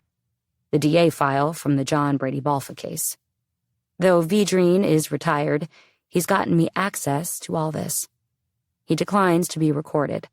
So for the next 4 hours, I fill my notebook with half-baked quotes and observations, including, "This was the biggest trial we had in Ev, and we were convinced beyond a doubt." As he speaks, Evangeline carefully reviews each packet of papers before showing them to me. I take photos of everything I can. Much of what I hoped to find in the FBI file is here, though not all of it. Detective Rudy Guillory's account of the St. Landry Parish lineup where Mama Emily identified John Brady, Uncle Glenn's January 6th statement, the Sheriff's Department action report. My eyes quiver over the stacks of records Evangeline skipping over, the stuff he's not letting me see. He does, though, pass me the file holding records from John Brady's rape trial in Longview, Texas. From the first time I heard Aunt Michelle's story of John Brady and his anniversary arson, the rumors of rape have swirled around my research. Brian said he heard John Brady had raped someone. Greg had heard he raped at least 2 women. Doug had heard of 3. Up until this moment, something has kept me from digging into the rape accusations. Perhaps a skeptical reaction to the mythic origin story Aunt Michelle had delivered. Perhaps because I am trying not to cloud my perceptions, limiting my concerns to Papa Aubrey's murder, imitating the spirit of our justice system in which one crime does not necessarily beget another. Just because he is a rapist does not mean he is a murderer. Perhaps I am hoping that the world isn't so ugly as its rumors. I do know, however, that John Brady was convicted of rape once, in Longview. I've seen the newspaper articles. I've read that the incident took place around 2 a.m. on September 13th, 1982. That she was a clerk at a 7-Eleven.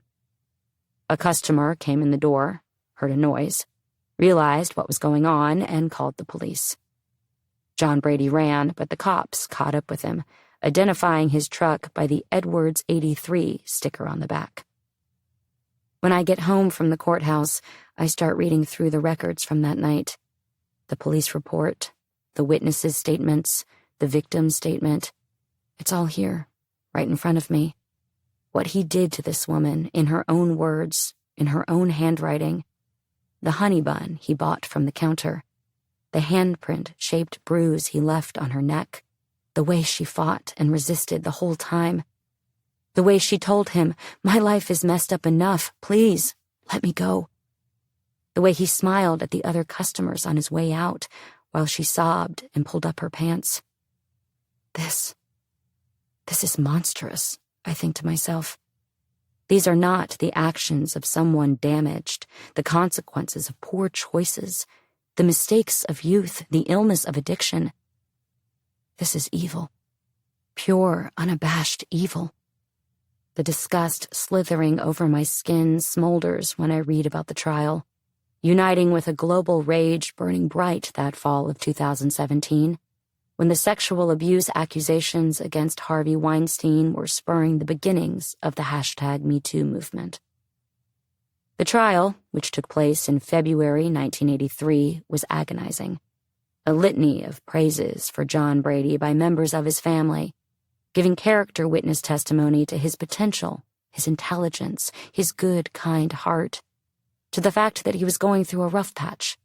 His defense attorney pleaded with the jury in that familiar refrain, "Don't give up on this man totally. Please, don't take away this man's hope for the rest of his life." This was the second attorney posted to John Brady's trial. His first had withdrawn his counsel some time before in a letter I find loose in the DA file. He writes, "It has become clear to counsel that the defendant refused in cooperating and persists in so refusing to cooperate openly and honestly about the offense for which he stands indicted." I store this away in my memory, this evidence that John Brady is, in fact, a liar. When he took the stand, he told his side of the story. It had all been her idea. She had initiated all of it. He had not done anything wrong. He told of how he was 9 beers deep when he arrived at the 7-Eleven, lost on his way back to his apartment. "When someone is propositioned, and nobody is around, not too many people would refuse," he told the jury. When asked, he was unable to explain his victim's bruises or why he ran. Greg tells me he thinks it's possible John Brady truly entertained this delusion to avoid taking responsibility. "John could have made anything in his head to be justifiable," he says. The jury, mostly, was unmoved. They had seen the photos. They knew he was full of shit. 11 of the 12 did, at least. One man, and only one, would not stand down. He would not send John Brady to prison. To avoid a mistrial, which would force the victim to relive the whole thing, the jury members agreed to a guilty conviction, with a lenient sentence of 10 years probation. To this day, Texas is one of a handful of states that still allows jury sentencing. They sent her rapist back into the world, free. 2 years and 2 more criminal trials later, when the judgment against John Brady in the Aubrey LaHaye case came back unanimously guilty, my Aunt Michelle tells me she remembers being unsure, beyond a reasonable doubt, that he had done it. "If I had been on the jury, it was questionable to me," she says. "But I remember thinking that I knew he had done some really, really bad things, and that even if we were wrong, he needs to be in jail anyway. He's terrible." Deborah Kinney. Shortly after John Brady Balfa's rape trial ended in March of 1983, he married Deborah Kinney, the woman he'd named as his alibi in the Aubrey LaHaye case. Brian remembers when they started dating during a Sunland job in Atlanta, Texas in 1982. Her mother owned the Kentucky Fried Chicken franchise in Atlanta, and it was where she and her sisters worked.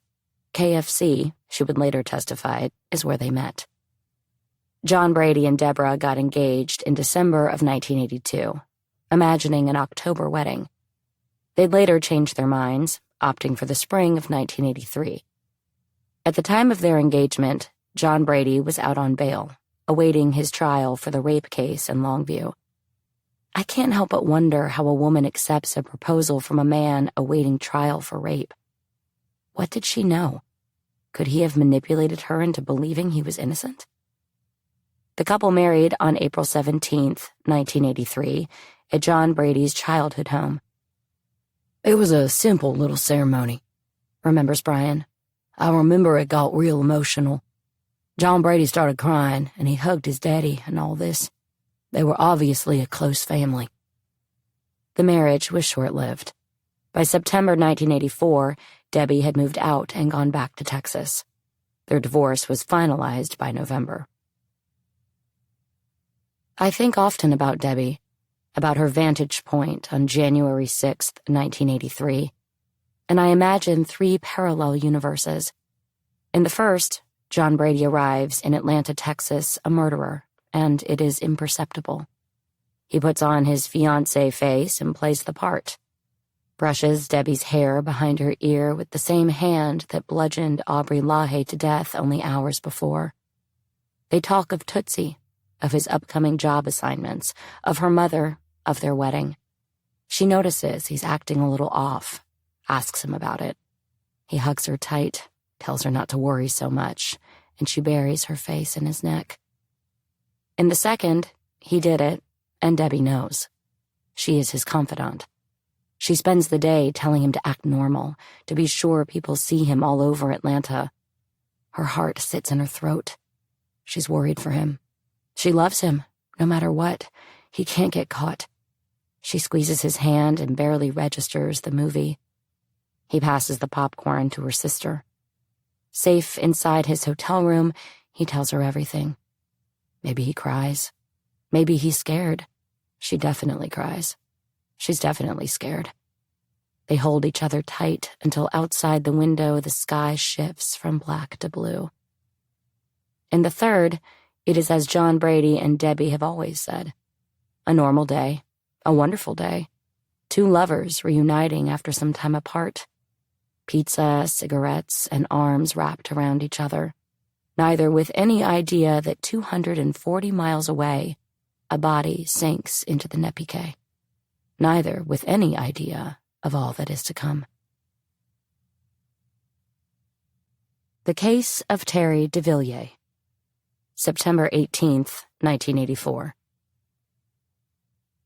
A few days before Emily picked John Brady out of a lineup, he had taken off work to meet with his probation officer. First, though, he made a trip to Eunice, to his bookie's house off Highway 13, about a mile south of the Nezpique. At the time, John Brady was placing bets with Terry de Villiers just about every weekend. Terry de Villiers is of no relevant relation to Sonny de Villiers. Terry answered the door, shirtless. "Come on in, John." Here's where the story splits in two, per John Brady's and Terry's testimonies in the trial that would take place 6 months later. John Brady would claim Terry owed him money. Terry would claim John Brady owed him money. In John Brady's version, Terry pulled the gun first. In Terry's, John Brady did. Terry would claim that John Brady demanded Terry tie himself up, throwing him a coil of rope. The rope wouldn't factor into John Brady's story. Both told of how they wrestled on the floor, how Terry bit John Brady on the arm, grabbed a gun off a side table, and shot at the wall. Both told of how John Brady stabbed Terry in the back, the blood spilling everywhere. John Brady claimed it was self-defense. The incident ended with Terry at the hospital getting stitches, and John Brady at the police station, covered in Terry's blood. Each gave their statements, and an investigation was opened at the de Villiers house, which officers found in disarray, blood all over the hallway and the bedroom, the spool of rope on the floor in the living room. In the evening, the detective asked if John Brady would accompany him there. He arrived on the scene in the passenger seat of the officer's car, uncuffed, having sufficiently convinced the officers at the station that he'd been attacked, that it had been self-defense. After he arrived, though, and those officers convened with the ones who had processed the scene, they came back to the car, cuffed him, and moved him to the back seat. He was then taken to the St. Landry Parish jail. He wouldn't leave for almost 6 months, and he would never be a free man again. At around 9:30 p.m. that night, St. Landry Parish Detective Roy Mallett gave Detective Guillory a phone call. "Hey, Rudy. Sorry to be calling so late. I wanted to let you know today our officers brought us a case of attempted burglary and attempted murder here in Eunice. The guy came in looking for money, carrying rope and a knife. If I'm not mistaken, that M.O. sounds a lot like the big LaHaye case y'all have been investigating. Am I right?" "Who's the guy?" "His name is John Brady Balfa. He's a Mamu fella. Ring any bells?" At Harry Balfa's house, September 20th, 1984. "Anything you want, you're welcome to it," Harry Balfa told Agent Owen Odom as he guided him and Detective Roy Mallett around his property. "We don't got nothing to hide out here." Located at the dead end of a long, windy, wooded gravel road in Dural, the Balfa compound was centered by the house Harry had raised his kids in. 500 yards down the road, Timmy had recently finished building his new house. Charles had taken over his older brother Harry Jr.'s trailer a few years back, and John Brady was still living in the outdoor kitchen. "Can we look in here?" Detective Mallett asked Harry, gesturing toward what looked like a tool shed behind the outdoor kitchen. They hadn't had time to work up a warrant, but Harry had been cooperative, had signed a consent form. He knew his son had been in trouble, though he didn't yet know what these officers were investigating.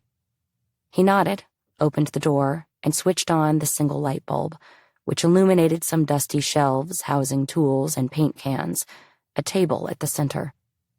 On top of it was a pile of rope, 2 types, the hemp all knotted up in the nylon. "Okay if we take a sample of this?" Odom asked Harry, who nodded. "What about this?"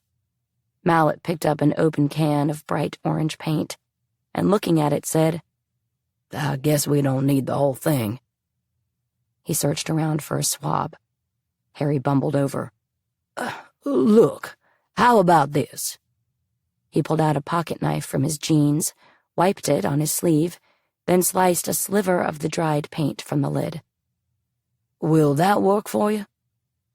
Odom opened an envelope for him to drop it in. Thank you, sir. They stepped back out into the yard and started walking toward the barn. When Mallet looked up, he scanned the building's periphery and noticed a tire. Odom, he said, walking over to it. Does this look anything like the ones you've got back at the station? Odom put his hand on it, rolled it over. Harry stood back, hands in his pockets. Is the rim painted? Asked Odom. Oh, yup, said Harry. He explained that about 5 years before, John Brady and 2 of his brothers, Timmy and Charles, had bought some tires at a flea market while visiting their mother in Houston. While they were in a restaurant, someone had stolen the tires off Charles's new Firebird. A flea market was next door, and a set of mismatched junk tires, which they spray-painted black, had gotten them home.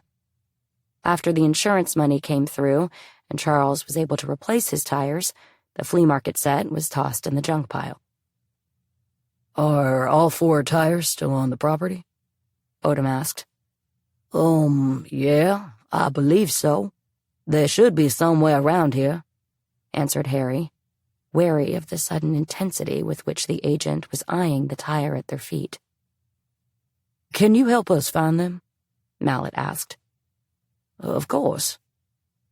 They found one under a livestock trailer nearby, another one in the junk pile. But after searching the barn, Charles's workshop, and every nook and cranny Harry could think of, they still only had 3 tires. We're gonna be taking this, Odom said, hefting up the first one, the Chevrolet. And we'll probably be back. Gathering evidence.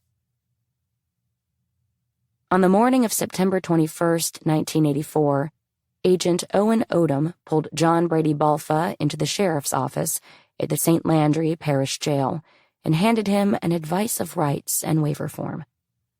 The day before, after their visit to the Balfa property, Odom and Mallet had removed the tire from the rim they'd brought back to the Evangeline Parish DA's office.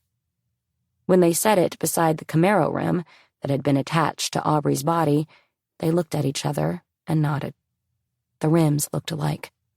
They went back to gather the other 2, and to make absolutely sure the 4th one wasn't on the property.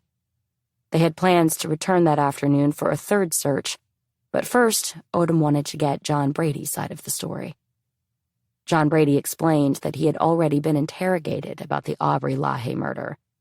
He repeated the account of his whereabouts, citing this time that he had left his dad's house between 5:30 a.m. and 6 a.m., before driving to Eunice to pick up his laundry at around 6:45, and then heading out to Atlanta, Texas to visit his girlfriend.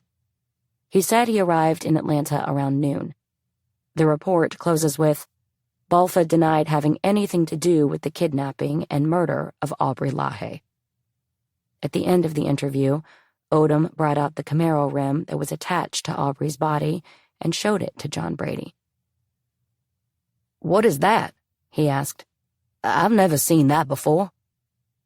Odom asked if he'd be willing to take a polygraph test. As he had when he was first interviewed about the LaHaye case, John Brady refused. That same day, they brought Emily in for the lineup. A few days later, on September 24th, after the FBI and local law enforcement had made 4 trips in total to the Balfa residence, their findings were packaged up in 2 boxes and sent off to the FBI laboratories in Washington, D.C. Inside the first box were 3 mobile home trailer rims, a brown ski vest, a blue and silver ski jacket, 2 Chevrolet Camaro wheel hubs, the paint sample, 2 sets of fence pliers, a plastic bag containing 3 types of rope, a length of hemp rope, a 10-inch pipe wrench, and an amber-colored bottle. The other box contained the 3 Chevrolet Camaro wheel rims. The DA's office instructed the lab to perform a series of tests, comparing the ropes and rims from the Balfa property to those attached to Aubrey's body. They requested that comparative tests also be conducted on the rope used to tie up Emily and the paint splatters found on it, against samples of rope and paint from the Balfa workshop. All the clothing, the wrench, and the pliers were to be tested for blood, hair, fiber, and tissue, and the amber bottle was to be compared against the glass fragment removed from Aubrey's head wound. And finally, any known fingerprints from John Brady Balfa were to be tested against the one the FBI lifted from the rim attached to Aubrey's body. That same afternoon, Detective Roy Mallett and Chief Deputy Billy Frilot were interrogating John Brady about the Terry de Villiers assault. In the middle of the interview, John Brady asked them why the FBI had been at his house and why he was still being investigated in the LaHaye case. He said he thought he had already been eliminated as a suspect. In a report of the account, Mallett writes, "When asked how he had been cleared, he said Emily had been shown a picture of him and said it could not be him because he had a mustache at the time. When asked how he knew this, he said he had been told by someone." I wonder who could have told him that he'd been eliminated from the investigation. For him to accurately, per Grimsley's account, identify the reason as the mustache, he had to have heard the information from someone at the center of it all. John Brady repeated his statement about traveling to Atlanta, Texas on January 6, 1983. This time he cited 5 a.m. as the time he left his father's house. "So how long did it take you to get there? To Atlanta?" asked Frilot. "Oh, I'd say about 6 hours or so. I arrived at the motel at 12:30 p.m. The next day, on September 25, 1984, Mallett and Guillory got in the car to drive to Atlanta, Texas. The case against John Brady Balfa. Throughout the end of 1984, John Brady sat in the St. Landry Parish jail and he waited. The probation director at Gregg County had placed a hold on him, preventing him from making bond until he could be brought to Longview for a possible revocation hearing.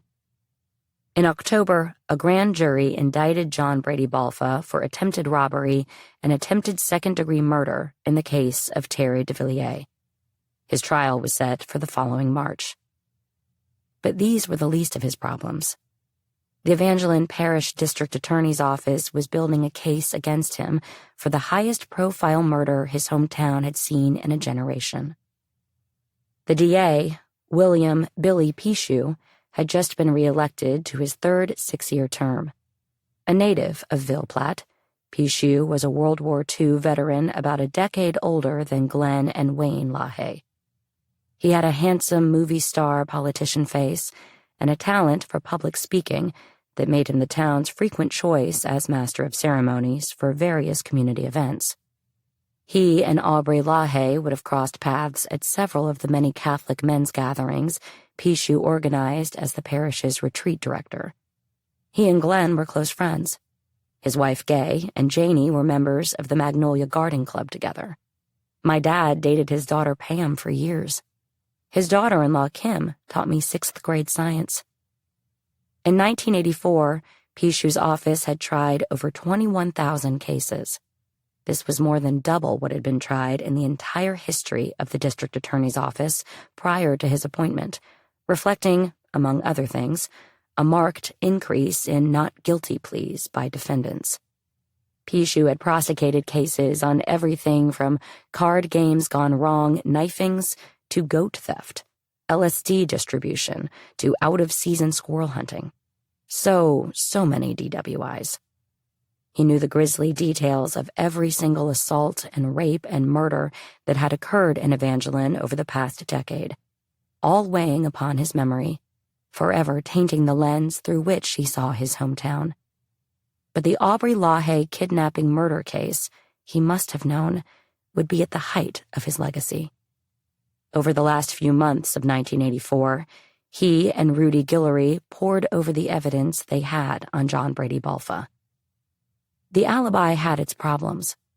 When Guillory and Mallet got to Atlanta, Texas, they visited the Best Western Hotel and were given documentation that confirmed John Brady had indeed checked in on January 6th, though there was no check-in time listed.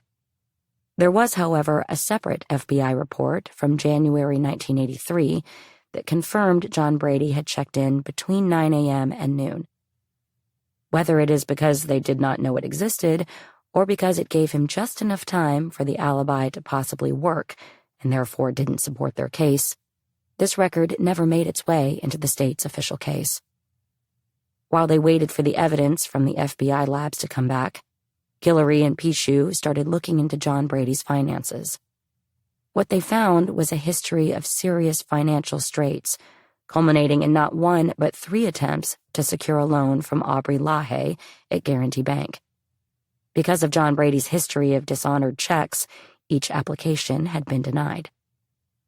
In January 1983, John Brady was about to have his truck repossessed after failing to make a single payment on the note in the 3 months since he bought it.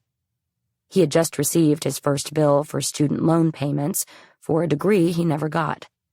He owed $7,200 in dishonored checks to various entities, including payments to his lawyers and bondsmen in relation to the Longview rape case. And a portion of his paycheck was being taken out to pay the $5,000 personal loan his boss, Eddie Swallow, had granted him. John Brady needed money, badly. A motive, and a reason to hate Aubrey LaHaye, too. Guillory, Pichu, and Odom felt they were getting somewhere. All they needed was physical evidence to tie it all together. Meanwhile, in Washington, D.C., Special Agent Alan T. Robillard of the FBI's Microscopic Analysis Unit sat with 10 sections of rope in front of him. 2 were taken from Aubrey's body. 1 was a synthetic rope, which had been tied around his waist and knotted around his right hand. The other was a knotted mess of 2 separate ropes, one of natural fibers and the other synthetic, used to attach the tire rims to his body, tied around his neck. There was also the rope used to tie Emily to the bed, made of natural fibers. In the other pile, there were 4 pieces of synthetic rope and 2 natural fiber ropes, all taken from Harry Balfa's tool shed. Robillard's job was to find the connections, if they existed. It was a process of elimination.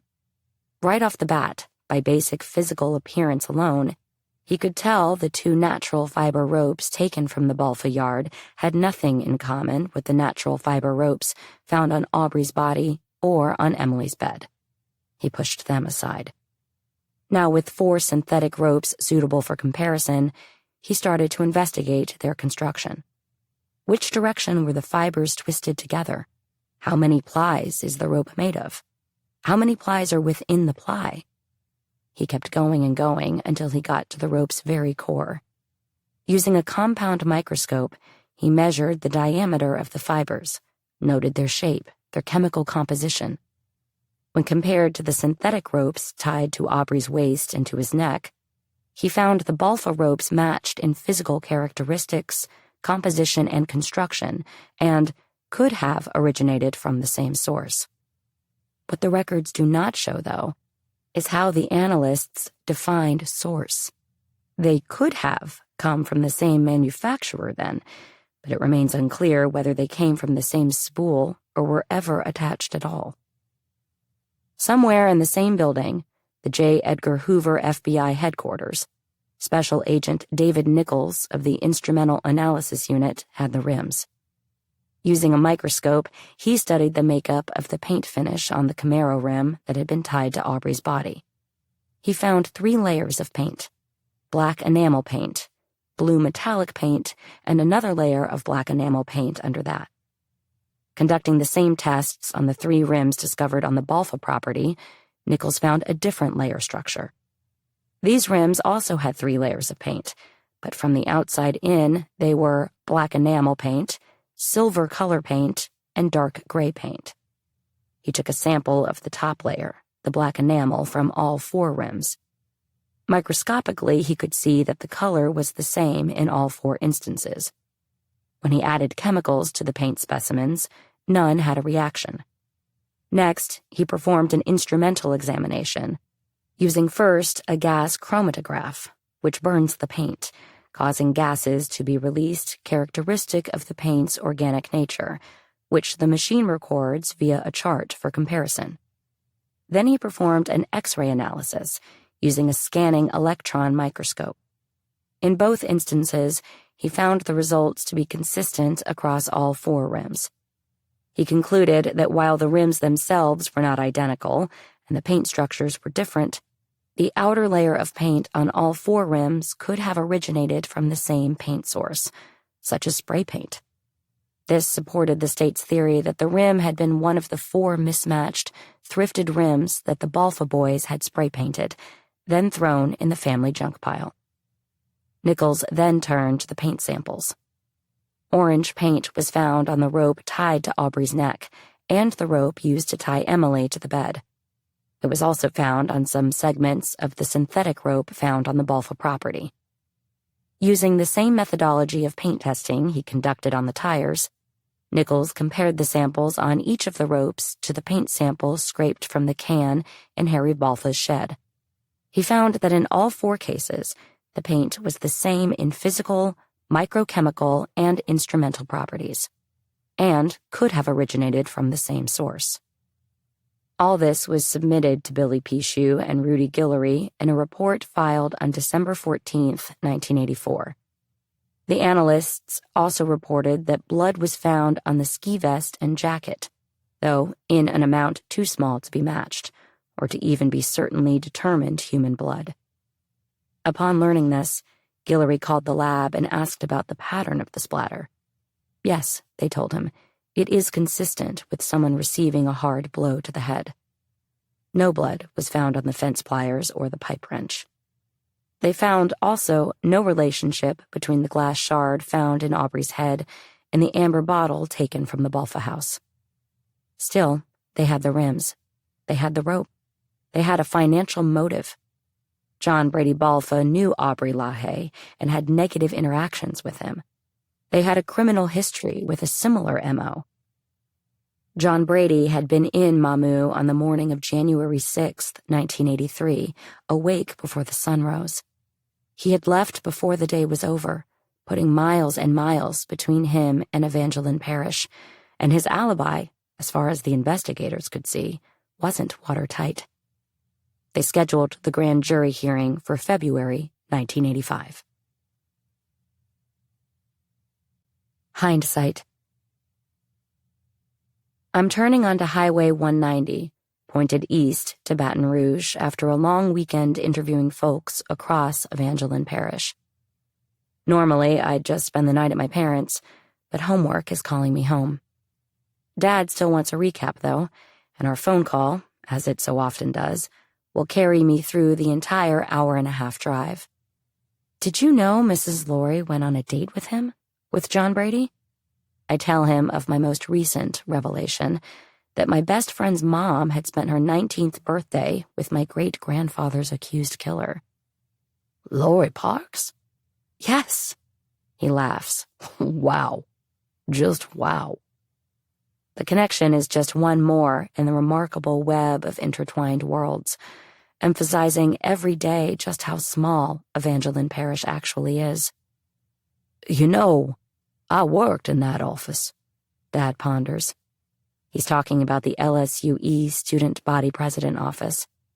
4 years after John Brady held the position, after Papa Aubrey had already been killed, my dad followed in John Brady's footsteps in student government, earning an election as vice president. I can't believe your Aunt Michelle knew him, he says. As the void between my dad and the stranger who killed his grandfather folds around such uncanny familiarity, I hear something shift in his voice. You know, I think I've told you this before, but there are a lot of people in this town to this day who don't believe they got the right guy. He has told me, but for the first time, I decide to push him. Well, Dad, what do you think? I'll tell you this, he tells me, and to the windshield I nod to the familiar nebulous refrain. I don't think we have the whole story. John Brady's story, as told by his roommates and old girlfriends and acquaintances and college buddies, is soaked in foreshadowing. But despite the telltale signs of his deterioration, despite the timing, the alcoholism, the gambling, the violence, and the failing out of school, all reaching their climax right at the end of 1982, a pall of doubt lingers for me. I don't know that I believe anyone ever truly worried about John Brady murdering anyone until he had been convicted of murder, despite what they say. I knew he was crazy, but I didn't know how crazy, says Doug Pichu. When they told me he murdered someone, I didn't have a problem believing he could murder somebody. He didn't consider the consequences of when he did something, recalls Greg Bergeron. Like, who is going to gamble $3,000 on 3 or 4 games when you got no money to pay for it? The consequences never clicked. He never looked at it from a standpoint of, what happens if I get caught? I could see him doing all this just because of his impulsive nature and not considering the consequences. You know what's funny? Brian LaHaye asks me. Back then, there were people I knew that said, there's no way John did that. Even with the evidence and everything else. They were like, nah. And there are still people today who will say that. As for me, I believe he did it. It's been through the court system. I don't have a reason to doubt it. I have no doubt in my mind that it was him, says Eddie Swallow, sitting behind his desk at Sunland. John Brady Balfa has maintained his innocence for 40 years now. I decide to stop sneaking around in the bushes of old roommates and ex-girlfriends and to knock on the door. In October of 2017, I write a letter to John Brady, imagining him leaping at the chance to tell his story, even if he can't tell me all of it, even if what he tells me is a lie. I imagine a sort of friendship forming between us, or at least a dialogue. I so badly want to hear his side of the story, the way he'd tell it now. In my letter, I introduce myself as the daughter of Dr. Marcel LaHaye, the granddaughter of Dr. Wayne and Susan LaHaye, the great-granddaughter of Aubrey and Emily LaHaye. I tell him I was born in 1996, 13 years after Aubrey's death, and that for most of my life, I knew virtually nothing about the case at all. I ask if he would share his story with me, any story at all, about Aubrey or not. I am writing without any assumption that I know anything about the kind of man you are, I put down in all earnestness. I place it in the mail, addressed to John Brady Balfa, Louisiana State Penitentiary at Angola. How do you plead? Coming up later tonight on TV 10 Eyewitness News. In January of 1983, Evangeline Parish banker Aubrey LaHaye was kidnapped from his home at Knife Point. His body was found a week later floating in a nearby bayou. For nearly 2 years, the investigation into LaHaye's kidnapping and killing has had no major breakthroughs, but Justine Weeks reports there may be new light shed on the case. Across Louisiana news organizations, the secret was out. John Brady Balfa was to face charges for the murder of Aubrey LaHaye. But per the request of District Attorney Billy Pichu, local media were awaiting the results of the grand jury hearing before releasing his name.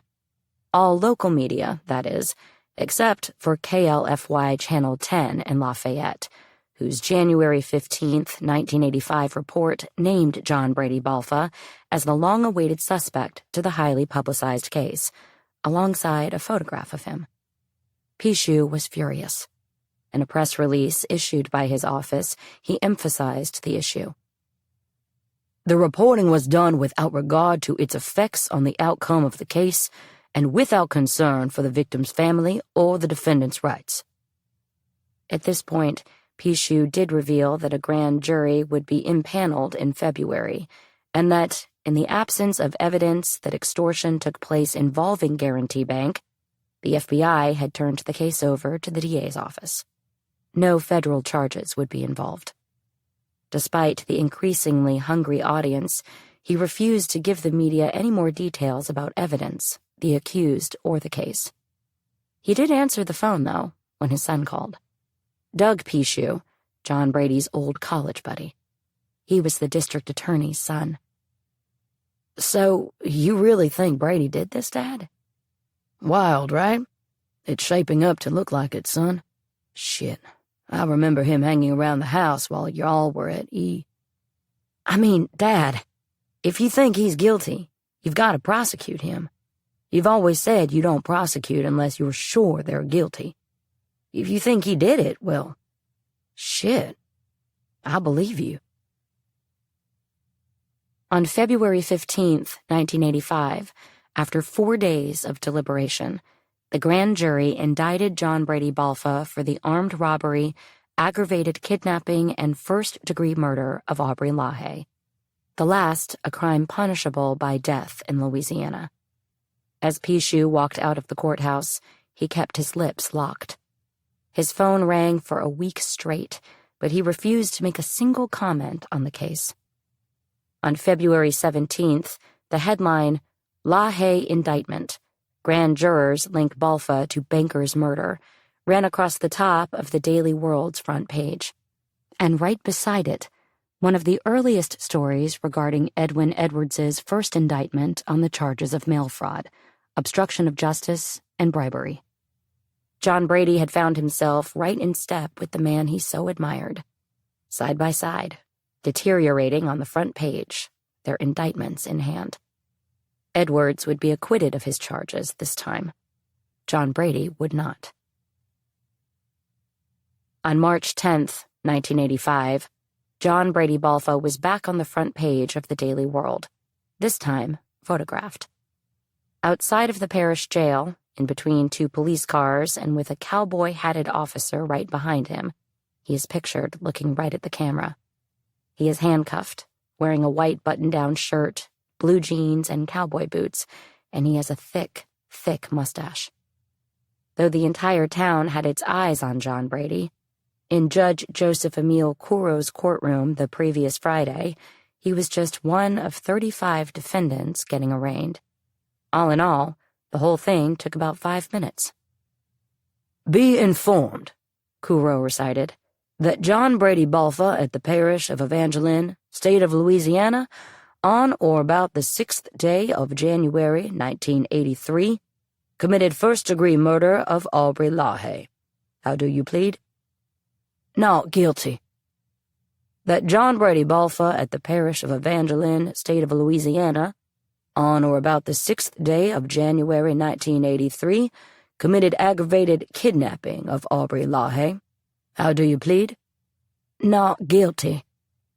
That John Brady Balfa at the parish of Evangeline, state of Louisiana, on or about the 6th day of January 1983, while armed with a dangerous weapon, robbed Aubrey LaHaye. How do you plead? Not guilty. Merry Christmas to you and your family. On December 13th, 2017, I receive a red envelope in my mailbox in Baton Rouge, stamped with the Purple Heart. Handwritten in the corner, the return address reads, John Balfa. I stare at it, locked in a stalemate with the potential of what it could hold. I call my roommate to come look at it. I lay it on the counter and, stalling, I call my dad. Open it, they say. A Christmas card. In tacky, sparkling pink, red, and green, with a little bird, some polka dots, leaves, and Christmas ornaments hanging from their limbs. The words faith, hope, peace adorn the front. Opened in printed script, Christmas wishes from the heart. And John Brady Balfa's handwriting. Jordan, Merry Christmas to you and your family. John Brady. This is the only direct communication I'll ever receive from him, the only words he'll ever offer me. Naomi. I write another letter to John Brady, and another, but I never hear from him again. In the absence of his voice, I turn to his family, most of whom still live mere miles from LaHaye Road, his brothers, his sisters, his cousins. I track down cell phone numbers from mutual friends, find them on Facebook. But I am met with almost total radio silence, with the exception of one sister who texts me, asking that I never contact her again. One morning, I am sitting around a fire pit at our family camp with the longtime Evangeline Parish sheriff and my dad. My dad had invited Sheriff Eddie Swallow over after a recent conversation they'd had outside his office. This is not the same Eddie Swallow from Sunland, nor does he have any relevant relation to him or the sheriff's deputy from the crime scene, Floyd Swallow. Sheriff Swallow told Dad he was there the day Papa Aubrey was kidnapped, one of the many law enforcement officers who'd flocked to the LaHaye house. He also told him he didn't believe they'd gotten the right guy. This theory was derived from the sheriff's long friendship with a woman named Naomi Nero, who had once worked for Sheriff Swallow in his office. Naomi, he explains, is John Brady's little sister, almost 20 years younger than him, the product of his mother Mildred's second marriage.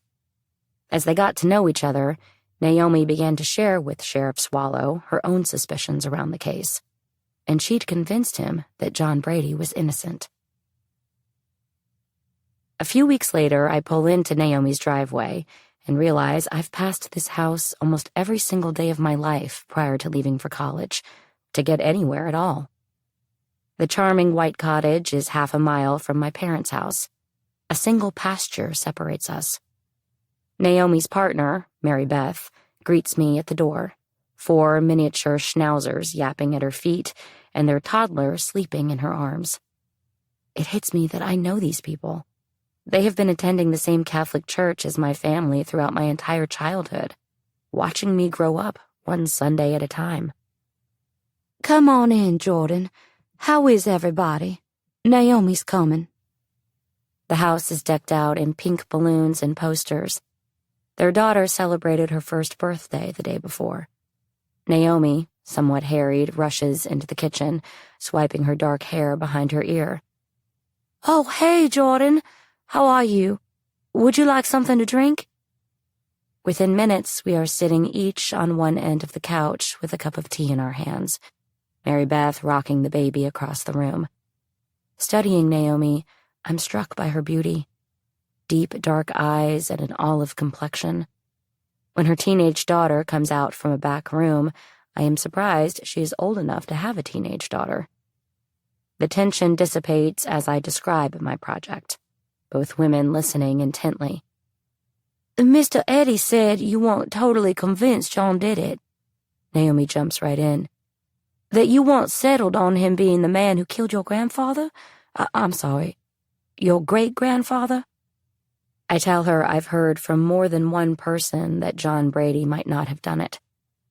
I mean, I just know something doesn't feel quite right about the whole thing, I explain, as non-committally as I can manage. I'm trying to get to the truth, if I can.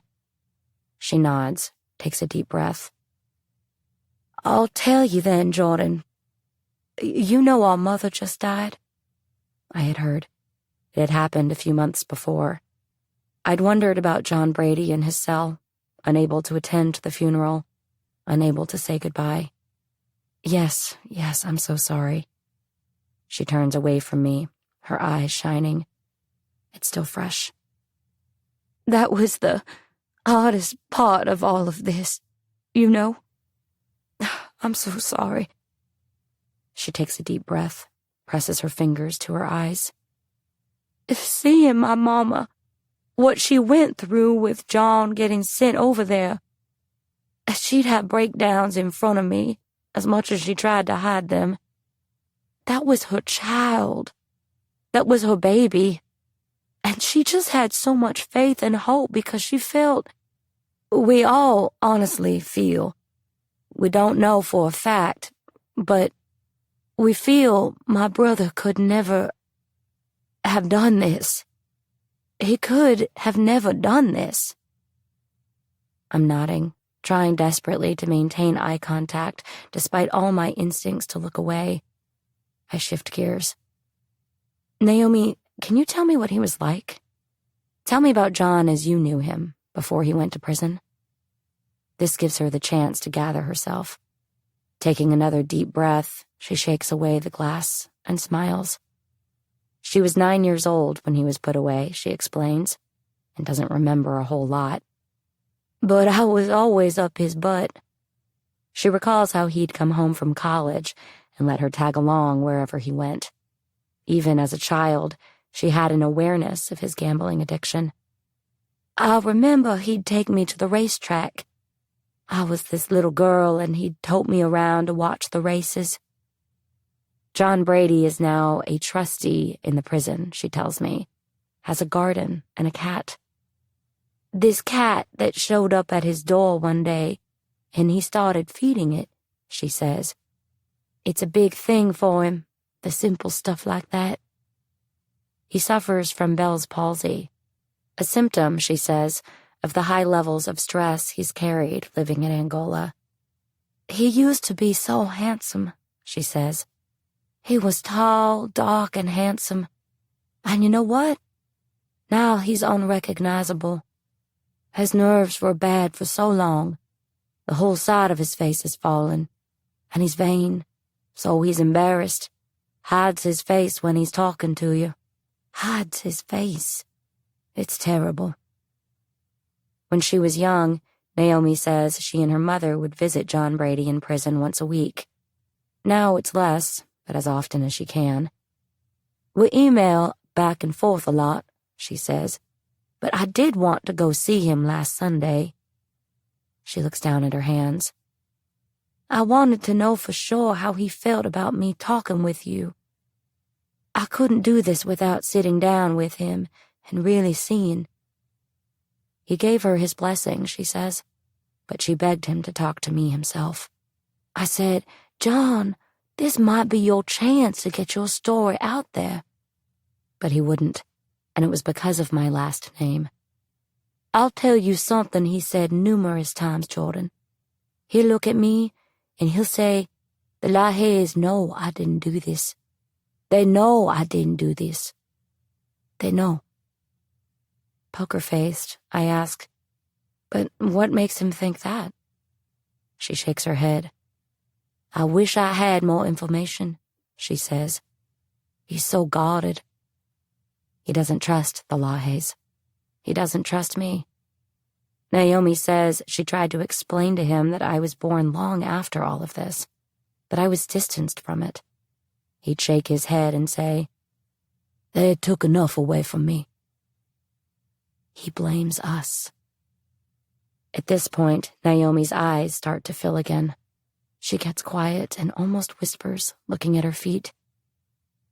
He's been having a really hard time. Taking a deep breath, then turning back to me, her voice cracks. He broke down when she went to see him. He told her, every decade that passes of my life I mourn. I grieve. I grieve for the life I don't have. I grieve for the children I'll never have. I grieve for every decade of this life. Naomi points at me. You and I will never know how that feels. Because we, even though things happen in our lives, we are still living them. We go on, and every day is a new day for us. And with him, every day is a loss. And it's hard on him. It really is. It's hard for him. And it's hard for me. She gets up to find a tissue. I'm so sorry. I feel so hopeless. You want to fix it, and you can't. Before I leave, Naomi tells me that on better days, she and John Brady imagine life once he gets out. He'll say, where am I gonna go? What am I gonna do if I get out? And I tell him, you're gonna live. She tells him he would come live with her. Wouldn't even need to worry about getting a job. He can have a little farmer's market, grow some vegetables. I guess it's just a dream. But maybe it's not. Maybe it's not. Turning out of her driveway back toward home, back toward the Bayou Nezpique, LaHaye rode at my back. I layer Naomi's dream over the landscape. I imagine John Brady Balfa here, walking distance from my parents' house, observing the same sunrise as my dad each morning. The Nezpique cradles them both, curling out wide and dark around the entire parish, remembering the dent of Aubrey LaHaye's body. I see the fertile prairie it feeds, the one all our ancestors farmed, holding John Brady Balfa's garden within it. The whispers of 40 years bubble up around a man the land and all its people haven't seen, haven't known since he was 27, lost, convicted of murder. The truth is tempted to boil over, screaming into the air, but will more likely sink back to the bottom. This is a man who, for many, will always be a murderer. Part 3. The Trial. Notes of Evidence. The 1985 trial of John Brady Balfa was one of the biggest spectacles in the collective Evangeline Parish memory. People from across the region attended, the LaHaye family sitting right up front. Some of them were absorbed by the process, retaining every detail even after all these years. Others only recall the legalese and vague anxieties of the courtroom. I remember wondering if I should go, my Aunt Michelle tells me. And Mommy Susan was like, oh, we all need to be there. Michelle attended most days of the trial, even the preliminary hearings. She remembers everything, even down to what she was wearing, a peach linen smock and high heels. My uncles Richard and Jody were building levees on the farm and would argue over who would go and who would stay to work. Their brother Billy's wife, my Aunt Christy, was working as the secretary to Assistant DA Bruce Rosas at the time and accompanied him to the trial. I went with him, she tells me, literally, in his car. But she doesn't remember anything, not one single thing. Aunt Sandy, who attended every day, remembers Mama Emily's testimony as impressive. She was stern, she says. She was good. The rest of it seemed to stretch on forever and ever, she recalls. Just the rims. Just days of talking about that, it seemed. The details they had. My dad, home on break from his first semester in medical school, was there every day too, in absolute awe at the way the case was built. Still to this day, when I raise questions about the evidence, he insists. It was all there. The rims, the paint, laid out so clear. The younger school-age grandchildren attended too. Aunt Anne, who was a teenager at the time, recalls, they told us we all had to be there like a show of force. It was for journalists. It was for TV, for the court, to show we all believed he was guilty. My Mommy Susan recalls how John Brady sat in the courtroom, expressionless. That kid in his tie and his sports coat, listening to all this. No emotions. Papa Wayne, when I ask him about the trial, only says, I think I remember most of it. I never talk about it. I don't remember ever discussing it with anybody, except maybe Glenn and Susan. Later, I realized that for most of the trial, he, Uncle Glenn, and Mama Emily wouldn't have even been in the courtroom. Each of them sequestered witnesses, spending those weeks in a quiet room somewhere else, waiting for it all to be over. Memories can only get me so far. Eventually, the undulating tapestry of oral accounts I've collected begins to feel all so heavy in its lack. I'm desperate for something solid. Primary sources, records. I want to know exactly what was said, by whom. But the court transcript for the state of Louisiana versus John Brady Balfa isn't in the DA file, and the Evangeline Parish clerk of court has no idea where it might be. Neither does the Third Circuit Court of Appeals or the state Supreme Court. I'm told again and again that cases this old simply get lost in the shuffle sometimes, an increasingly maddening dismissal. At a loss, I mention my struggle to a journalism professor, and he tells me that the LSU Law Library maintains holdings of duplicate records and briefs from the state's higher-level courts, going all the way back to 1912. Skeptically, I submit a request. A couple of weeks later, even after the 10 6-inch-thick files are delivered to me at the law library on a cart labeled Jordan LaHaye, John B. Balfa versus the state of Louisiana, I am reluctant to consider that I'll find the actual transcript inside. I'm so ready to be disappointed that I refuse to peek ahead, and I spend the next month visiting the library daily, meticulously taking notes on thousands of pages of pretrial motions in files 1 and 2, propelled by a self-consciousness about my inexperience in criminal law, hypervigilant in my fear of missing something important. Then, right smack in the middle of File 3, Note of Evidence, November 18th, 1985. Trial by jury, first day. I've got it. Emboldened, I flip my way through, past the entire jury selection, which took 4 days, and all of files 3, 4, 5, 6, 7, and half of 8, which is where I find her. Maman. She is the prosecution's first witness. The district attorney's first question for her, after her name, is how long she and her husband were married. We would have celebrated our 55th anniversary this year. Suddenly, finally, I'm there. Bent over the library table, my eyes a centimeter from the even typewritten words, eating them. I'm in the aisle of that 1985 courtroom, the most sterile of wooden-wrapped spaces. Maman Emily's steely green eyes are fixed right on the young, mustached man at the defense table.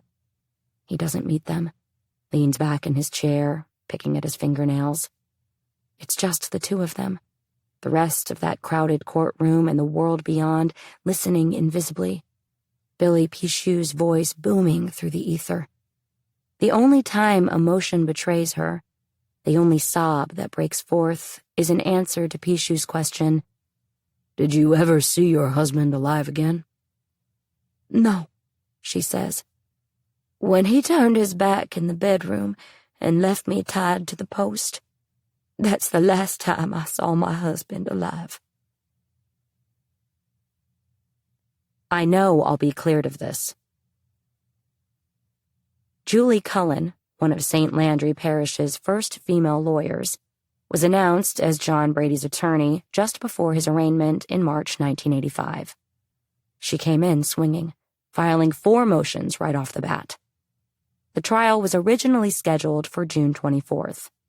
A New Orleans native and 1977 Loyola Law School alum, Cullen had kicked off her early career as a criminal prosecutor for the Louisiana Attorney General's office, working on some of the state's highest-profile cases. She was in the middle of such a widely publicized proceeding, charging the Ruston police chief with malfeasance, when she announced she was starting her own practice and turned the case over to the Attorney General himself. Her boyfriend, the attorney David Miller, had taken a job with the district attorney's office in the small town of Opelousas in St. Landry Parish. In the summer of 1983, Cullen made the leap and followed him, switching over to defense. A year later, she was working for the St. Landry Indigent Defender Board. In this capacity, she handled some of the parish's biggest cases for indigent defendants, frequently putting herself on the opposite side of the courtroom from her lover, Miller. Her early success as an indigent defender made her enormously popular with the St. Landry jailhouse gang, who all knew her by name and clamored to have her represent them. In Acadiana in the 1980s, a female attorney was still an anomaly. Cullen spoke to this in an interview published in the Daily World, describing a certain uneasiness whenever she prosecuted cases in smaller towns for the Attorney General's office. "I was an outsider and a female, but once people realize you're competent, there's no problem," she said. Such hostility awaited her in Evangeline Parish, a place famously distrustful of outsiders, of city folk, and of change. In September of 1984, Cullen was assigned to represent the indigent John Brady Balfa in the case of the de Villiers stabbing. David Miller was the prosecutor. In the March 1985 trial, the jury ruled in de Villiers and Miller's favor, convicting John Brady of aggravated battery. In May, District Judge Robert Brinkman sentenced him to 8 years of hard labor in state prison. While working on the de Villiers case, Cullen learned about the charges against John Brady in Evangeline Parish and started gathering information. She had 5 pending capital cases at the time, but something about John's must have inspired her. She agreed to represent him outside of indigent appointments, pro bono. She even hired an investigator to assist her in preparing for John Brady's trial, using her own money, pending the court's ruling on whether it would provide one for her. It wouldn't. With her experience in criminal law, it's unlikely this would have been the first time Cullen came across a client who she believed had been wrongly accused. Greg Bergeron's words echo in my mind.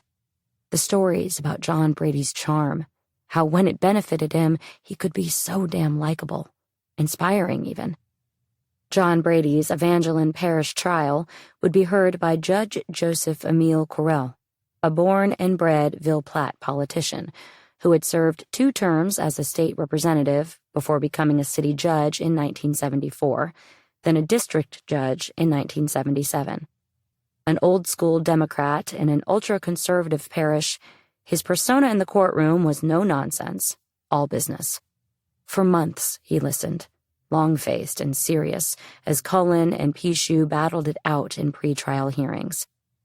The trial was rescheduled 3 times, first as a result of a motion by Cullen, then twice more because of scheduling conflicts.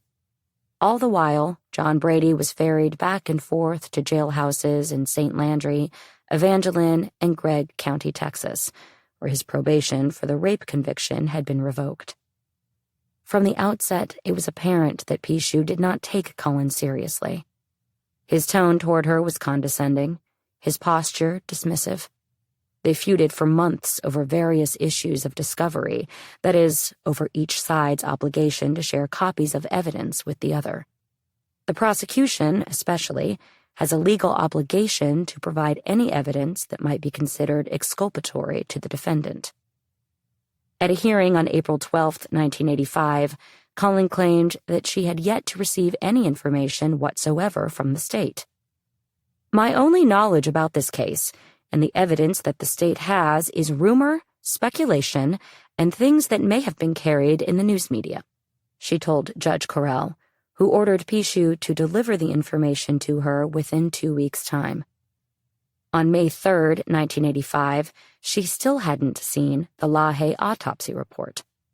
Assistant DA Bruce Rosas claimed the state didn't consider it important to the case and had no intent of using it.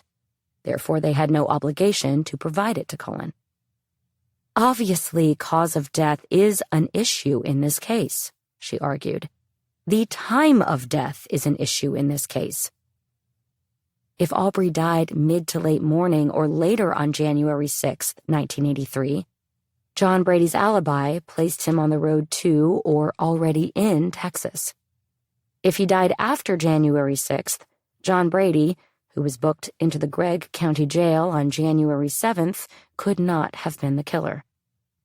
The judge agreed with Cullen that she was entitled to the information, but also that it wasn't the state's responsibility to provide it. He issued a court order directly to the coroner, Dr. George McCormick, giving him 15 days to get Cullen the autopsy. She did not receive it until July, over 2 months later.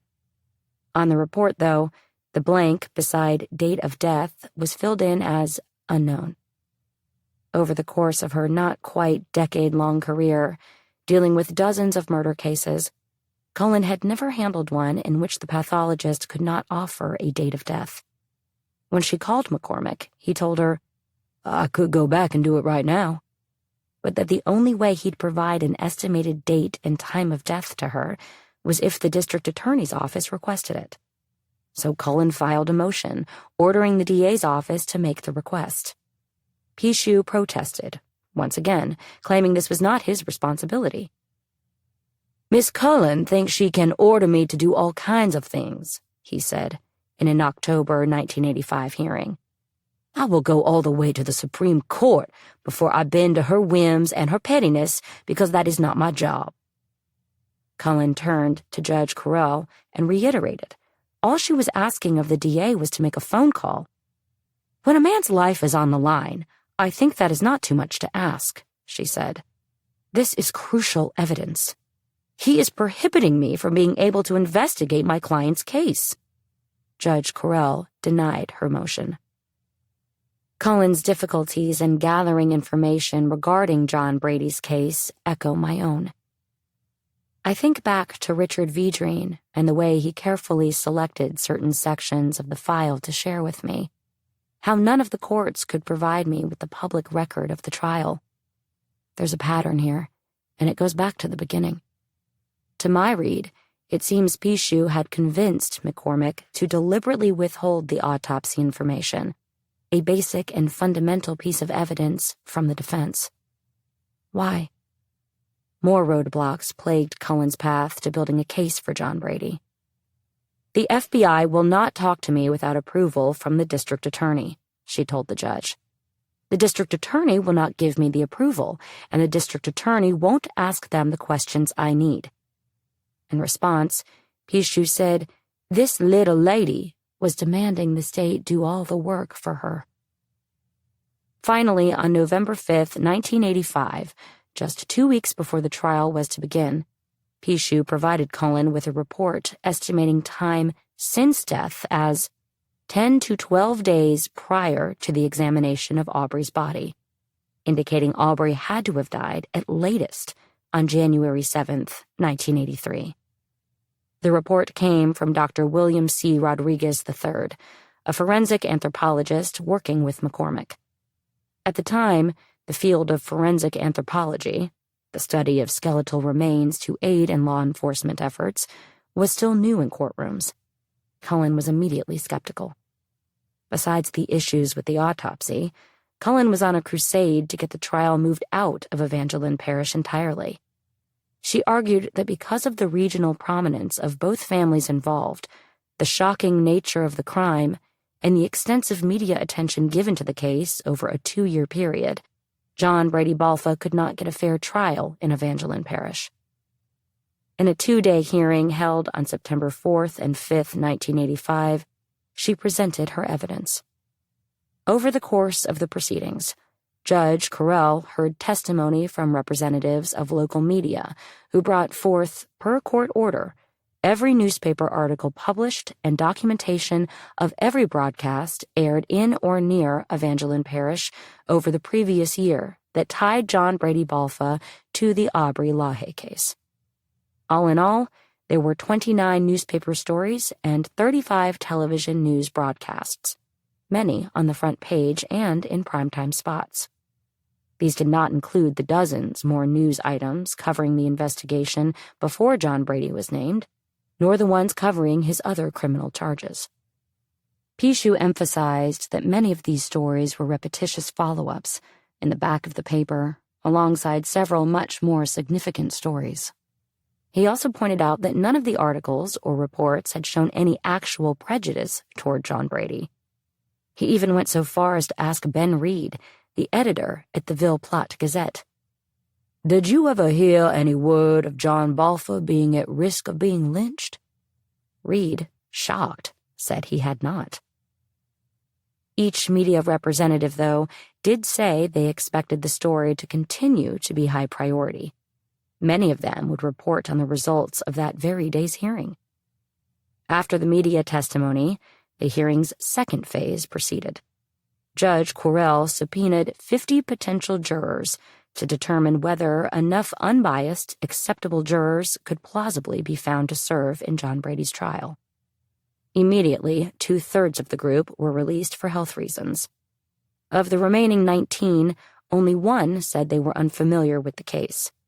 Everyone else had at least heard about it around town or seen it in the news.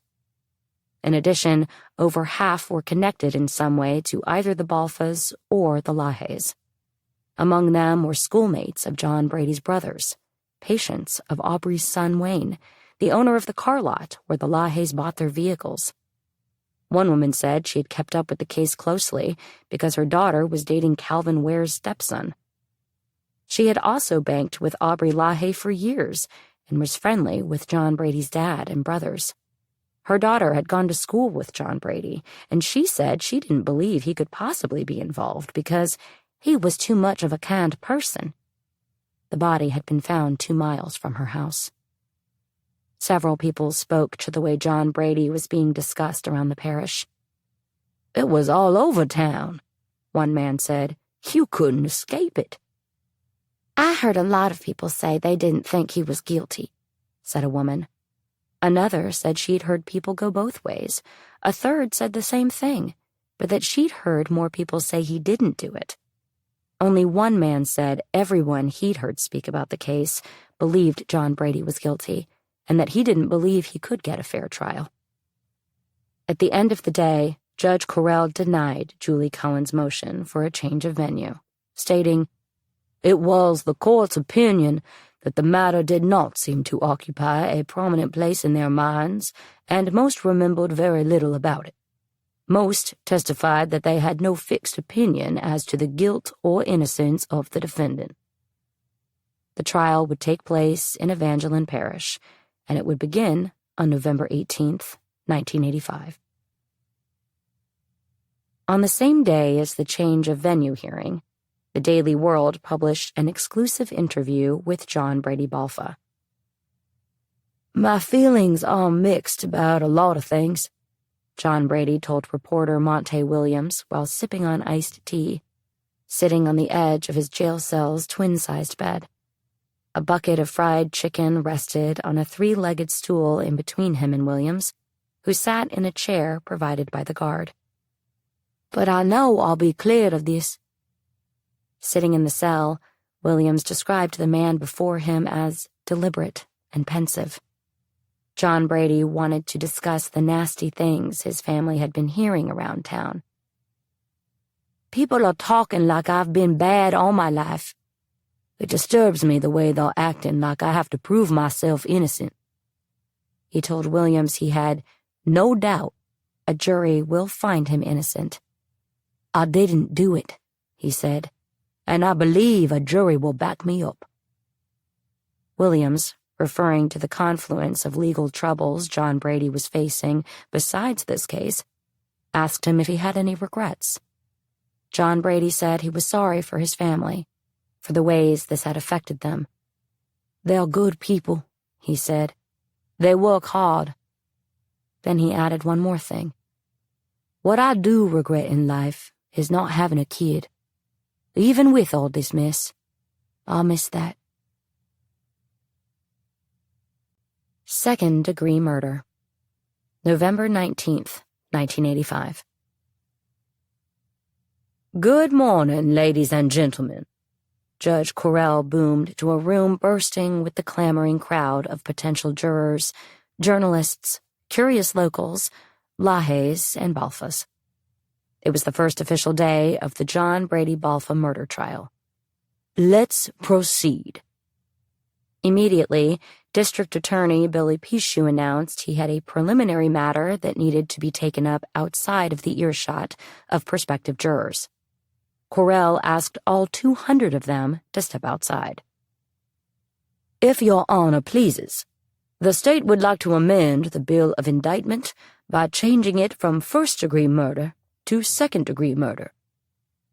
The night before, Pichu had gathered the LaHaye's in Wayne's living room. Emily, Wayne, Susan, Sonny, Tot, Glenn, and Janie, and whichever grandkids happened to be around. He wanted to get the family's blessing to reduce the charges. To win a first-degree murder conviction, which came with the possibility of a death sentence, the state would have to prove that John Brady had a specific intention of killing or seriously harming Aubrey. For second degree, they only had to prove that he had an intention of committing another serious crime, such as kidnapping or armed robbery, which had directly resulted in Aubrey's death. And the fact was, The state's case was made up almost entirely of circumstantial evidence. They would have a better shot at getting a jury to vote in favor of convicting John Brady if they weren't weighing the cost of his life. The intensity of the media coverage also would be dimmed. My dad was there and remembers Pichu saying, "If he gets the death penalty, the amount of press that is going to come to y'all, it's gonna be ugly. You don't want to do that." So the LaHayes decided John Brady Balfa should be sentenced to die in prison, just not in the electric chair. Voir dire. Going into the trial, there seemed to be a community-wide understanding that there were sides to be taken, that the state was an absolute stand-in for the victims, for the LaHayes, that collectively, the LaHayes were wholly convinced already of John Brady Balfa's guilt. For many in Evangeline Parish, this trial was less an effort to parse out truth than a battle between the two incompatible realities. The LaHayes knew John Brady was guilty. The Balfas knew he wasn't. Whether this was a fundamental misinterpretation of innocent until proven guilty, or a result of the family's close relationship with the DA, it is unclear. But it raised yet another obstacle in an already difficult path to jury selection in this small town. People held an allegiance to one family or the other, or, knowing both, feared having to vote on a verdict that would forever alienate them from the family they had failed. Of the first 200 people subpoenaed for voir dire, 135 were deceased, had never received their subpoena, were ill or elderly, or only spoke French. The remaining 65 were interviewed over the next 3 days, before another 100 subpoenas had to be issued. One went to the mayor of Ville-Platte. In all, it took 4 days and 86 interviews for Pichu and Cullen to assemble a full jury with 2 alternates. The potential jurors each took their turn being scrupulously evaluated by Pichu, and then by Cullen. Pichu asked about the candidate's address, job, family situation. To every woman considered, he asked what their husband's name was, and whether they worked in or out of the house. He asked them, "Can you stand to see a woman cry and remain unaffected, unswayed?" At first, this question seemed to be referencing potential witness testimony, Mama Emily's in particular. Then he got more specific. "I have heard Miss Cullen sometimes cries during her closing arguments. Would that affect you, or could you put that aside and decide, base it solely on the facts and the evidence? Or would you be swayed by the tears of Miss Cullen?" More standard questions dealt with the law, ensuring potential jurors fully understood John Brady was considered innocent until the state showed enough evidence to prove him guilty. Pichu asked whether they had ever been the victim of a violent crime, whether they had ever testified in court before, whether they had relatives or close friends in law enforcement, whether their obligations at work or home would occupy their minds so much that they could not focus on the trial itself. Cullen had her own, more specific line of questioning. "Do you know where the Bayou Nezpique is? Have you done any banking with Guarantee Bank? Have you ever been in a crowd of people where you think you recognize someone, only to find it's not them?" One of the most pressing issues referred back to the change of venue hearing. What have you heard about this case? Most people had at least read about the murder, if not about John Brady, in the papers or seen it reported on television. This wasn't considered problematic on its own. The jurors' knowledge of the case was only an issue if they were aware of John Brady's crimes outside of the Aubrey LaHaye murder, which might induce prejudice toward him. The most likely reason for a person to be excused, though, whether by the judge or by one of the attorneys, was their relationship to either the LaHayes, the Balfas, or the DA's office itself. Among the 86 people interviewed over the course of those 4 days, 8 of them were a friend, relative, neighbor, or employee of Pichu's. Another's son had been prosecuted and convicted by him. 9 were patients of Papa Wayne's, including 3 women whose children he delivered. 3 farmers said they knew Uncle Glenn professionally. 10 people said they banked with Aubrey LaHaye before he died. Jane Fontenot, a shop owner in town, said she frequently sold the LaHayes, and some of the Balfas, their shoes. Ronald Lublew, who worked at an auto shop, said he drank coffee just about every morning with Mr. Dewey Balfa. He had spoken to Dewey the very morning of jury selection, explaining why he wasn't dressed for work. "Oh, you're probably going in for my nephew's trial," Dewey had responded. 3 people were close friends of Aubrey's. 5 said they had gone to school with John Brady, either at Mamu Elementary, Mamu High School, LSU-E, or LSU. 17 people claimed to be close friends with members of the LaHaye family. 18 people said they were close to the Balfas. Of these, 10 people said they had close associations with members of both families. When the jury was finally assembled on the afternoon of Friday, November 22nd, its members included a single mother with a master's degree, whose kids rode the school bus driven by Dewey Balfa each day, and a commercial pilot who had served on a jury before, but for a civil case. There was the truck driver with a 10th grade education who had once been the victim of an armed robbery, and the nurse who had only lived in the parish for 6 years, but had once chaperoned a Sacred Heart High School band trip to Mexico with Papa Wayne and Mamie Susan.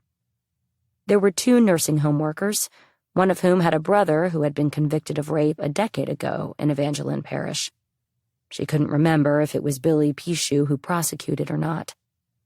There was a retired 4th grade teacher who admitted she didn't want to serve, a housewife, and an employee of the Dixie Glass Company who had one brother who was charged with manslaughter about 20 years before, and another who worked as a sheriff's deputy.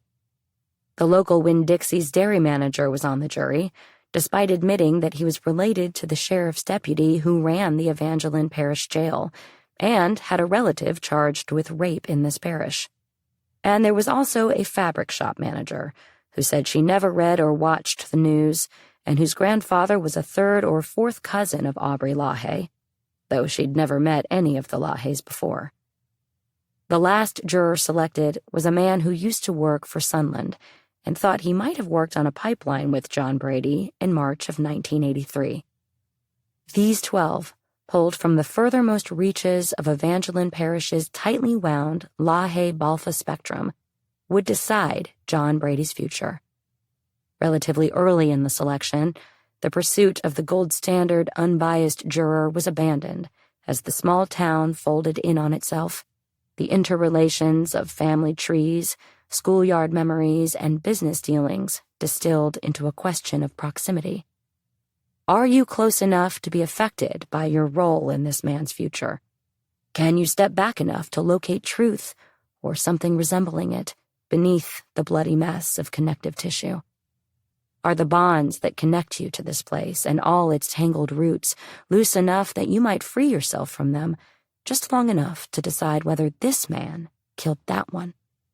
And these 12, with their various problematic associations, well, this was as close as they could get. May it please the court. November 25th, 1985. On Monday morning, most of the main characters in the case against John Brady Balfa sat not in the crowded courtroom, but just outside of it. Wearing their Sunday best, the sequestered witnesses settled on benches in the hallway, leaned against the wall, maybe paced beneath the oak trees outside. Emily, Glenn, and Wayne would have found a corner, someplace Emily could sit down. John Brady's father and his brothers would have settled somewhere on the opposite side of the room. Detective Rudy Guillory, I imagine, pacing the hallway, taking stock of the cast. Various other members of local law enforcement and the FBI lined the walls. There was the coroner, the local doctor who pulled the body from the Nezpique, John Brady's bondsman, employees from Guarantee Bank, John Brady's ex-wife, her mother. Looking at that initial list of witnesses roll-called on the first day of trial, I notice a few who never testified. Terry de Villiers, for one. John Brady's rape victim, for another. I assume that they were subpoenaed in case Cullen decided to put John Brady on the stand, giving Pichu full access to his colorful criminal record. But I also remember something my Aunt Michelle told me when she was talking about the wife that John had raped. I had initially dismissed it as part of that apocrypha. But it arises now, vile and clear. She was brought in to sit in the courtroom and upset him while he was on trial. And she would just cry.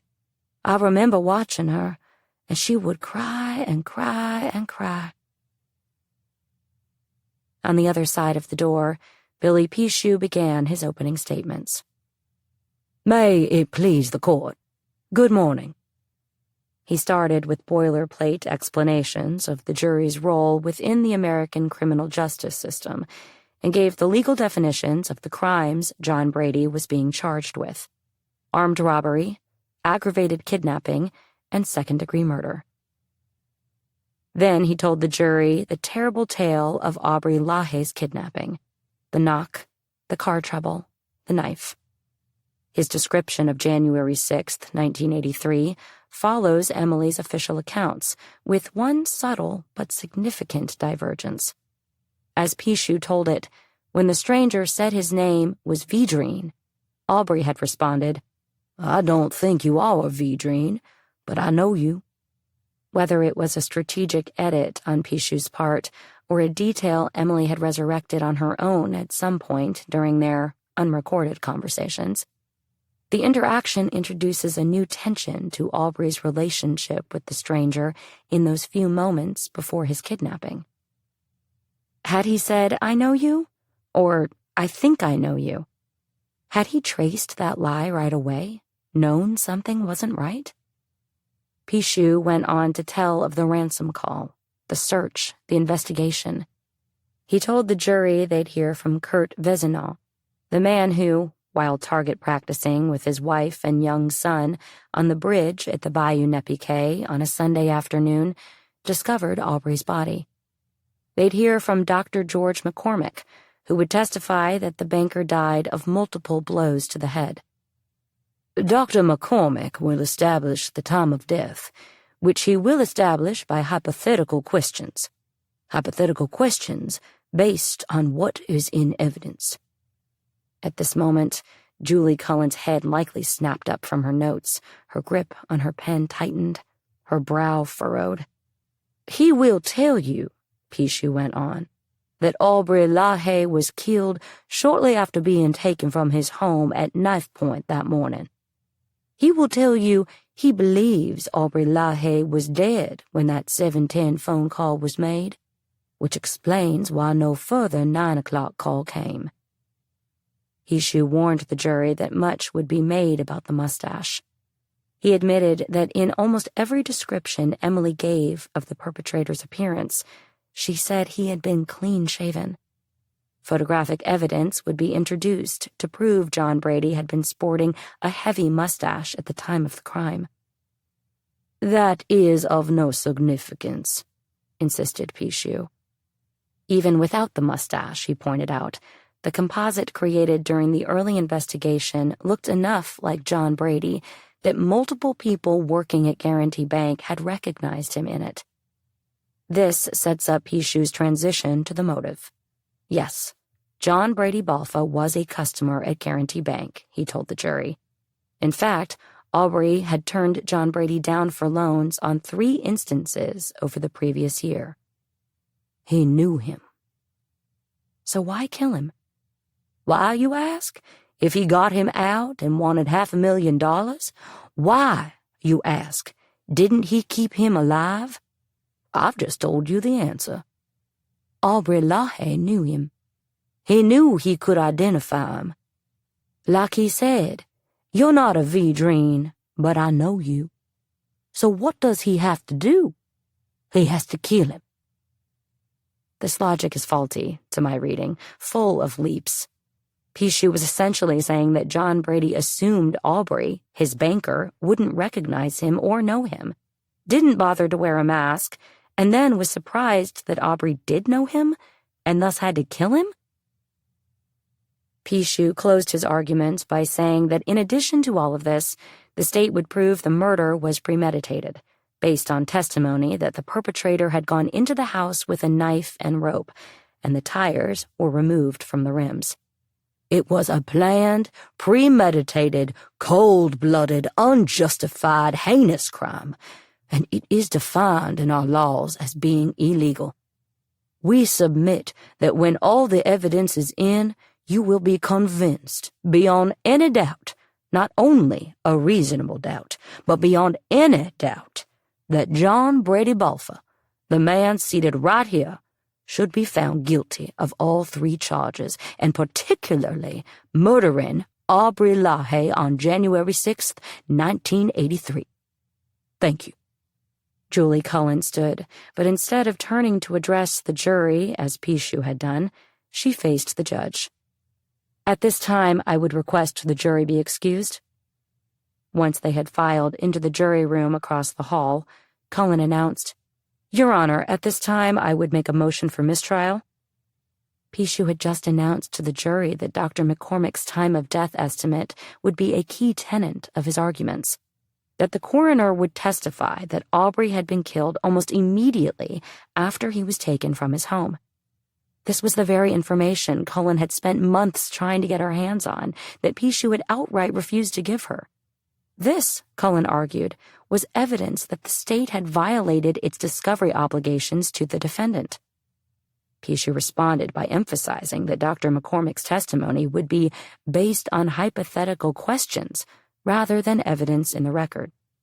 Until there is evidence in the record, then he cannot give us an opinion. Based on the evidence that we are going to put in, and that is what I have told the jury, based on hypothetical questions on evidence that will be put in concerning when Mr. LaHaye ate, when he went to bed, did he have any alcohol, so forth and so on, he will give us an opinion. This, of course, was a tactic.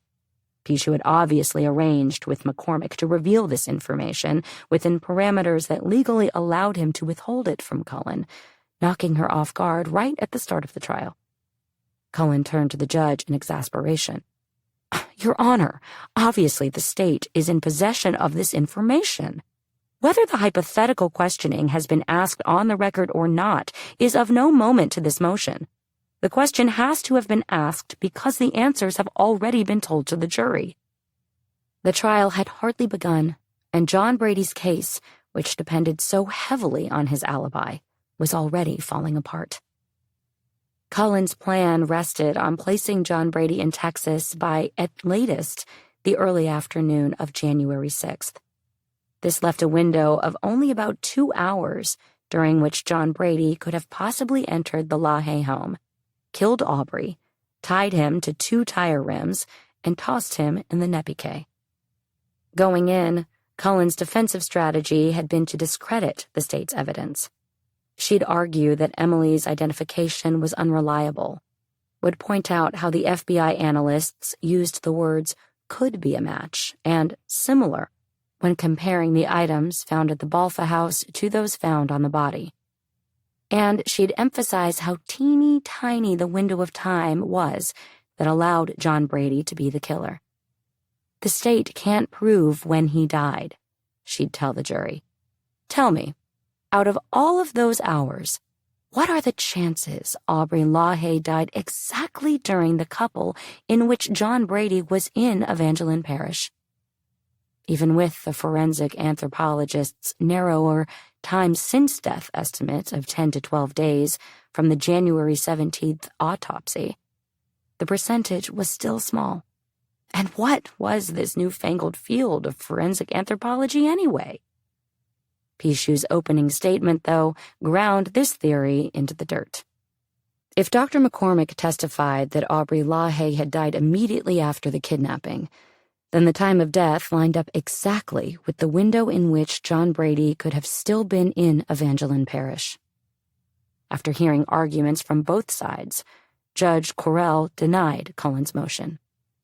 Mr. Sheriff, bring the jury back, please.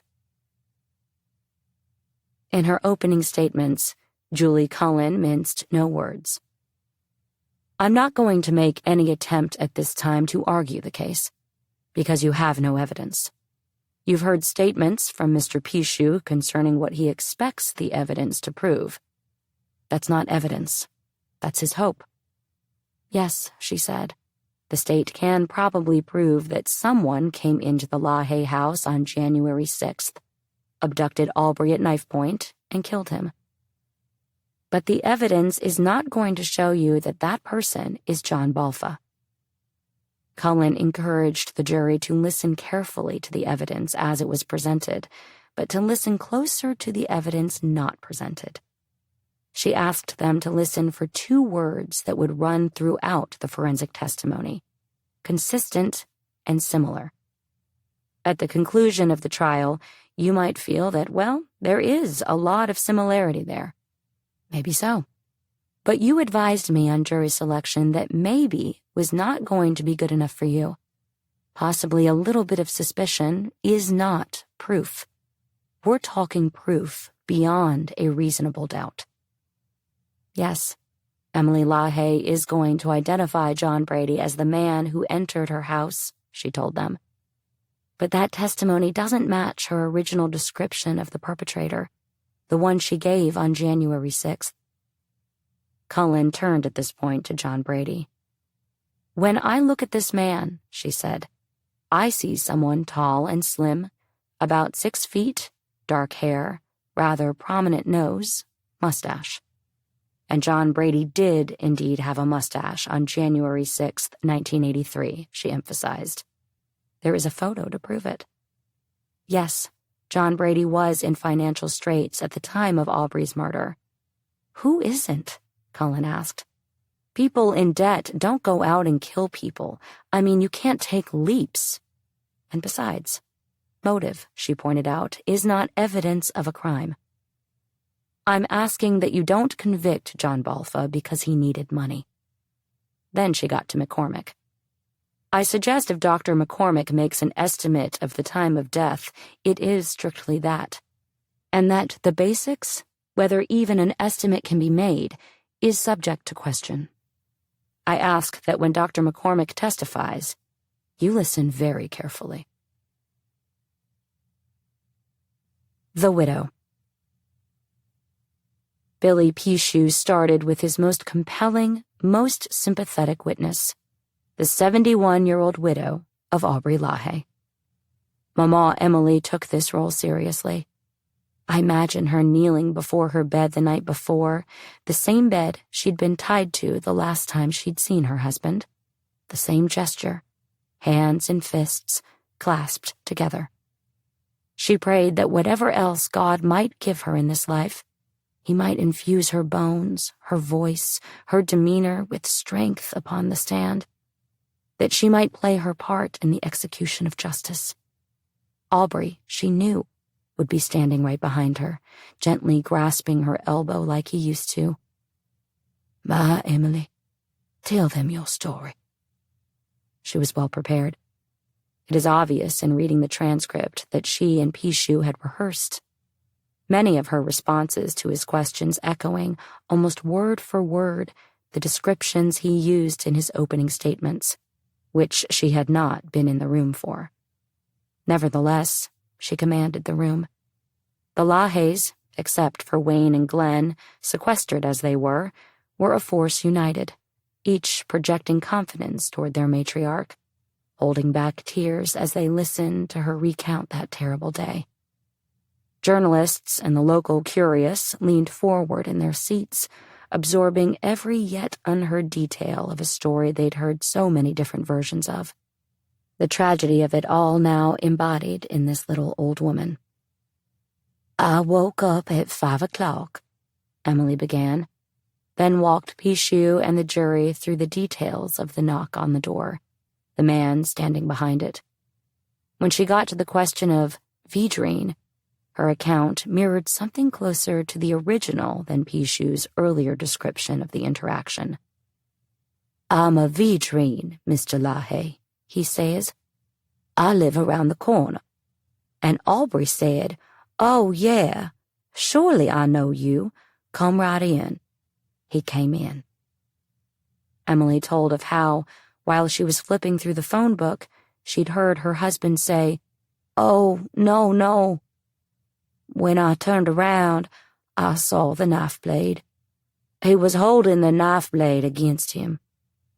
When Pishu asked her about the rope she'd been tied with, she said she did not know where it came from, and that she and Aubrey didn't keep anything like that in the house. She told the jury how, while the stranger was walking her husband through the house to the front door, she'd sat frozen, trying not to breathe. "I was afraid he would hear me move, and maybe he would come back to me. So I stayed quiet until I heard the door hit. When I heard him hit the door, then I knew he was going with him." The identification. Mama Emily's identification of John Brady Balfa as the man who killed her husband was the emotional center of Billy Pishu's case. Elderly, poised, sensible, she was the perfect witness. Her pain simmering, she had just told the jury a story of loss unimaginable. Hearing her, it was impossible not to empathize, to imagine one's grandmother, one's mother, oneself in her place. It was hard not to admire her. Such confidence, such grace. It would be difficult to doubt anything she said. Regarding the day she'd gone to the St. Landry jail in September of 1984, Pishu asked, "Did you go to Opelousas and go to a lineup? Did you, in fact, pick the defendant, John Brady Balfa, out of that lineup on September 21st, 1984? "I did," she responded. Pishu produced a photograph which she explained depicted the in-person lineup shown to her on September 21st, 1984. He asked her to draw a check mark above the man who she had identified. She correctly marked John Brady Balfa as the second one from the right, and Pishu had the jury examine the photo. "Mrs. LaHaye, do you see Mr. Balfa in this courtroom today? Will you point him out to the jury?" "This is the man right here." "I'll ask the man that she is pointing at to stand." At first, John Brady wouldn't budge, just kept looking at his hands. Judge Correll repeated Pishu's request. "Please stand up, Mr. Balfa." Balfa looked at Julie Cullen, who closed her eyes and nodded, and he slowly, reluctantly, stood from his seat at the front of the courtroom. "Is that the man?" Pishu asked. Emily nodded. "That is the man that walked away with my husband at knife point on the 6th. Throughout the extended proceedings of this trial, the months of pretrial hearings, the 4 days of jury selection, the opening statements, through it all, John Brady had sat silent, expressionless, bored. Now, though, standing in front of a full courtroom, facing my great-grandmother's stern pointer finger, he lost all composure. He pointed back at Emily and practically growled, "Be sure, lady. You better make sure." With a smack of the gavel, Judge Correll shouted, "Mr. Balfa, control yourself." In the gallery, my Uncle Richard stood up. He'd been unable to sleep for weeks leading up to the trial's start, imagining sitting behind the man who had killed his papa, looking at the back of his head. He was terrified Balfa would get off free, pissed that the electric chair had been taken off the table.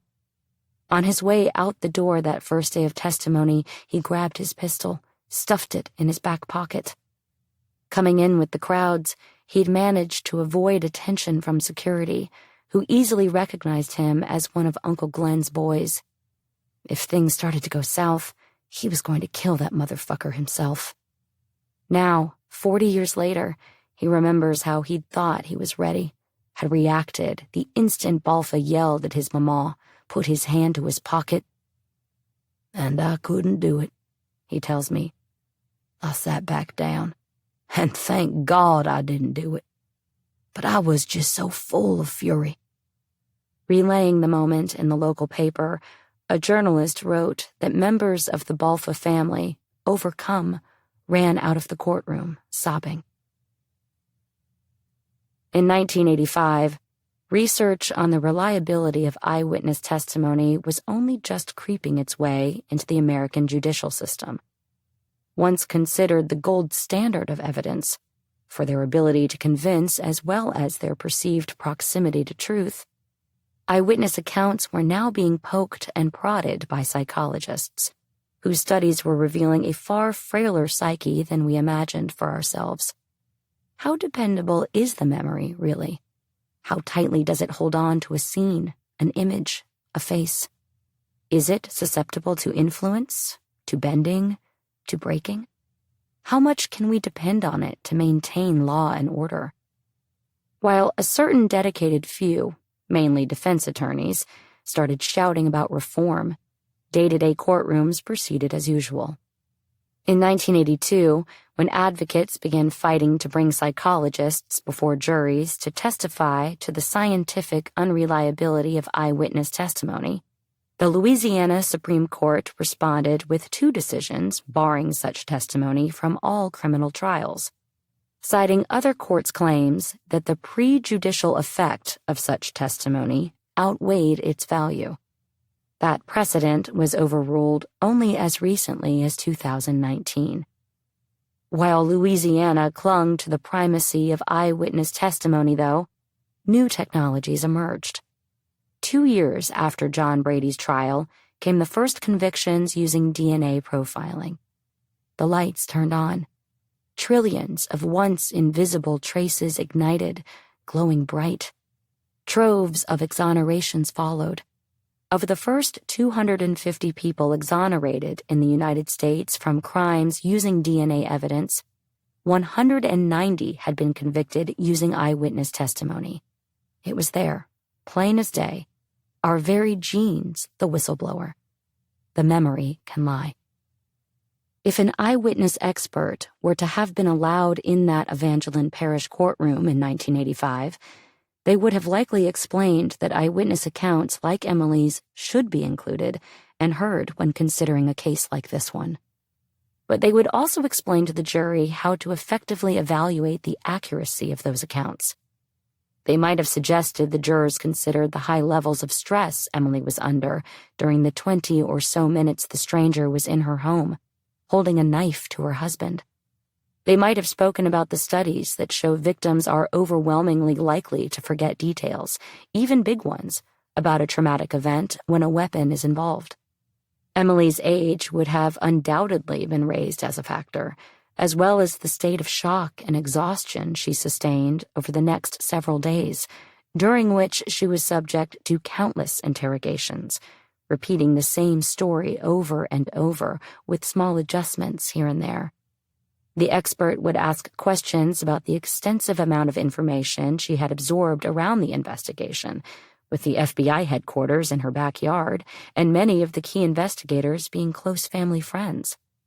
And then there was time. There were 20 months in between the kidnapping and Emily's identification of John Brady, allowing for infinite opportunities for the memory to have been loosened or corrupted. None of this would have been her fault. Our memories tell us our own story, and, to a degree, we craft them ourselves. They are everything we know. If we cannot trust them, our entire reality comes into question. This moment, when the stranger came through the door, had come to define so much of Emily's identity. This memory, it was paramount. What she remembered was what she knew. What she knew was what she believed she saw, and she believed she saw him. She saw John Brady Balfa. It's unclear if Billy Pichu in 1985 knew or cared much about the burgeoning criticisms of eyewitness testimony. Likely he was more concerned with its effect. Even today, with over 2,000 studies pointing to memory's fallibility, juries tend to overwhelmingly believe eyewitnesses, especially when they convey certainty, as Emily did.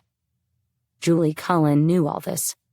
In her pre-trial motions, she had tried to get the identification thrown out, working from an assumption that the lineup had been conducted in such a way that might have influenced Emily's identification of John Brady. Perhaps his name had been mentioned to her ahead of time. Perhaps the officers involved had made some small suggestive comment. Perhaps she had been in some way pressured to make the call. John Brady, after all, had been a suspect at the outset. Surely, in those frenzied days following Aubrey's abduction, the Balfa name was mentioned in Emily's house. Cullen had no solid proof of this, though, besides any claims John Brady might have made about how the lineup was conducted, and she couldn't get that testimony into the record without putting him on the stand. Prior to the trial, when she tried to get more information from witnesses present at the lineup, from Rudy Guillory or Emily or other officers present, they refused to speak to her without the DA's blessing, which he wouldn't give. So it was left to Cullen to discredit Emily LaHaye, on the stand, all on her own. It was a necessary plan of action, to dismantle the prosecution's most provoking piece of evidence. But in her cross-examination, Cullen misjudged the emotional power Emily had claimed over the room, over the entire community. Cullen's interrogation of the old woman was tinged in accusation and lacking any gentleness. Emily, who already saw Cullen as an enemy, protecting the man she was certain killed her husband, responded defensively and with resolution. In the theater of that small courtroom, her performance had already won the audience's favor. Cullen, in confronting the victim with a battle stance, cast herself up as the antagonist. Cullen targeted Emily's most vulnerable spot first. Her initial description of the man who came into her home on January 6, 1983. The sheriff's deputy's testimony and police report. This description was of a white male in his early 30s, dark-skinned, round face, clean-shaven, 5'10", 165 to 170 pounds, slim build, wearing gloves, a dark, lightweight jacket, a dark-colored tam-type cap, tightly fitted over his head. During his questioning, Pishu asked Emily to recall her initial impressions as she'd told them to the officers that day. I told them he was tall and slim, very lean. He was not rude. He was not rough with me, handled me pleasantly, and he was about the size of my youngest son, which is 6 or a little more, and slim, narrow shoulders, lean. What about his voice? Pishu asked. What kind of voice did he have, and what kind of accent did he have? Emily responded that he had an accent like we talk at home, pronouncing Vidrine correctly as Vidrine, and parity as parity. He was pleasant. He was not harsh. He did not talk loud to me. He didn't handle us roughly, she said. It was just like a Vidrine man from Vidrine would talk.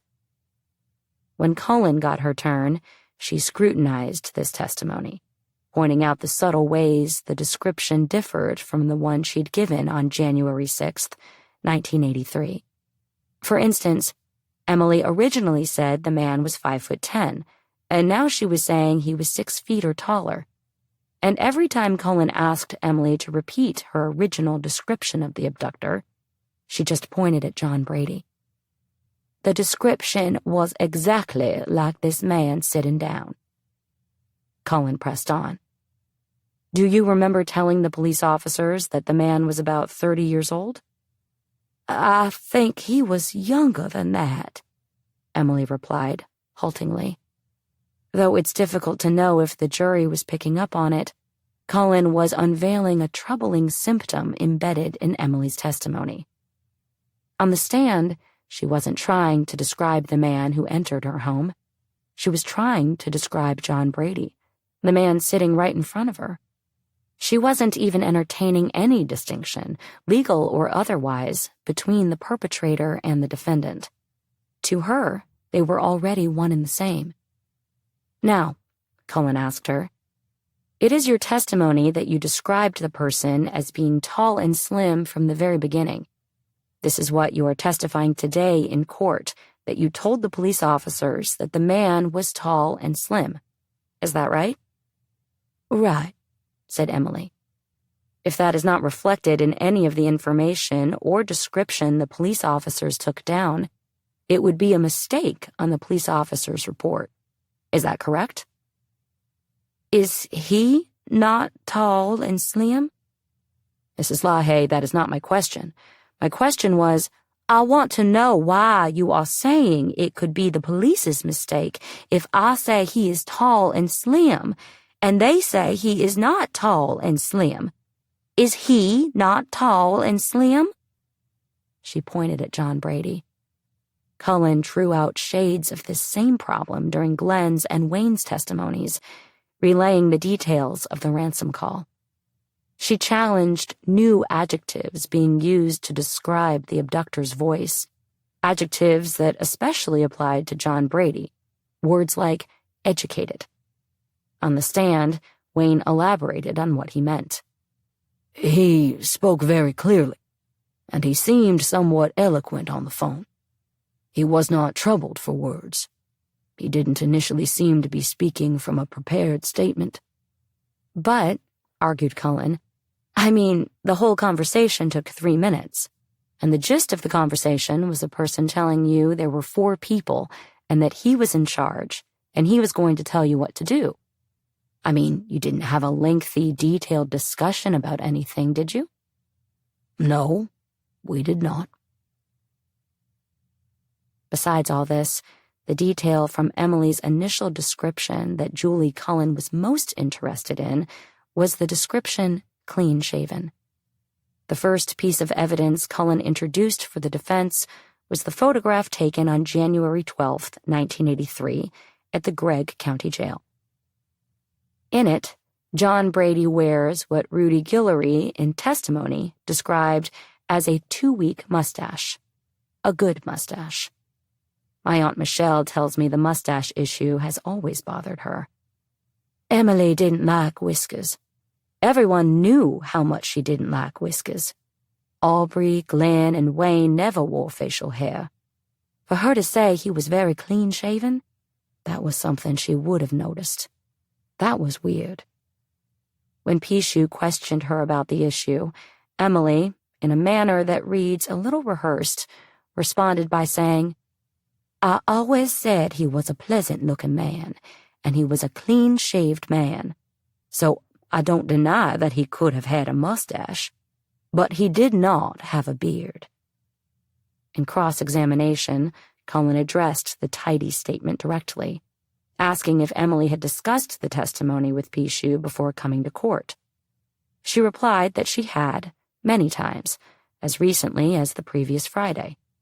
How many times, Cullen asked, did she discuss the possibility of a mustache over the course of the investigation, with Pichu, police officers, the FBI? To each inquiry, Emily insisted, I'm not sure. I don't know. So, Cullen asked, this time in court, while you're here for the trial, is the first time you are making any statement about a mustache at all. And this thing happened almost 3 years ago, is that right? I'm not sure, Emily said, stiff and resolute. I'm not sure I did not. Cullen pointed out to the jury that none of the composite images made during the weeks following the abduction included a mustache.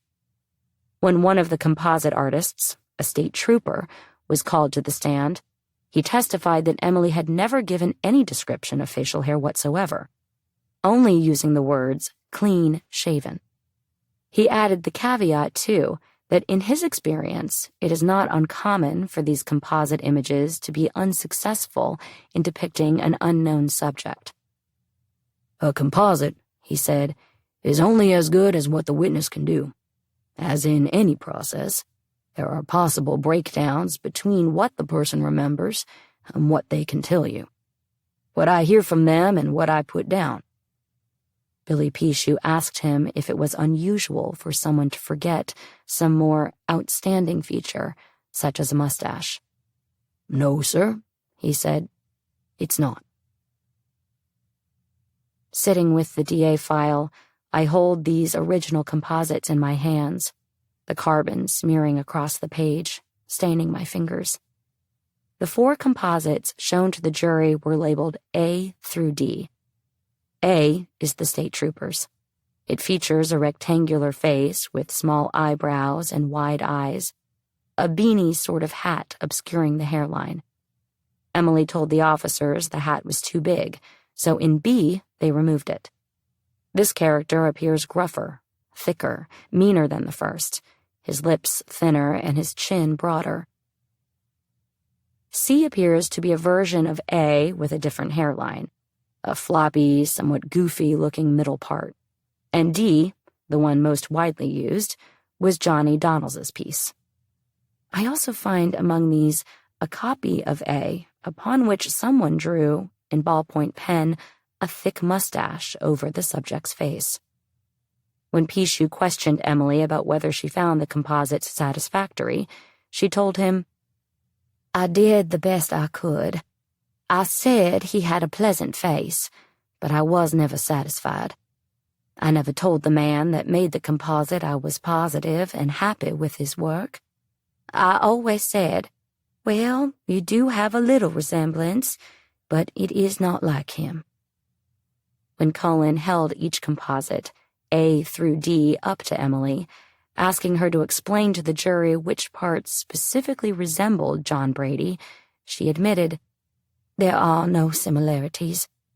If I said they were similar, it was to satisfy the man who was working hard to make it, and I guess I was ready to come to an end of it." Cullen persisted, relentless, displaying each composite again, trying to get Emily to explain what features in the images reflected the person who had entered her home. "I am not satisfied with any of these," she repeated, increasingly distraught. "They don't look like him, and I am sorry I was not capable of describing the face of the man who left with my husband." Despite all of Pichu's and Emily's insistence that the clean-shaven composites were useless and looked nothing like the abductor, the state went on to present testimony from the Guarantee Bank employees who had recognized Balfa in the images back in 1983. In Pichu's mind, the contradictions of the composite's likeness must have been outweighed by the impact of having yet another thread connecting John Brady to the crime. On the stand, Ramona Johnson said, "I could not pinpoint anything about it, but something about the composite did remind me of him." Her co-worker, Joyce Reed, had agreed with her. Johnson's father, who also worked at the bank, informed an FBI agent who asked Johnson if she had any photographs of John Brady. The next day, she brought in her Mamu high school yearbook and turned it in. She never saw it again. Pichu questioned Reed, taking the opportunity to reinforce the apparent insignificance of the mustache. She recognized John Brady in a composite image without facial hair, she confirmed, and no, she had no trouble recognizing Mr. Balfa in court today, with his facial hair. But in cross-examination, when Cullen asked Reed to identify which of the composites was the one she thought looked like John Brady, she couldn't remember. Cullen repeated the exercise with Johnson and asked her to explain what specific features in the composites reminded her of John Brady's appearance. "I'm not sure," said Johnson. "Maybe the eyes. I don't know. It's something about it. I can't exactly pinpoint it." While cross-examining Emily, Cullen hoped to use the bank staff's testimonies to her advantage, suggesting the possibility that this talk about John Brady in January of 1983 might have somehow reached the widow. Perhaps even the yearbook had been shown to her, his name and face entering her consciousness amid the chaos, so that when he stood before her in the lineup in 1984, he was familiar. Emily admitted that she knew some of the employees thought the composite looked like John Brady, but Cullen could not get her to say when she had heard this, whether it was in the initial investigation or more recently in the context of the trial. As for the yearbook, Emily said she had never heard anything of that either, not until Cullen brought it up.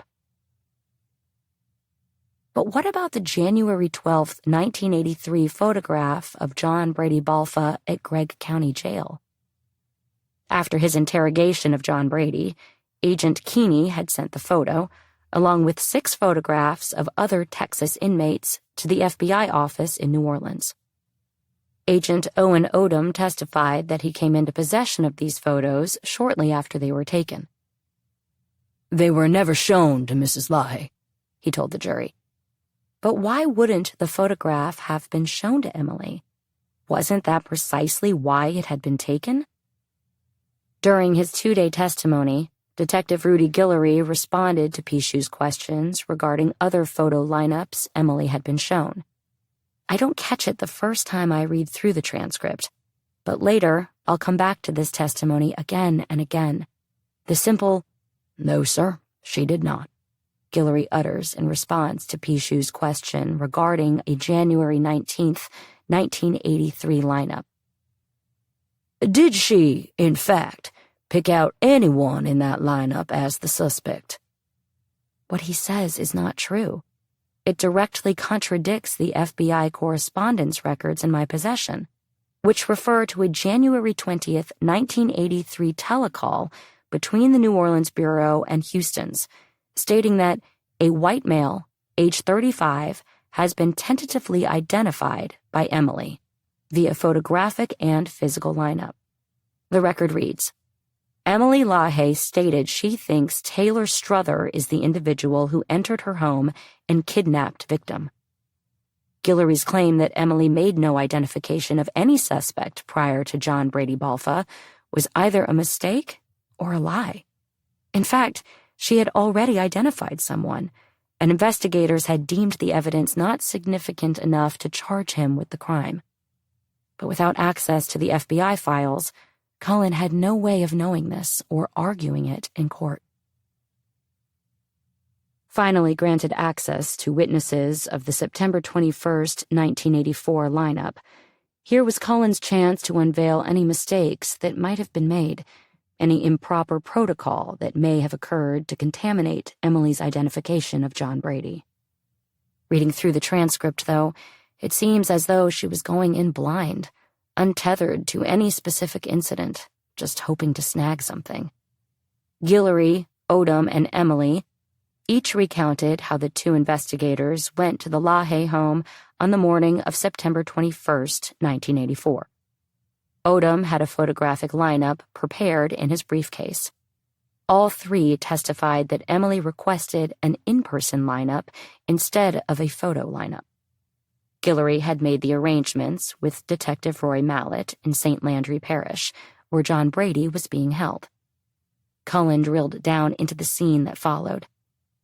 "Did you know the name of the person that was going to be in the lineup?" "Of course not," Emily replied, offended by the implication. "When," Cullen asked, "was the first time you found out John Balfa's name?" To this, Emily hesitated, then offered, "When he was, arrested." This can't be quite right, as John Brady was never officially arrested for the Aubrey LaHaye murder. He was already in custody. It's possible Emily had meant to refer to his indictment, which would be the correct and proper answer, though I find it difficult to believe that between September 1984 and John Brady's indictment in February 1985, Detective Guillory did not inform her or his friend Glenn of the results of her identification. "You did not know his name back in January of 1983? "I don't think so." "I didn't know anything about John Balfa at all." Emily's posture was becoming increasingly defensive. She was shutting down. Turning back to the details of the St. Landry Parish lineup, Cullen asked Emily if it was true that she had requested to see John Brady and one other subject again. Yes, I did that, she replied. But I knew who he was the first time I saw him. My decision was made. It was for the satisfaction of the officers who were with me. Cullen looked at her quizzically. Is it your testimony that the only reason you asked to have 2 of the individuals brought back was to satisfy the police officers? Emily's wall of certainty was shuddering, just a little, as its people-pleasing foundations betrayed her. Yes, she said. I was not, strong enough to say, look, that is the man. I wanted to give them another chance to test me, to see. But then she doubled down. I knew from the beginning it was him. This one. She pointed at John Brady. This man right here. The body in the bayou. Beyond Emily's identification, the district attorney's case rested on the connections between the objects of the crime and the objects found on the Balfa property. Most of this evidence came directly from Aubrey's body. Kurt Vezinaw set the scene at the Bayou Nezpique on that all-important Sunday morning of January 16th, 1983.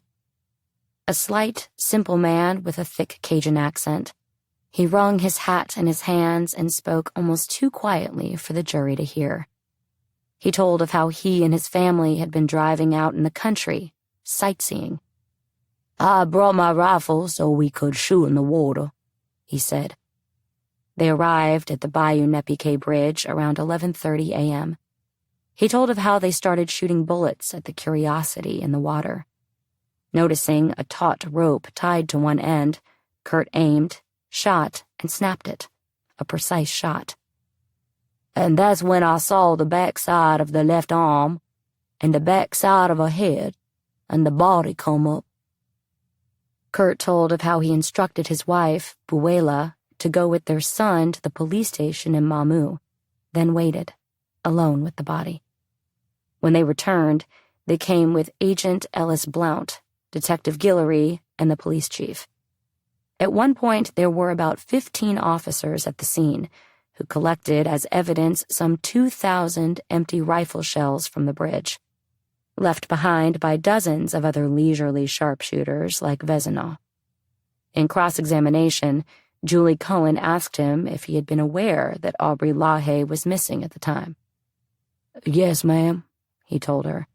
He had known Mr. Aubrey all his life, he said.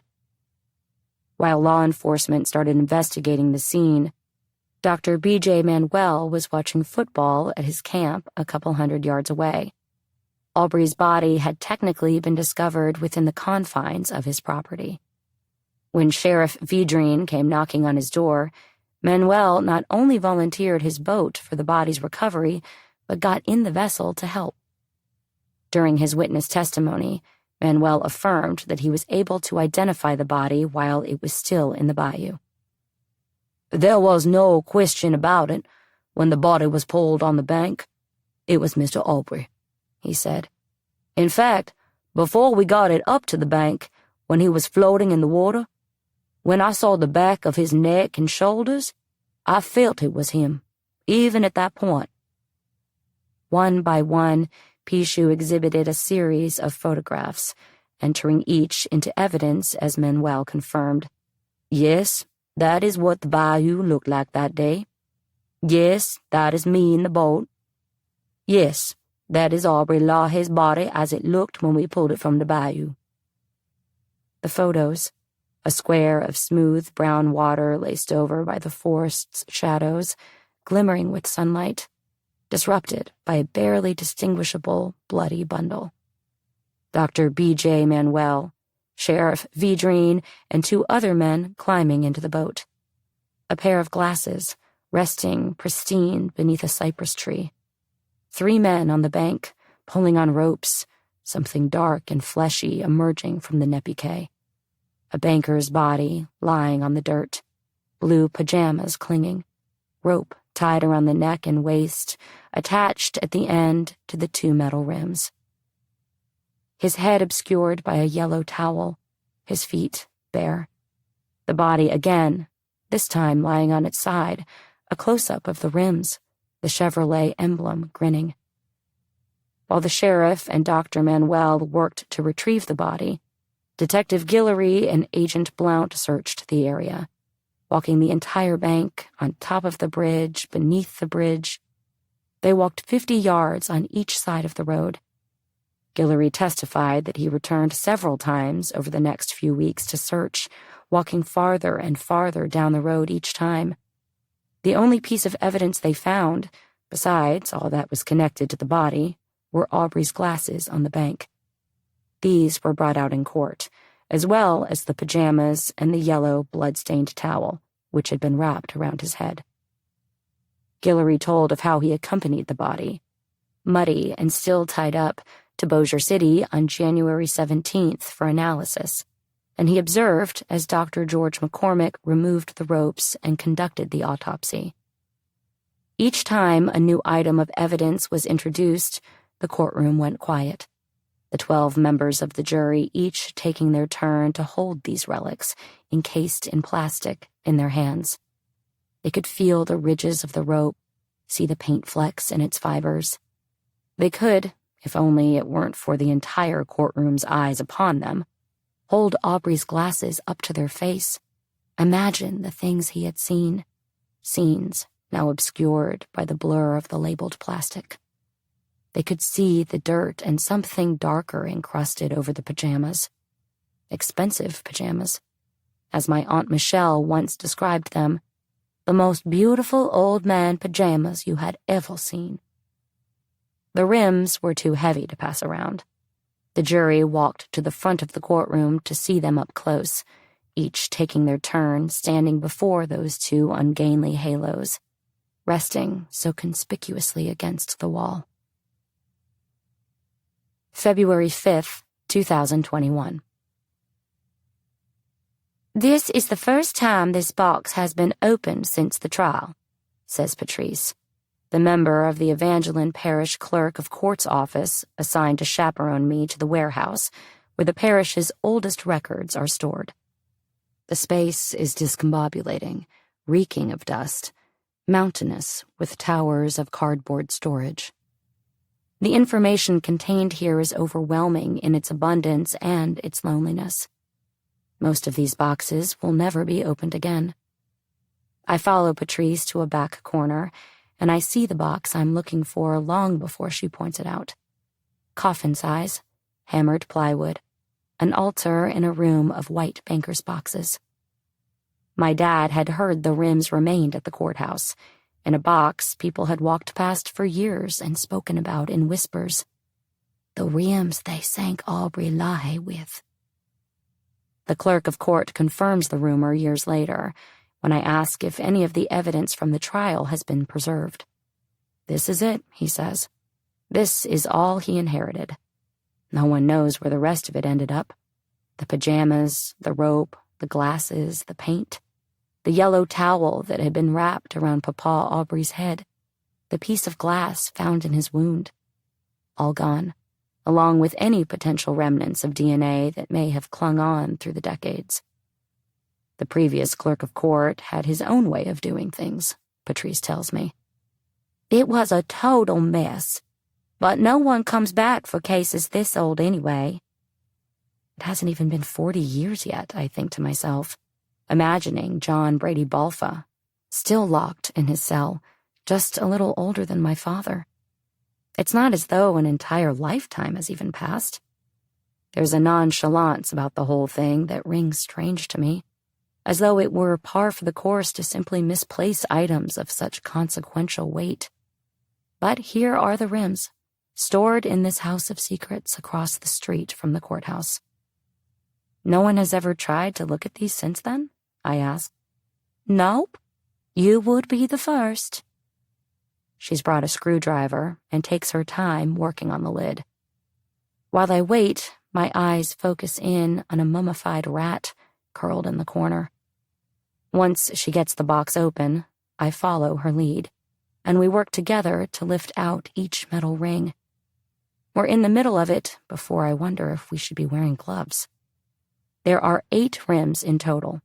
The 2 that had been attached to Papa Aubrey's body, the 6 taken from the Balfa yard. 4 vehicle rims, 4 trailer house rims. It's not immediately clear to me which is which. I stare at each one, turn them over, feel their weight. All are covered in rust. One is encrusted with what I assume is Nezpique mud. Handwritten shorthand signatures and initials identify each investigator who put his hands on them. One of the rims appears to be painted blue, another yellow, another black. The rest only metal. Then I see. 2 are tagged, marked as the dead man's weights. The muddy blue automobile rim. A silver trailer rim. The room tilts. I turn my face back toward the rat. I remember from the FBI records that all 4 vehicle rims had shared the same top layer of black enamel paint. This was the evidence so much of the case rested on, but I could see no black paint here on the 2 tagged rims. Had it chipped away? Faded into the dust over the course of these 40 years? So much of the question, did John Brady do it, came to be entangled in these hunks of metal. And whether this metal matches that metal, this paint, that paint, whether these obscure objects came from the same source. Was the blue rim dragging Papa Aubrey into the Nezpique the missing piece of this set? Did it once hold the tire that rolled the Firebird with the Balfa boys in it from Houston to Evangeline in